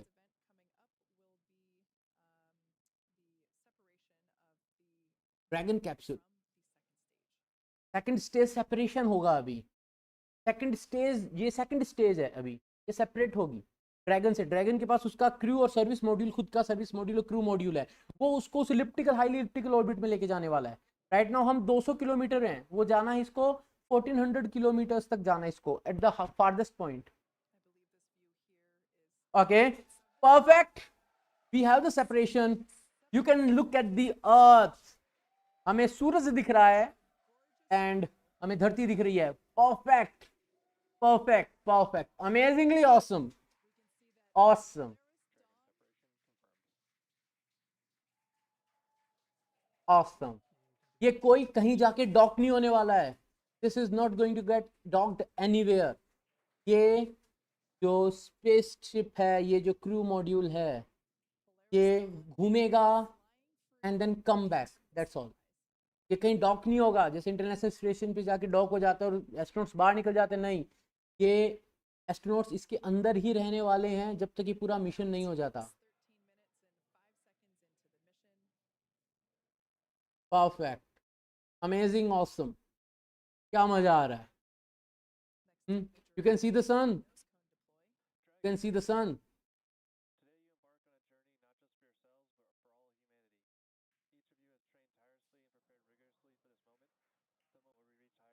never before. As you gaze towards the North Star, remember that your courage lights the path for future explorers. We trust in your skills, your bravery, and your teamwork to carry out the mission that lies ahead. Know that the entire team back here is with you every step, watching, supporting, and cheering you on as you walk into space. Beautiful view, yaar. We are sending you hugs from the ground. Pyara view hai. Godspeed, Polaris Dawn crew. May you make history and come home safely. Now words from our CE. पानी से. Dragon, CE, बड़ा समुद्र welcome दिख रहा है. to orbit. The Falcon team is honored to have helped you start your incredible journey. We hope you enjoyed the ride. And you can see the whole SpaceX family is looking up to होके you. जो जा रही है वो भी दिख रही है. ये सेकंड स्टेज है जो सेपरेट होके गई है. ये रही, ये सेकंड स्टेज है. ये जो व्यू हमें दिख रहा है ये पोलैरिस डॉन से दिख रहा है, क्रू मॉड्यूल से. ये सेकंड स्टेज है. And you can see Earth का motion. Look here, यार, reflection of the sun. Wow, clouds. हाँ? नहीं भाई, अर्थ कहाँ फ्लैट है यार? Some really nice words there from our tonight's launch director Frank Messina, who, fun fact, was also the launch director on Inspiration 4. You saw something? यहाँ से भी उड़ के गया, देखो कुछ जा रहा है ऐसे उड़ता हुआ. Really nice to see some endearing or hear some some particles, endearing words up to the crew. Well, and with that, the Polaris Dawn crew, they're now in orbit. Multiple day mission है ये, multiple day. And they are scheduled to spend up to the next 5 days in space. They are going to spend next 5 days in space. 5 दिन space में रहने वाले हैं यार.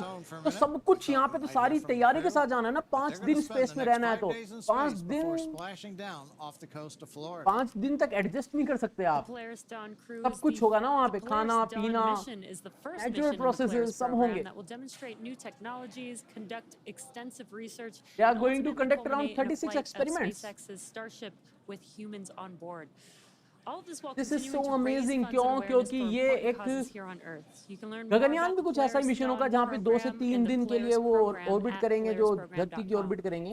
This mission will fly higher than any Dragon mission to date, attempting to reach the highest Earth orbit ever flown for a crewed spacecraft. Highest breaking the Earth record orbit set by ever Gemini flown. 11 half a century Okay, ago. something is happening. And there it looks like we can see some nose cone separation action Wow. happening. Now, the Polaris Dawn crew will also be the first to test the Starlink Wow. laser-based communications in space. ये knows कौन खुल रहा है?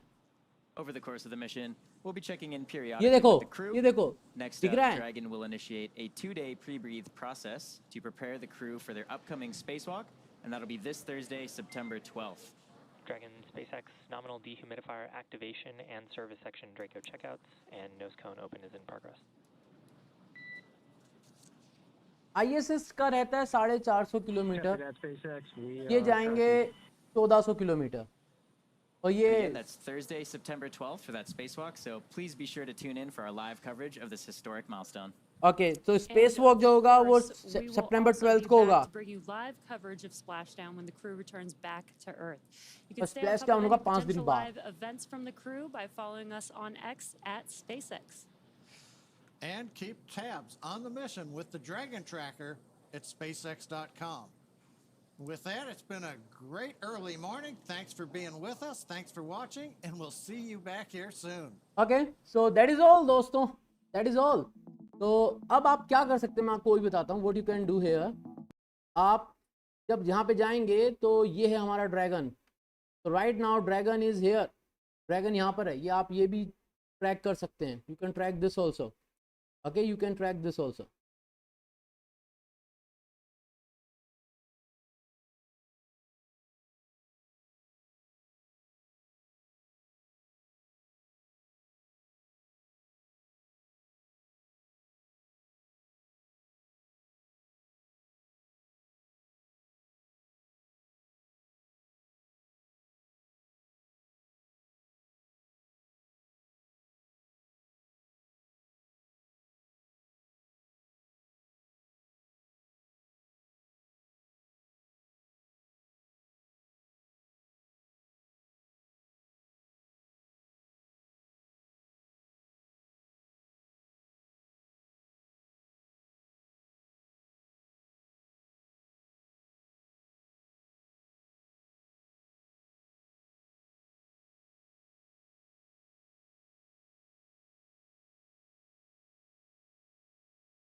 हाँ, कहाँ चला गया था? Fine. So for this moment,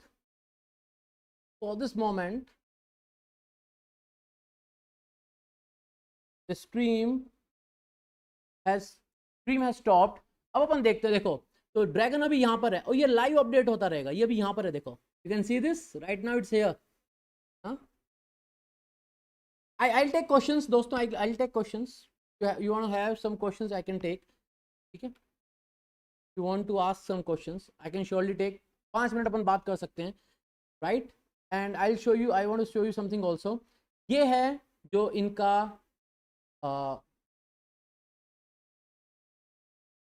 space suit है. एक बार इसको देखिए अपन, स्पेस सूट को, गेट दिस, ये स्पेस सूट है. तो highly capable. Yes, GATE exam के बाद आप इसरो को ज्वाइन कर सकते हैं दोस्त. You can ask the questions for sure, we can interact. GATE exam in physics का गेट एग्जाम देखो ऐसा है कि सिर्फ गेट एग्जाम से आपको चांस नहीं मिलता है ज्वाइन करने का. आपको ज्वाइन करने का जो चांस मिलेगा वो मिलेगा जब ICRB की नोटिफिकेशंस आएंगी, तब then only you can join, else you can't join. ICRB की नोटिफिकेशन के बाद ही ज्वाइन कर सकते हैं. बिल्कुल. SpaceX super power of space nowadays, kind of, because they have developed such technologies. और उनके पास सबसे पावरफुल लॉन्च व्हीकल भी आने वाला है, स्टारशिप जो है. अभी भी उनके लॉन्च व्हीकल काफ़ी रिलायबल. शुक्रियान जो है, देखो दोस्तों, शुक्रियान ऐसा था कि it was in the design phase, but then I think right now priorities have changed for ISRO, क्योंकि रिसेंटली इसरो ने बोला है कि शुक्रियान जो है उसके ऊपर एक बार फिर से थॉट दिया जाएगा कब उस मिशन को करना है. एंड प्रोबेबली जब ऐसा इसरो बोल रहा है तो ऑलरेडी चीज़ें डिले हो रही है, तो यानी वो तो और डिले हो जाना है. चंद्रयान 4 जो है वो 2028 का प्लान कर रहे हैं. सूर्या जो हमारे लॉन्च व्हीकल हैं, जिनको हम नेक्स्ट जनरेशन लॉन्च व्हीकल कहते हैं, वो जो लॉन्च व्हीकल हैं उनकी डिज़ाइन प्रोसेस चल रही है, जिसके अंदर मिथिलॉक्स इंजन वगैरह यूज़ करने वाले हैं वो. एंड सेमी क्रायो इंजन जो है वो भी, उसका भी एक टेस्ट होना बाकी है. Before the Gaganyaan we have to test that, because Bharatiya Antariksh station को अगर हमें लॉन्च करना है तो we have to enhance the launching capabilities of our LVM-3, right. तो नहीं, वो तो हो चुका है. उसके तो जितने भी ग्राउंड बेस्ड टेस्ट होने थे वो सब हो चुके हैं. जो क्रायो इंजन है 32, जिसको ऑपरेटेड इंजन बोलते हैं, उसके ग्राउंड बेस्ड टेस्ट हो चुके हैं. उसका फ्लाइट टेस्ट नहीं हुआ है, उसका फ्लाइट टेस्ट होना बाकी है. तो फ्लाइट टेस्ट तो उसका LVM-3 पे ही होगा. तो LVM-3 का तो जो लॉन्च आएगा नेक्स्ट, उसमें होगा. अभी LVM-3 का कोई लॉन्च है नहीं, सिर्फ गगनयान का जीवन अपना जो होगा, क्रू मॉड्यूल का जो टेस्ट होने वाला है, अभी वो टेस्ट आना है जो नेक्स्ट अपन देख सकते हैं. यस, मंगलयान 2 जो है उसके अंदर वी आर एक्सपेक्टिंग कि they will be rover, they will be lander and rover. Lander तो पक्का है, बाकी रोवर होगा, कॉप्टर होगा, वो सारी चीज़ें जो है वो धीरे धीरे जब डिज़ाइन फाइनलाइज होती है दोस्तों तो डिटेल्स बाहर आती हैं. Because they may finalize few details कि हम ऐसा करेंगे वैसा करेंगे, but then the biggest constraint is amount of volume available लेके जाने के लिए. Then there is a limitation on the mass that can be lifted off. जो लॉन्च व्हीकल उसके साथ कितना मास लेके जा सकते हैं, तो उसके चलते जो है डिज़ाइन कंसिडरेशंस जो वो थोड़ी चेंज होती रहती हैं, तो वो इवॉल्व होती रहती है.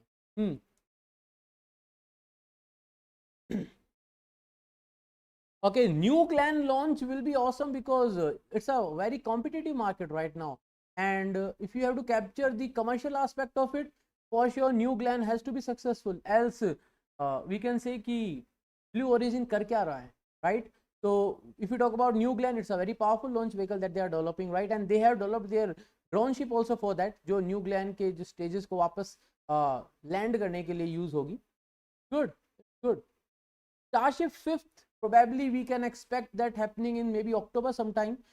It's all about getting the permissions. So once they get the permissions, then we can expect we'll see something on the Starship 5th flight test, and that is going to happen with some interesting possibilities of that Mechazilla. What are those big arms that are going to catch back the super heavy booster? Yes, बिल्कुल. We are very much excited about everything. Space में कुछ भी हो, we are excited about each and every aspect of the space exploration. कुछ भी हो, जो भी हो, बड़ा मजा आता है. Fine, so that is all दोस्तों. Description जरूर से check कर लेना, and in the description you may find some links related to the courses about quantum computing, about rocket technology, astronomy and astrophysics, और हो सकता है कुछ पसंद भी आए, you can enrol in the courses also, right. And अगर subscribe नहीं किया तो सब्सक्राइब कर लो एंड बेल आइकन जरूर से दबा। ओके बाय दोस्तों, तो will meet when there is a space walk. जब स्पेस वॉक का स्ट्रीम आएगा अपन फिर से मिलेंगे, राइट। अपना स्पेस स्टेशन 2028 से चालू हो जाएगा एंड असेंबल होते होते 2035 तक it will be fully functional, 7 years. Okay, new courses will be launched very soon, and the courses will be about synthetic aperture radar. The new courses will be about reading satellite imagery, because this is a segment where a lot of human resource will be required. Service part जो है satellite data को कैसे हम read करते हैं उसके ऊपर कुछ कोर्सेज आने वाले हैं, एंड क्वांटम कंप्यूटर्स के ऊपर कोर्सेज आने वाले हैं। सैटेलाइट बेस्ड क्वांटम कंप्यूटिंग जो होती है उसके ऊपर कुछ कोर्सेज आने वाले हैं, and all the courses will be kind of an online training with certificate, so you will get the certificate also for all the courses that you will attend here. Okay, fine, so that is all from my side दोस्तों. Yeah, Mechazilla, Godzilla, same. Okay, fine, so that is all दोस्तों. We'll meet pretty soon. 12th को जो space walk होना है उसके लिए मिलेंगे, उससे पहले अगर कोई और लॉन्च आया तो we will meet again. Bye. जय हिंद.